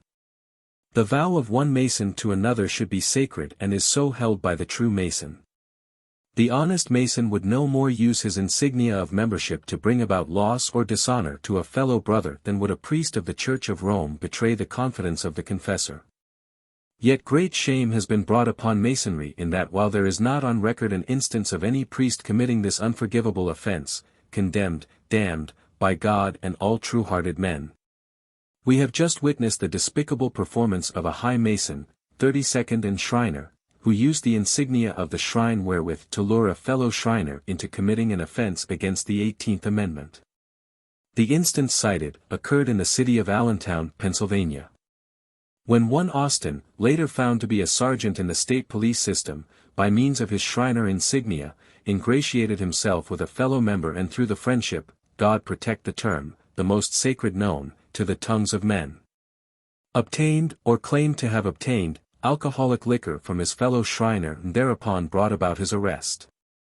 During the trial of the case, the defense attorney stigmatized state policeman Austin as having used one of the most reprehensible, despicable, and revolting methods of securing evidence ever perpetrated in that section. That in hiding his intention under the guise of a button of a Shriner, a method obnoxious to all decent people, to gain the good graces of members of that order, he exhibited a yellow brand of conduct heretofore unknown. It is not here a question of whether the accused did commit the act with which he was charged, or whether we believe the 18th Amendment to be unjust and class legislation. But it is a question of the degrading use made of a Mason's most sacred possession, his knowledge of Masonry, to gain another member's secret. The action of Sergeant Austin will go down in Masonic history equally with that of Morgan, the supposed exposer of the secrets of Masonry, and unless the Masonic fraternity universally will take action to punish, Masonically, this man who has so deeply degraded all that Masonic fellowship stands for. Then the beginning of the fall of the institution may be dated from the year 1924. This lifting up the right hand was, in fact, the universal mode adopted among both Jews and pagans, pagans a most foolish appellation for pre-Christian peoples, in taking an oath. The custom is certainly older than the days of Abraham, who said to the king of Sodom, I have lift up mine hand unto the Lord, the Most High God, the possessor of heaven and earth, that I will not take anything that is thine. The mode of expression shows that the uplifting of the right hand was a familiar emblem and recognized as an evidence of truth, and of trustworthiness and confidence between those pledging a trust or making a vow. Pearson, Traditions of Masonry. The rite of illumination is a very ancient ceremony and constitutes an important, esoteric, feature in all the mysteries of the early, as well as modern, ages. In the Egyptian, Kabirian, Sidonian, Eleusinian, Scandinavian and Druidical rituals it held a prominent place, and in them all represented the same ideas. It marked the termination, culmination, of the mystic pilgrimage through gloom and night, suffering and sacrifice, and was emblematic of the moral and intellectual light which pours its divine radiance on the mind after it has conquered the prejudice and passions and ignorance with which it has so long been struggling. Sickles, Freemason's Guide. Light was, in accordance with the old religious sentiment, the great object of attainment in all the ancient religious mysteries. It was the aim and the end of the pilgrimage of the aspirant. It was then, as it is now, in Masonry, made the symbol of truth and knowledge. With the aspirant in the mysteries, it was not merely a symbol, because the neophyte was forced to bring the light of the soul into manifestation or fail. And to fail was to lose his life. This was always its ancient symbolism, and we must never lose sight of this emblematic meaning, when we are considering the nature and signification of Masonic light. When the candidate makes a demand for light, it is not merely for that material light which is to remove a physical darkness, that is only the outward form, which conceals the inner symbolism. He craves an intellectual, soul, illumination which will dispel the darkness of mental and moral ignorance, and bring to his view, as an eyewitness, the sublime truths of religion, philosophy and science, which it is the great design of Freemasonry, the mysteries, to teach. In all the ancient systems this reverence for light, as the symbol of truth, the actuality of the soul, was predominant. In the mysteries of every nation, the candidate was made to pass, during his initiations, through scenes of utter darkness, representative of the material envelope, the physical gross body. And at length terminated his trials by an admission to the splendidly illuminated cecellum or sanctuary, symbolic of the breaking in of the light or illumination of the soul, where he was said to have attained pure and perfect light, and where he received the necessary instructions which were to invest him with that knowledge of the divine truth which it had been the object of all his labors to gain, and the design of the institution, into which he had been initiated, to bestow. Mackey, Symbolism of Freemasonry. The rite of entrusting supplies us with many important and interesting symbols. There is an important period in the ceremony of Masonic initiation, where the candidate is about to receive a full communication of the mysteries through which he has passed, and to which the trials and labors which he has undergone can only entitle him. This ceremony is technically called the rite of entrusting, because it is then the aspirant begins to be entrusted with that for the possession of which he was seeking. It is equivalent to what, in the ancient mysteries, was called the autopsy, or the seeing of what only the initiated were permitted to see, the opening of the light in the center of life, the illumination of the soul, coming into consciousness of soul, the actual vision of the individualized soul. Paul attained this when he said, I have this day seen that of which it is not lawful for me to speak. This rite of entrusting is, of course, divided into several parts or periods. For the aperita, or secret things of Masonry, are not to be given at once but in gradual progression. It begins, however, with the communication of light, which, although but a preparation for the development of the mysteries which are to follow, must be considered as one of the most important symbols in the whole science of Masonic symbolism. In the true initiation, the finding of the center from which the light comes is the beginning of the path which finally ends in mastership, sonship, or conscious immortality. Illumination is the birth of the child in the manger, body. It is the birth of man-Isis in the present age as it was the birth of Christos, or Christ, of the past age. This child must then be watched so that it will grow into manhood, and between the period of childhood, illumination, and manhood, mastership, many mysteries will unfold or reveal themselves. So important, indeed, is it, and so much does it pervade with its influence and its relations to the whole Masonic system, that Freemasonry itself anciently received, among other appellations, that of lux or light, to signify that it is to be regarded as the sublime doctrine of divine truth by which the path of him who has attained it is to be illuminated in his pilgrimage of life. Mackey, Symbolism of Freemasonry.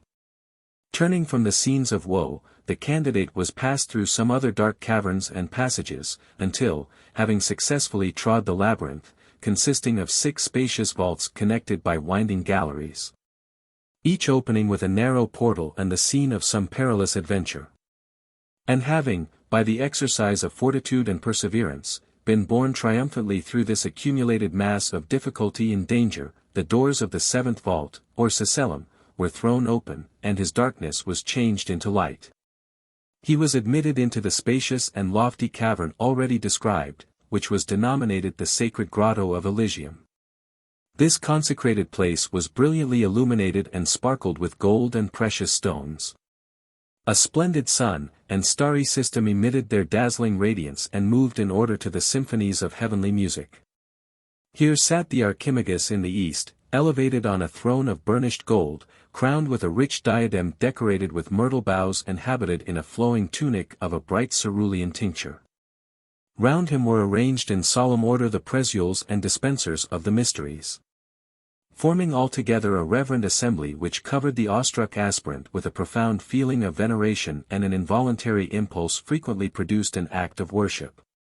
Here he was received with congratulations, and after having entered into the usual engagement for keeping secret the sacred rite of Mithras, the sacred words were entrusted to him, of which the Tetractes, or Name of God, was the chief. Oliver, History of Initiation. The rite of investiture, called, in the colloquially technical language of the order, the ceremony of clothing, brings us at once to the consideration of that well-known symbol of Freemasonry, the lambskin apron. This rite of investiture, or the placing upon the aspirant of some garment, as indication of his appropriate preparation for the ceremonies in which he was about to engage, prevailed in all the ancient institutions. In the Levitical economy of the Israelites, the priests always wore the abnet, or linen apron, or girdle, as a part of the investiture of the priesthood. This, with the other garments, was to be worn, as the text expresses it, for glory and for beauty, or, as it has been explained by a learned commentator, as emblematical of that holiness and purity which ever characterized the divine nature, and characterized the neophyte after the transmutation of the gross into the finer, the mortal into the immortal, and the worship which is worthy of him. In the Persian mysteries of Mithras, the candidate, having first received light, was invested with a girdle, symbolic always of having won control over the gross creative functions and the debasing desires native thereto in the natural man. As likewise having gained full knowledge of the transmutation of the Elixir Vitae, and the raising of the serpent on the cross, a crown or mitre, indicating a coming into the kingdom, through the process of regeneration. Purple tunic, symbolic of self-mastery, or the right to govern a kingdom, and, lastly, a white apron, indicating that only a pure or noble or elevating, uplifting, use would henceforth be made of the creative, godlike, forces. In the initiations practiced in Hindustan, India, in the ceremony of investiture was substituted the sash, or sacred zenner, consisting of a cord, composed of 9 threads twisted into a knot at the end, and hanging from the left shoulder to the right hip. This was, perhaps, the type of the Masonic scarf, which always is or ought to be worn in the same position. In the Scandinavian rites, where the military genius of the people had introduced a warlike species of initiation, instead of the apron, we find the candidate receiving a white shield, which was, however, always presented with the accompaniment of some symbolic instruction, not very dissimilar to that which is connected with the Masonic apron. In the Apocalypse, a white stone, physical and spiritual regeneration establishing immortality, was the reward promised by the Spirit to those who overcame. And in the same mystical book the Apostle is instructed to say, that fine linen, clean and white, is the righteousness of the saints. In the early ages of the Christian Church, assemblies, a white garment was placed upon the catechumen who recently had been baptized, to denote that he had been cleansed from his former sins and was thenceforth to lead a life of innocence and purity. Hence it was presented to him with this appropriate charge: receive the white and undefiled garment and produce it unspotted before the tribunal of our Lord Jesus Christ, that you may obtain immortal life. Mackey, Symbolism of Freemasonry. There is no one symbol of Masonry more important in its teachings or more interesting in its history, than that of the lambskin or white leather apron.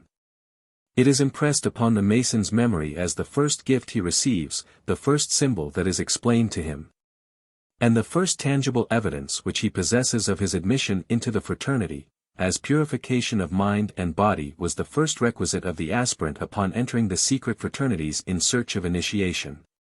The apron or girdle, in ancient times, was a universally received emblem of truth and passive duty. The Israelites, when preparing to effect their escape from Egyptian captivity, were enjoined to eat the Passover, passing from one stage to the other, from the mortal, carnal, to the regenerate, with their loins girded. In the scriptures the loins are representative of the reins, the procreative function. Therefore the command was to pass over from the old life to the new with the passions safely under control. It was the firm opinion of the Essenes that internal purity and rectitude of conduct were strikingly evinced by a person's outward appearance. The belief was probably derived from that famous precept of King Solomon, who had constantly the same emblematical reference on his lips: let thy garments be always white. When a candidate was initiated into the ancient mysteries, he was esteemed regenerate and he was invested with a white garment and apron as a symbol of his newly attained purity. Among the Greeks the garment of initiation was white, because, says Cicero, white is the color most acceptable to the gods. This robe was accounted sacred and a never-failing source of protection in every emergency. All the ancient statues of the heathen gods which have been discovered in Egypt, Greece, Persia, Hindustan or America are uniformly decorated with aprons. Hence is deducted the antiquity of this article of apparel. Pearson, Traditions of Freemasonry. The emblematical foundations or supports of a Masonic lodge are three pillars, denominated wisdom, strength and beauty. These three noble pillars give it a stability which no exertion of art or ingenuity can subvert and no force can overthrow. They were thus named in allusion to the perfection with which our system has been endowed by the Almighty Architect, because, without wisdom to contrive, strength to support, and beauty to adore, no structure can be perfect. In the ancient mysteries these three pillars represented the great emblematical triad of deity, as with us they refer to the three principal officers of the lodge. In the British mysteries, the adytum or lodge was actually supported by three stones or pillars, which were supposed to convey a regenerating purity to the aspirant, after having endured the ceremony of initiation in all its accustomed formalities. The delivery from between them was termed a new birth. As a matter of fact, the original representation of the three pillars was not by 3 stones but by 2 stones and 1 column. The Persians, who termed their emblematical Mithraic cave or lodge the Empyrean, feigned to be supported by 3 intelligencies, or Mista, Mitra and Mithras, who were usually denominated from certain characteristics which they were supposed individually to possess: eternity, fecundity and authority, immortality as the result of virility through strength, for the glory of God in man is in man's strength. Similar to this were the forms of the Egyptian deity, designed by the attributes of wisdom, power and goodness, and the sovereign good, intellect and energy of the Platonists, which were also regarded as the respective properties of the divine triad. It is remarkable that every mysterious system practiced on the habitable globe contained this triad of the deity, which some writers refer to as the Trinity, others as the triple offspring of Noah and others as the three sons of Adam, Abel, Cain and Seth. The oracle in Damascus asserted that, throughout the world a triad shines forth, which resolves itself into a monad, and the uniform symbol of this threefold deity was an equilateral triangle, the precise form occupied by our pillars of wisdom, strength and beauty. Pearson, Traditions of Freemasonry. The three principal offices of a lodge are, it is needless to say, situated in the east, west and south. Now, bearing in mind that the lodge is a symbol of the world, or of the universe, the reference to these three offices to the sun at its rising, its setting, and its meridian height, must at once suggest itself. In the Brahminical initiations of Hindustan, which are among the earliest that have been transmitted to us and may also be considered as the cradle of all the others of subsequent ages and various countries, the ceremonies were performed in vast caverns, the remains of some of which, at Salsette, Elephanta, and a few other places, will give the spectators but a very inadequate idea of the extent and splendor of these ancient Indian lodges. The interior of the cavern of initiation was lighted by innumerable lamps, and there sat, in the east, the west and the south, the principal hierophants or explainers of the mysteries, as representatives of Brahma, Vishnu and Shiva. Now, Brahma was the supreme deity of the Hindus, borrowed or derived from the sun god of their Sabaean ancestors, and Vishnu and Shiva were but manifestations of his attributes. We learn from the Indian pantheon that when the sun rises in the east, he is Brahma, when he gains his meridian in the south, he is Shiva, and when he sets in the west, he is Vishnu. Again, in the Zoroastric mysteries of Persia, the temple of initiation was circular, being made so as to represent the universe. The sun in the east, with the surrounding zodiac, formed an indispensable part of the ceremony of the reception. In the Egyptian mysteries of Osiris, the same reference to the sun is contained, and Herodotus, who himself was an initiate, intimates that the ceremonies consisted in the representation of a sun god, who had been incarnate, that is, had appeared on earth, or rose, and who was at length put to death by Typhon, the symbol of darkness, typical of the sun's setting.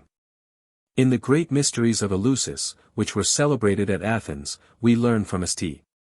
Chrysostom, as well as other authorities, that the temple of initiation was symbolic of the universe, also of the illuminated or conscious soul which is symbolized by the winged globe, and we know that one of the officers represented the sun. Mackey, Symbolism of Freemasonry. In the east, as the pillar of wisdom, this deity was called Brahma, in the west, as the pillar of strength, Vishnu, and in the south, as the pillar of beauty, Shiva. Hence, in the Indian initiations the representative of Brahma was seated in the east, that of Vishnu in the west and that of Shiva in the south. A very remarkable coincidence with the practice of ancient Masonry. Pearson, Traditions of Freemasonry. The lodge continues throughout the degree to be presented to the initiated as a symbol of the world, and hence its covering is figuratively supposed to be the clouded canopy, on which the host of stars is represented. Man, as the microcosm, contains within himself a counterpart of everything the universe contains, as well as all the passions and emotions native to all men and which, through initiation, must be brought into harmonious relationship one with the other. This is the great work. The mystical ladder, which is here referred to as a symbol that was widely diffused among the religions of antiquity where, as in Masonry, it was always supposed to consist of 7 steps, because 7 was held a sacred number. In some of the exoteric ceremonies of the ancient mysteries, the 7 steps represented the 7 planets and the sun was the topmost. Mackey, Manual of the Lodge. The lodge as a representative of the world, and in the inner and actual work of the mystic fraternities, of man as the microcosm who had to be brought under a law functioning as perfectly as that under which the macrocosm is governed, is of course, supposed to have no other roof than the heavens.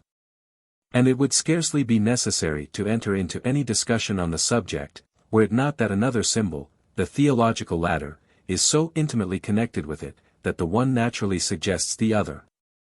Now, this mystic ladder, which connects the ground floor of the lodge with its roof or covering, man, of the earth, with heaven, which is the soul, is another important and interesting link, which binds with one common chain.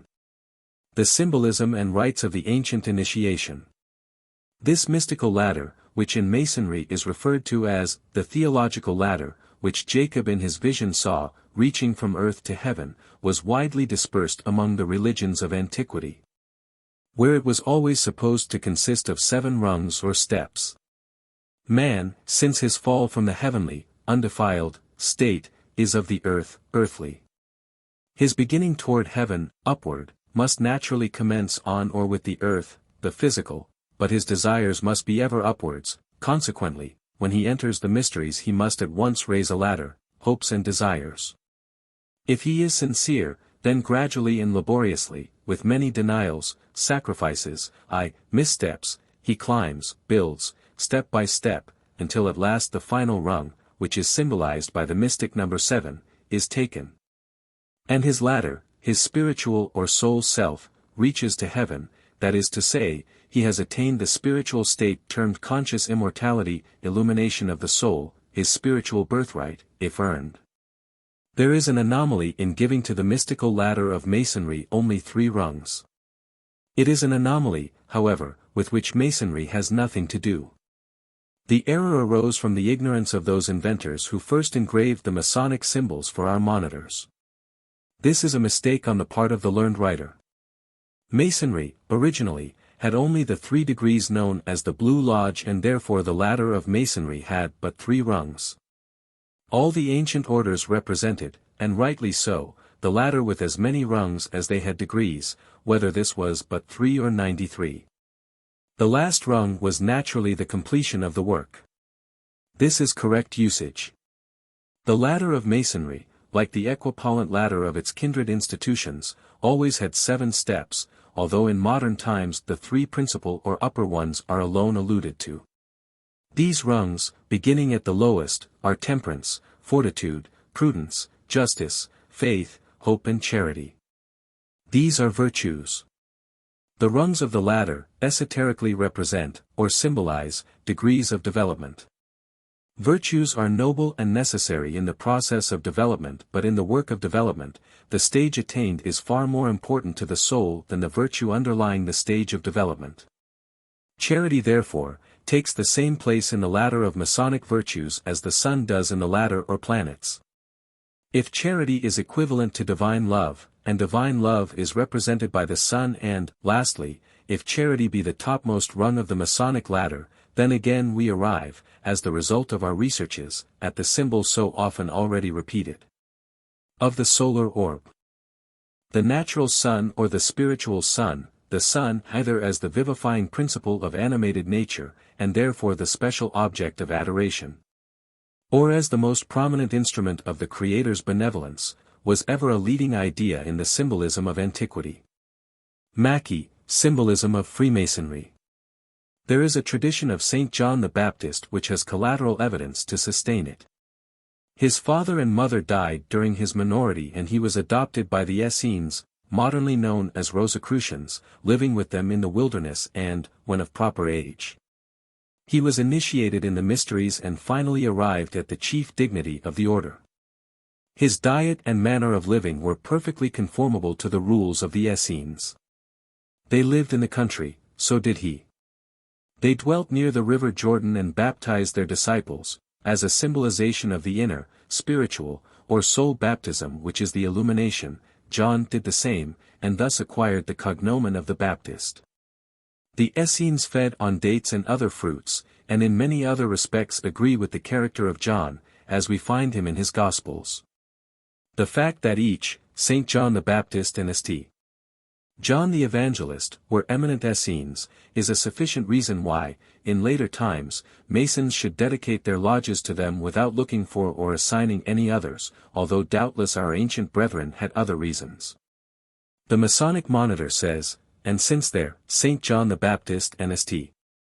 John the Evangelist, time, there is represented in every regular and well-governed lodge a certain point within a circle, embordered by 2 perpendicular parallel lines, representing St. John the Baptist and St. John the Evangelist, and upon the top rests the Holy Scriptures. Pearson, Traditions of Freemasonry.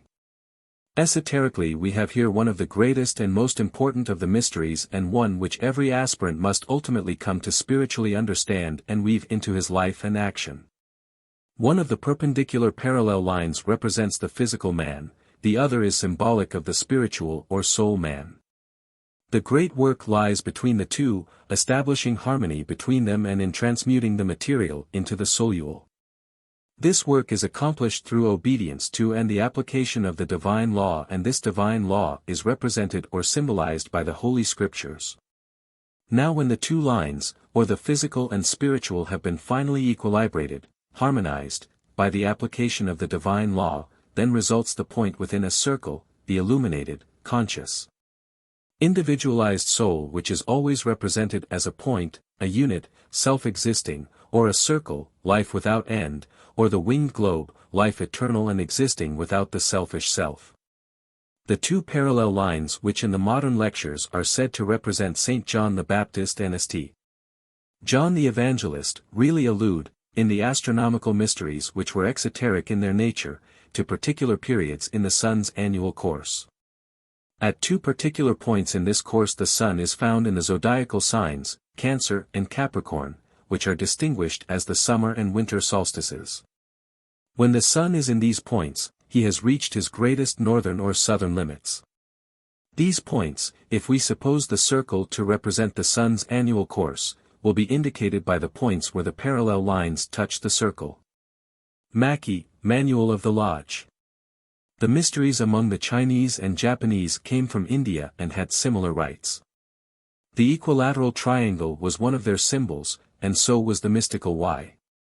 Both alluding to the triune God, the latter being the ineffable name of deity, for which symbol the modern Masons have substituted the 47th problem of Euclid from its similarity in shape, having lost the explanation of their original symbol.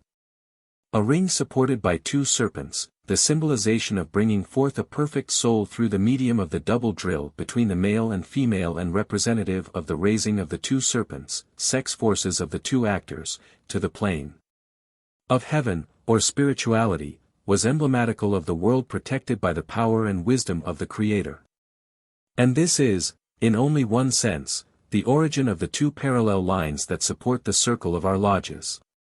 In the Druidical rites, the point within the circle, and the cube, were emblems of Odin, the supreme God, the author of everything that existed, the eternal, the ancient and living and awful being, the searcher into concealed things, the being that never changeth. The point within became a universal emblem to denote the temple of the deity, and was referred to the planetary circle in the center of which was fixed the sun, as the universal God and Father of nature. For the whole circle of heaven was called God.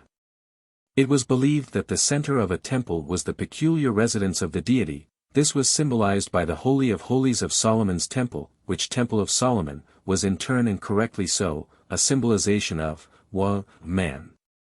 Let him who is in dead earnest seek the solution of this enigma, and he has the key to the riddle of the universe, the exterior decorations being merely ornamental. Mexico, Britain, Egypt, India, etc. present us many remains of temples built in circular form, in the center of which still remains the point or emblems of divinity.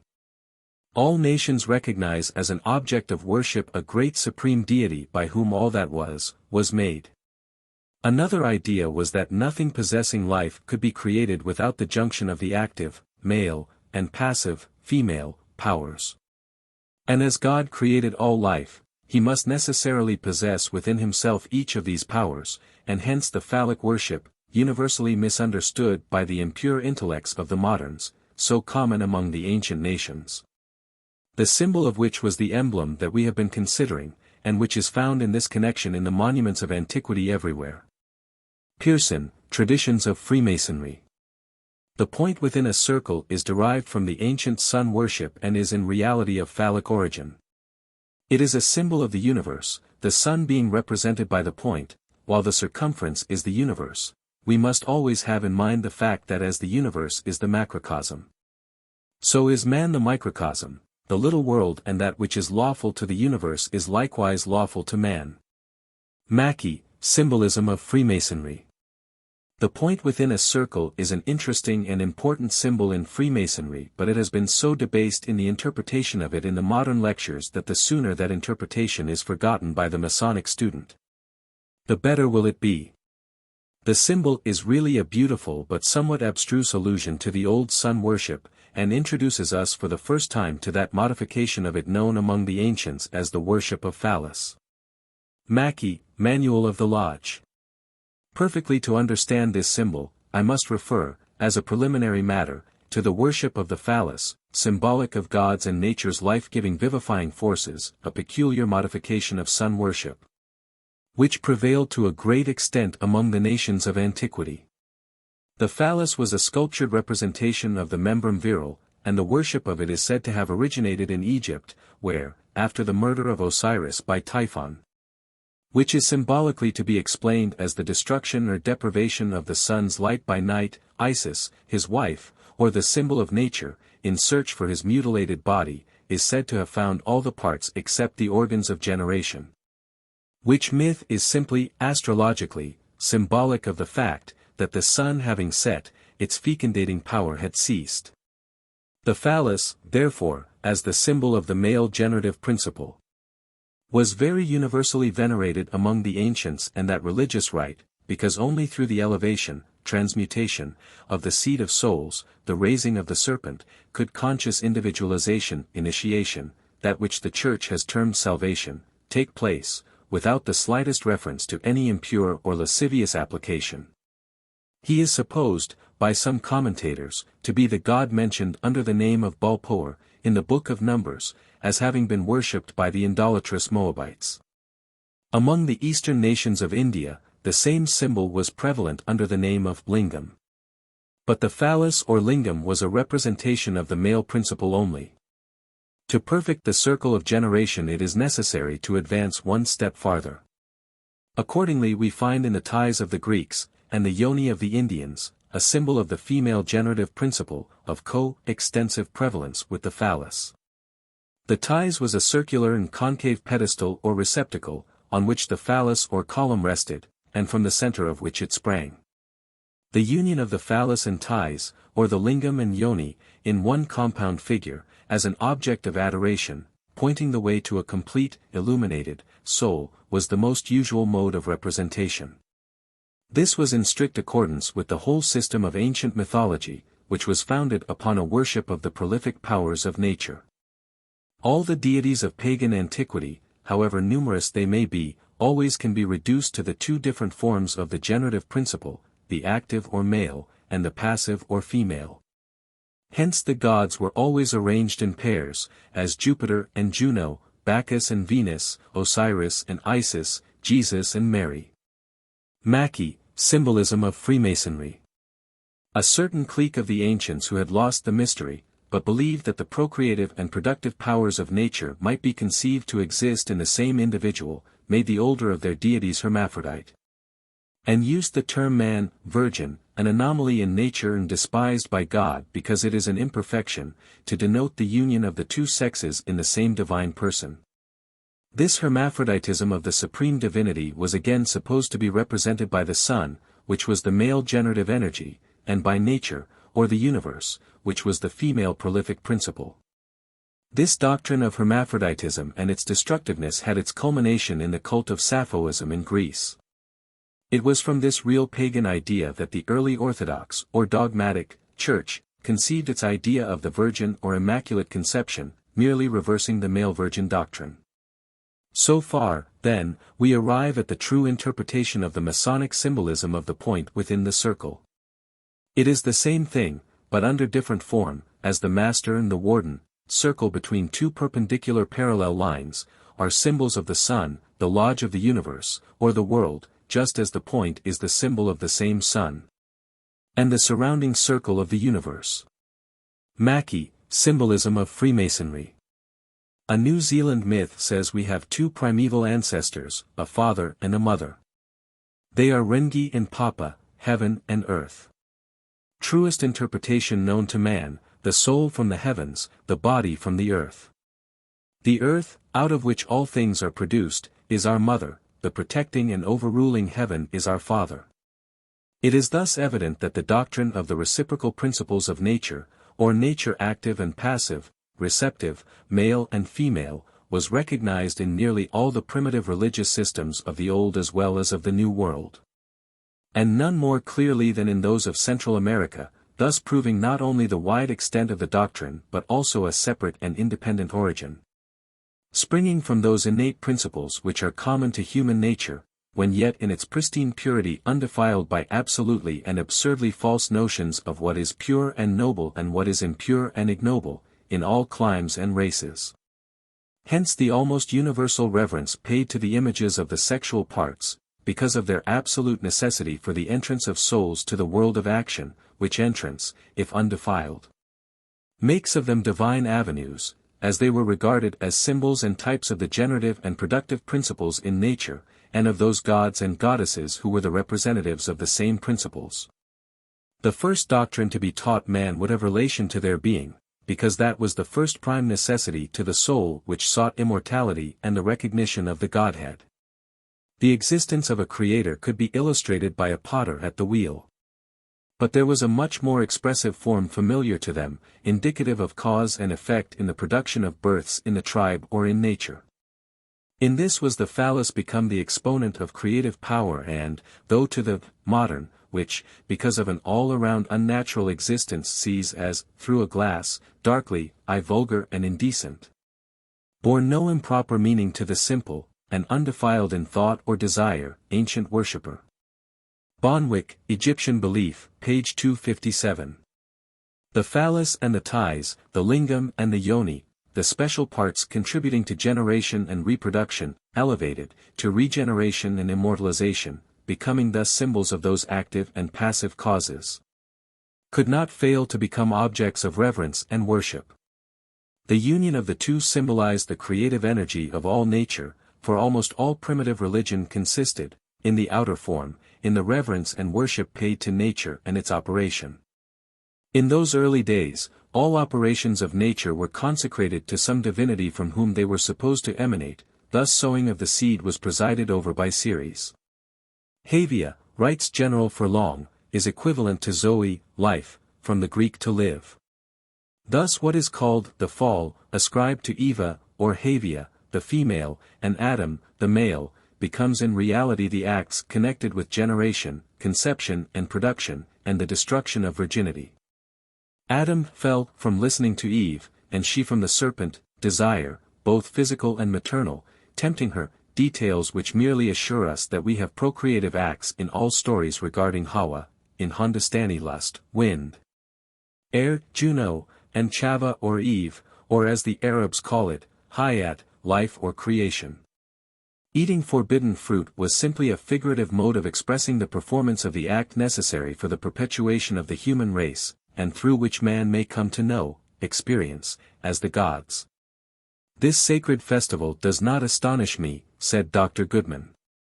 I feel persuaded that this was the first festival that man celebrated, and I do not see why we should not pray to God when we are going to procreate a being in his image, as we pray before we take our food, which serves to support our body, after it is created. Working to give birth to a reasonable being, is the most, noble and holy action, as thus the first Indians thought who revered the lingam, the symbol of generation, the ancient Egyptians who carried the phallus in procession, the Greeks who erected temples to Priapus.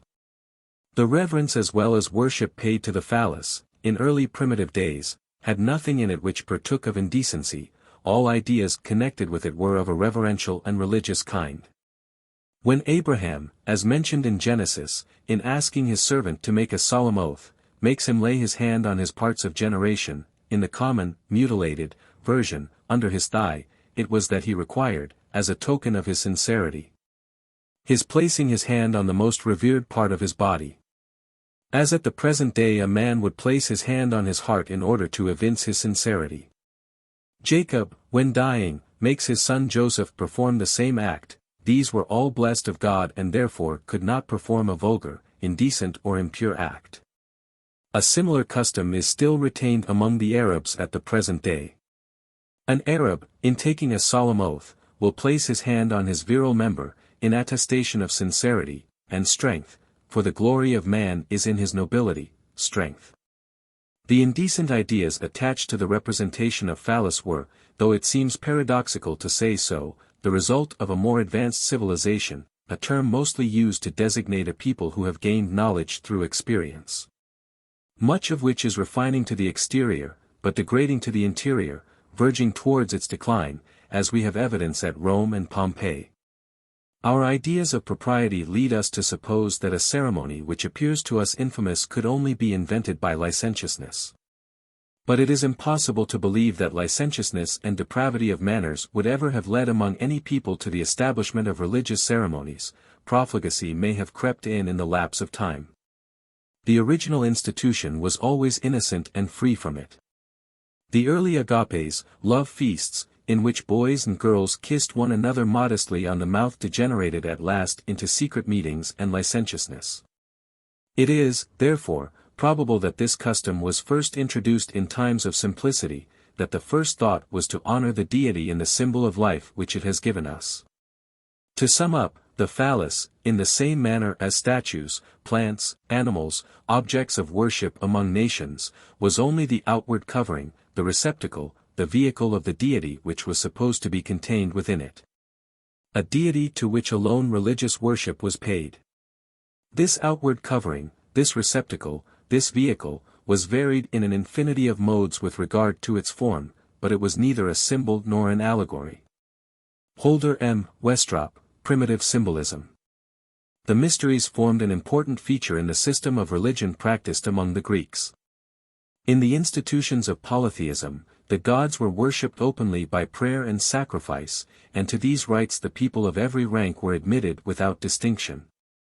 Because they formed the beaten track of duty which mortal man was supposed to owe to the immortal deities.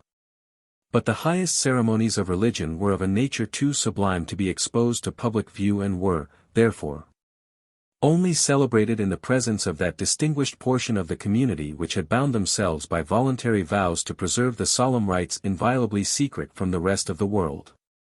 These rites were known under the high and significant appellation of the mysteries. And even in them a subdivision had been made, because it was thought dangerous to entrust the ineffable secrets to any but a select and chosen few, who were prepared to a new accession of knowledge by processes, at once seductive and austere, and bound to secrecy by fearful oaths, and penalties the most sanguinary. This class of oaths is no longer necessary, due to the fact that the occult law is more fully understood and the aspirant quickly comes to comprehend that the law of compensation will return to him that which he sends forth.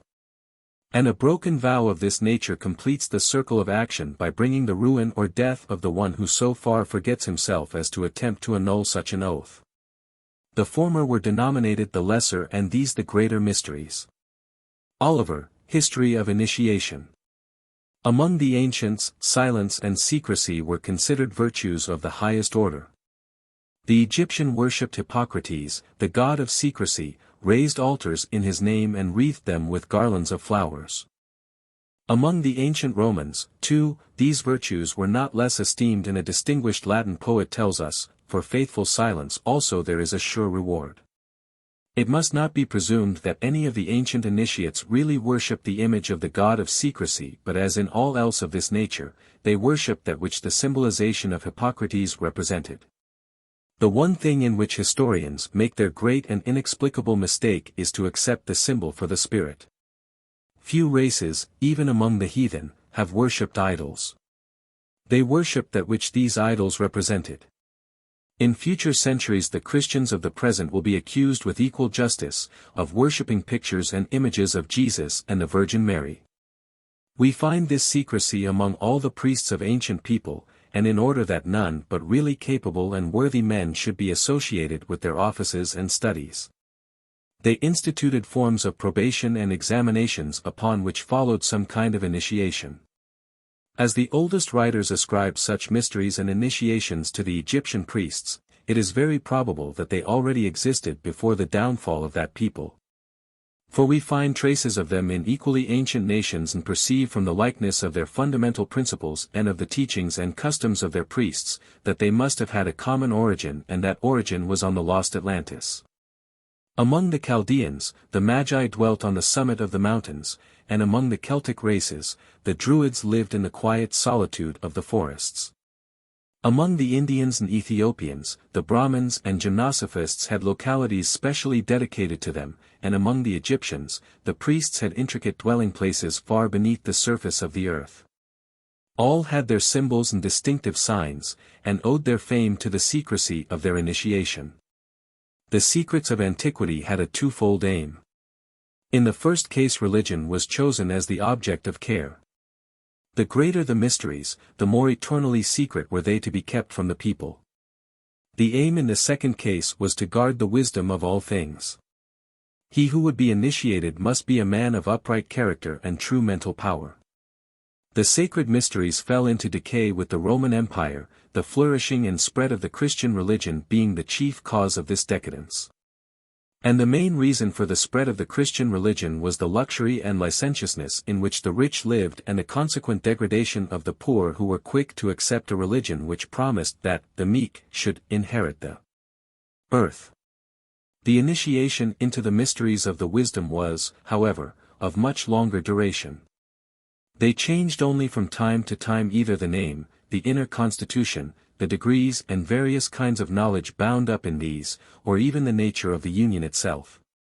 The men, who were known under the name of Magi or the wise masters, made one of their most important aims the true knowledge of the human heart, which lay always open before their eyes.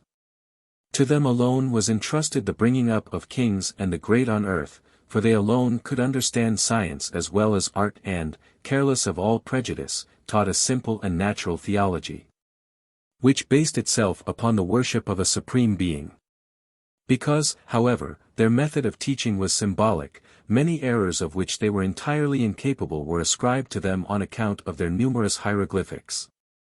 The Magi of Memphis and Heliopolis were held in such esteem and their renown so widespread, that the greatest heroes of war, philosophers and strangers of the highest rank, journeyed to Egypt and sought to be initiated by the priests in order to learn the secrets of the priesthood.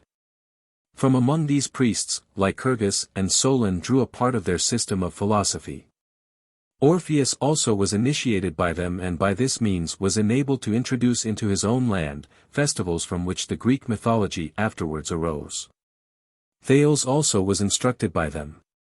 Pythagoras received from the same source his doctrine of metempsychosis. Herodotus obtained much information, and Democritus had secrets. Moses also, who was brought up by the Magi, used his knowledge of the mysteries to free the Israelites from Egyptian bondage and lead them to the service of the true God. It is well known that Moses prescribed certain probation for his Levites and that the secrets of the priesthood were inaccessible to the rest of the Israelites, and this principle ruled till the time of Solomon. This policy of silence and secrecy has always been a wise one, for the bitter vituperations which nearly always have been showered on the heads of those who were the exoteric leaders in such orders, have demonstrated the wisdom of the mystery or secrecy which guarded the personalities of the real leaders. This same system of secrecy obtains today and will continue as long as the mysteries may not be taught to the masses.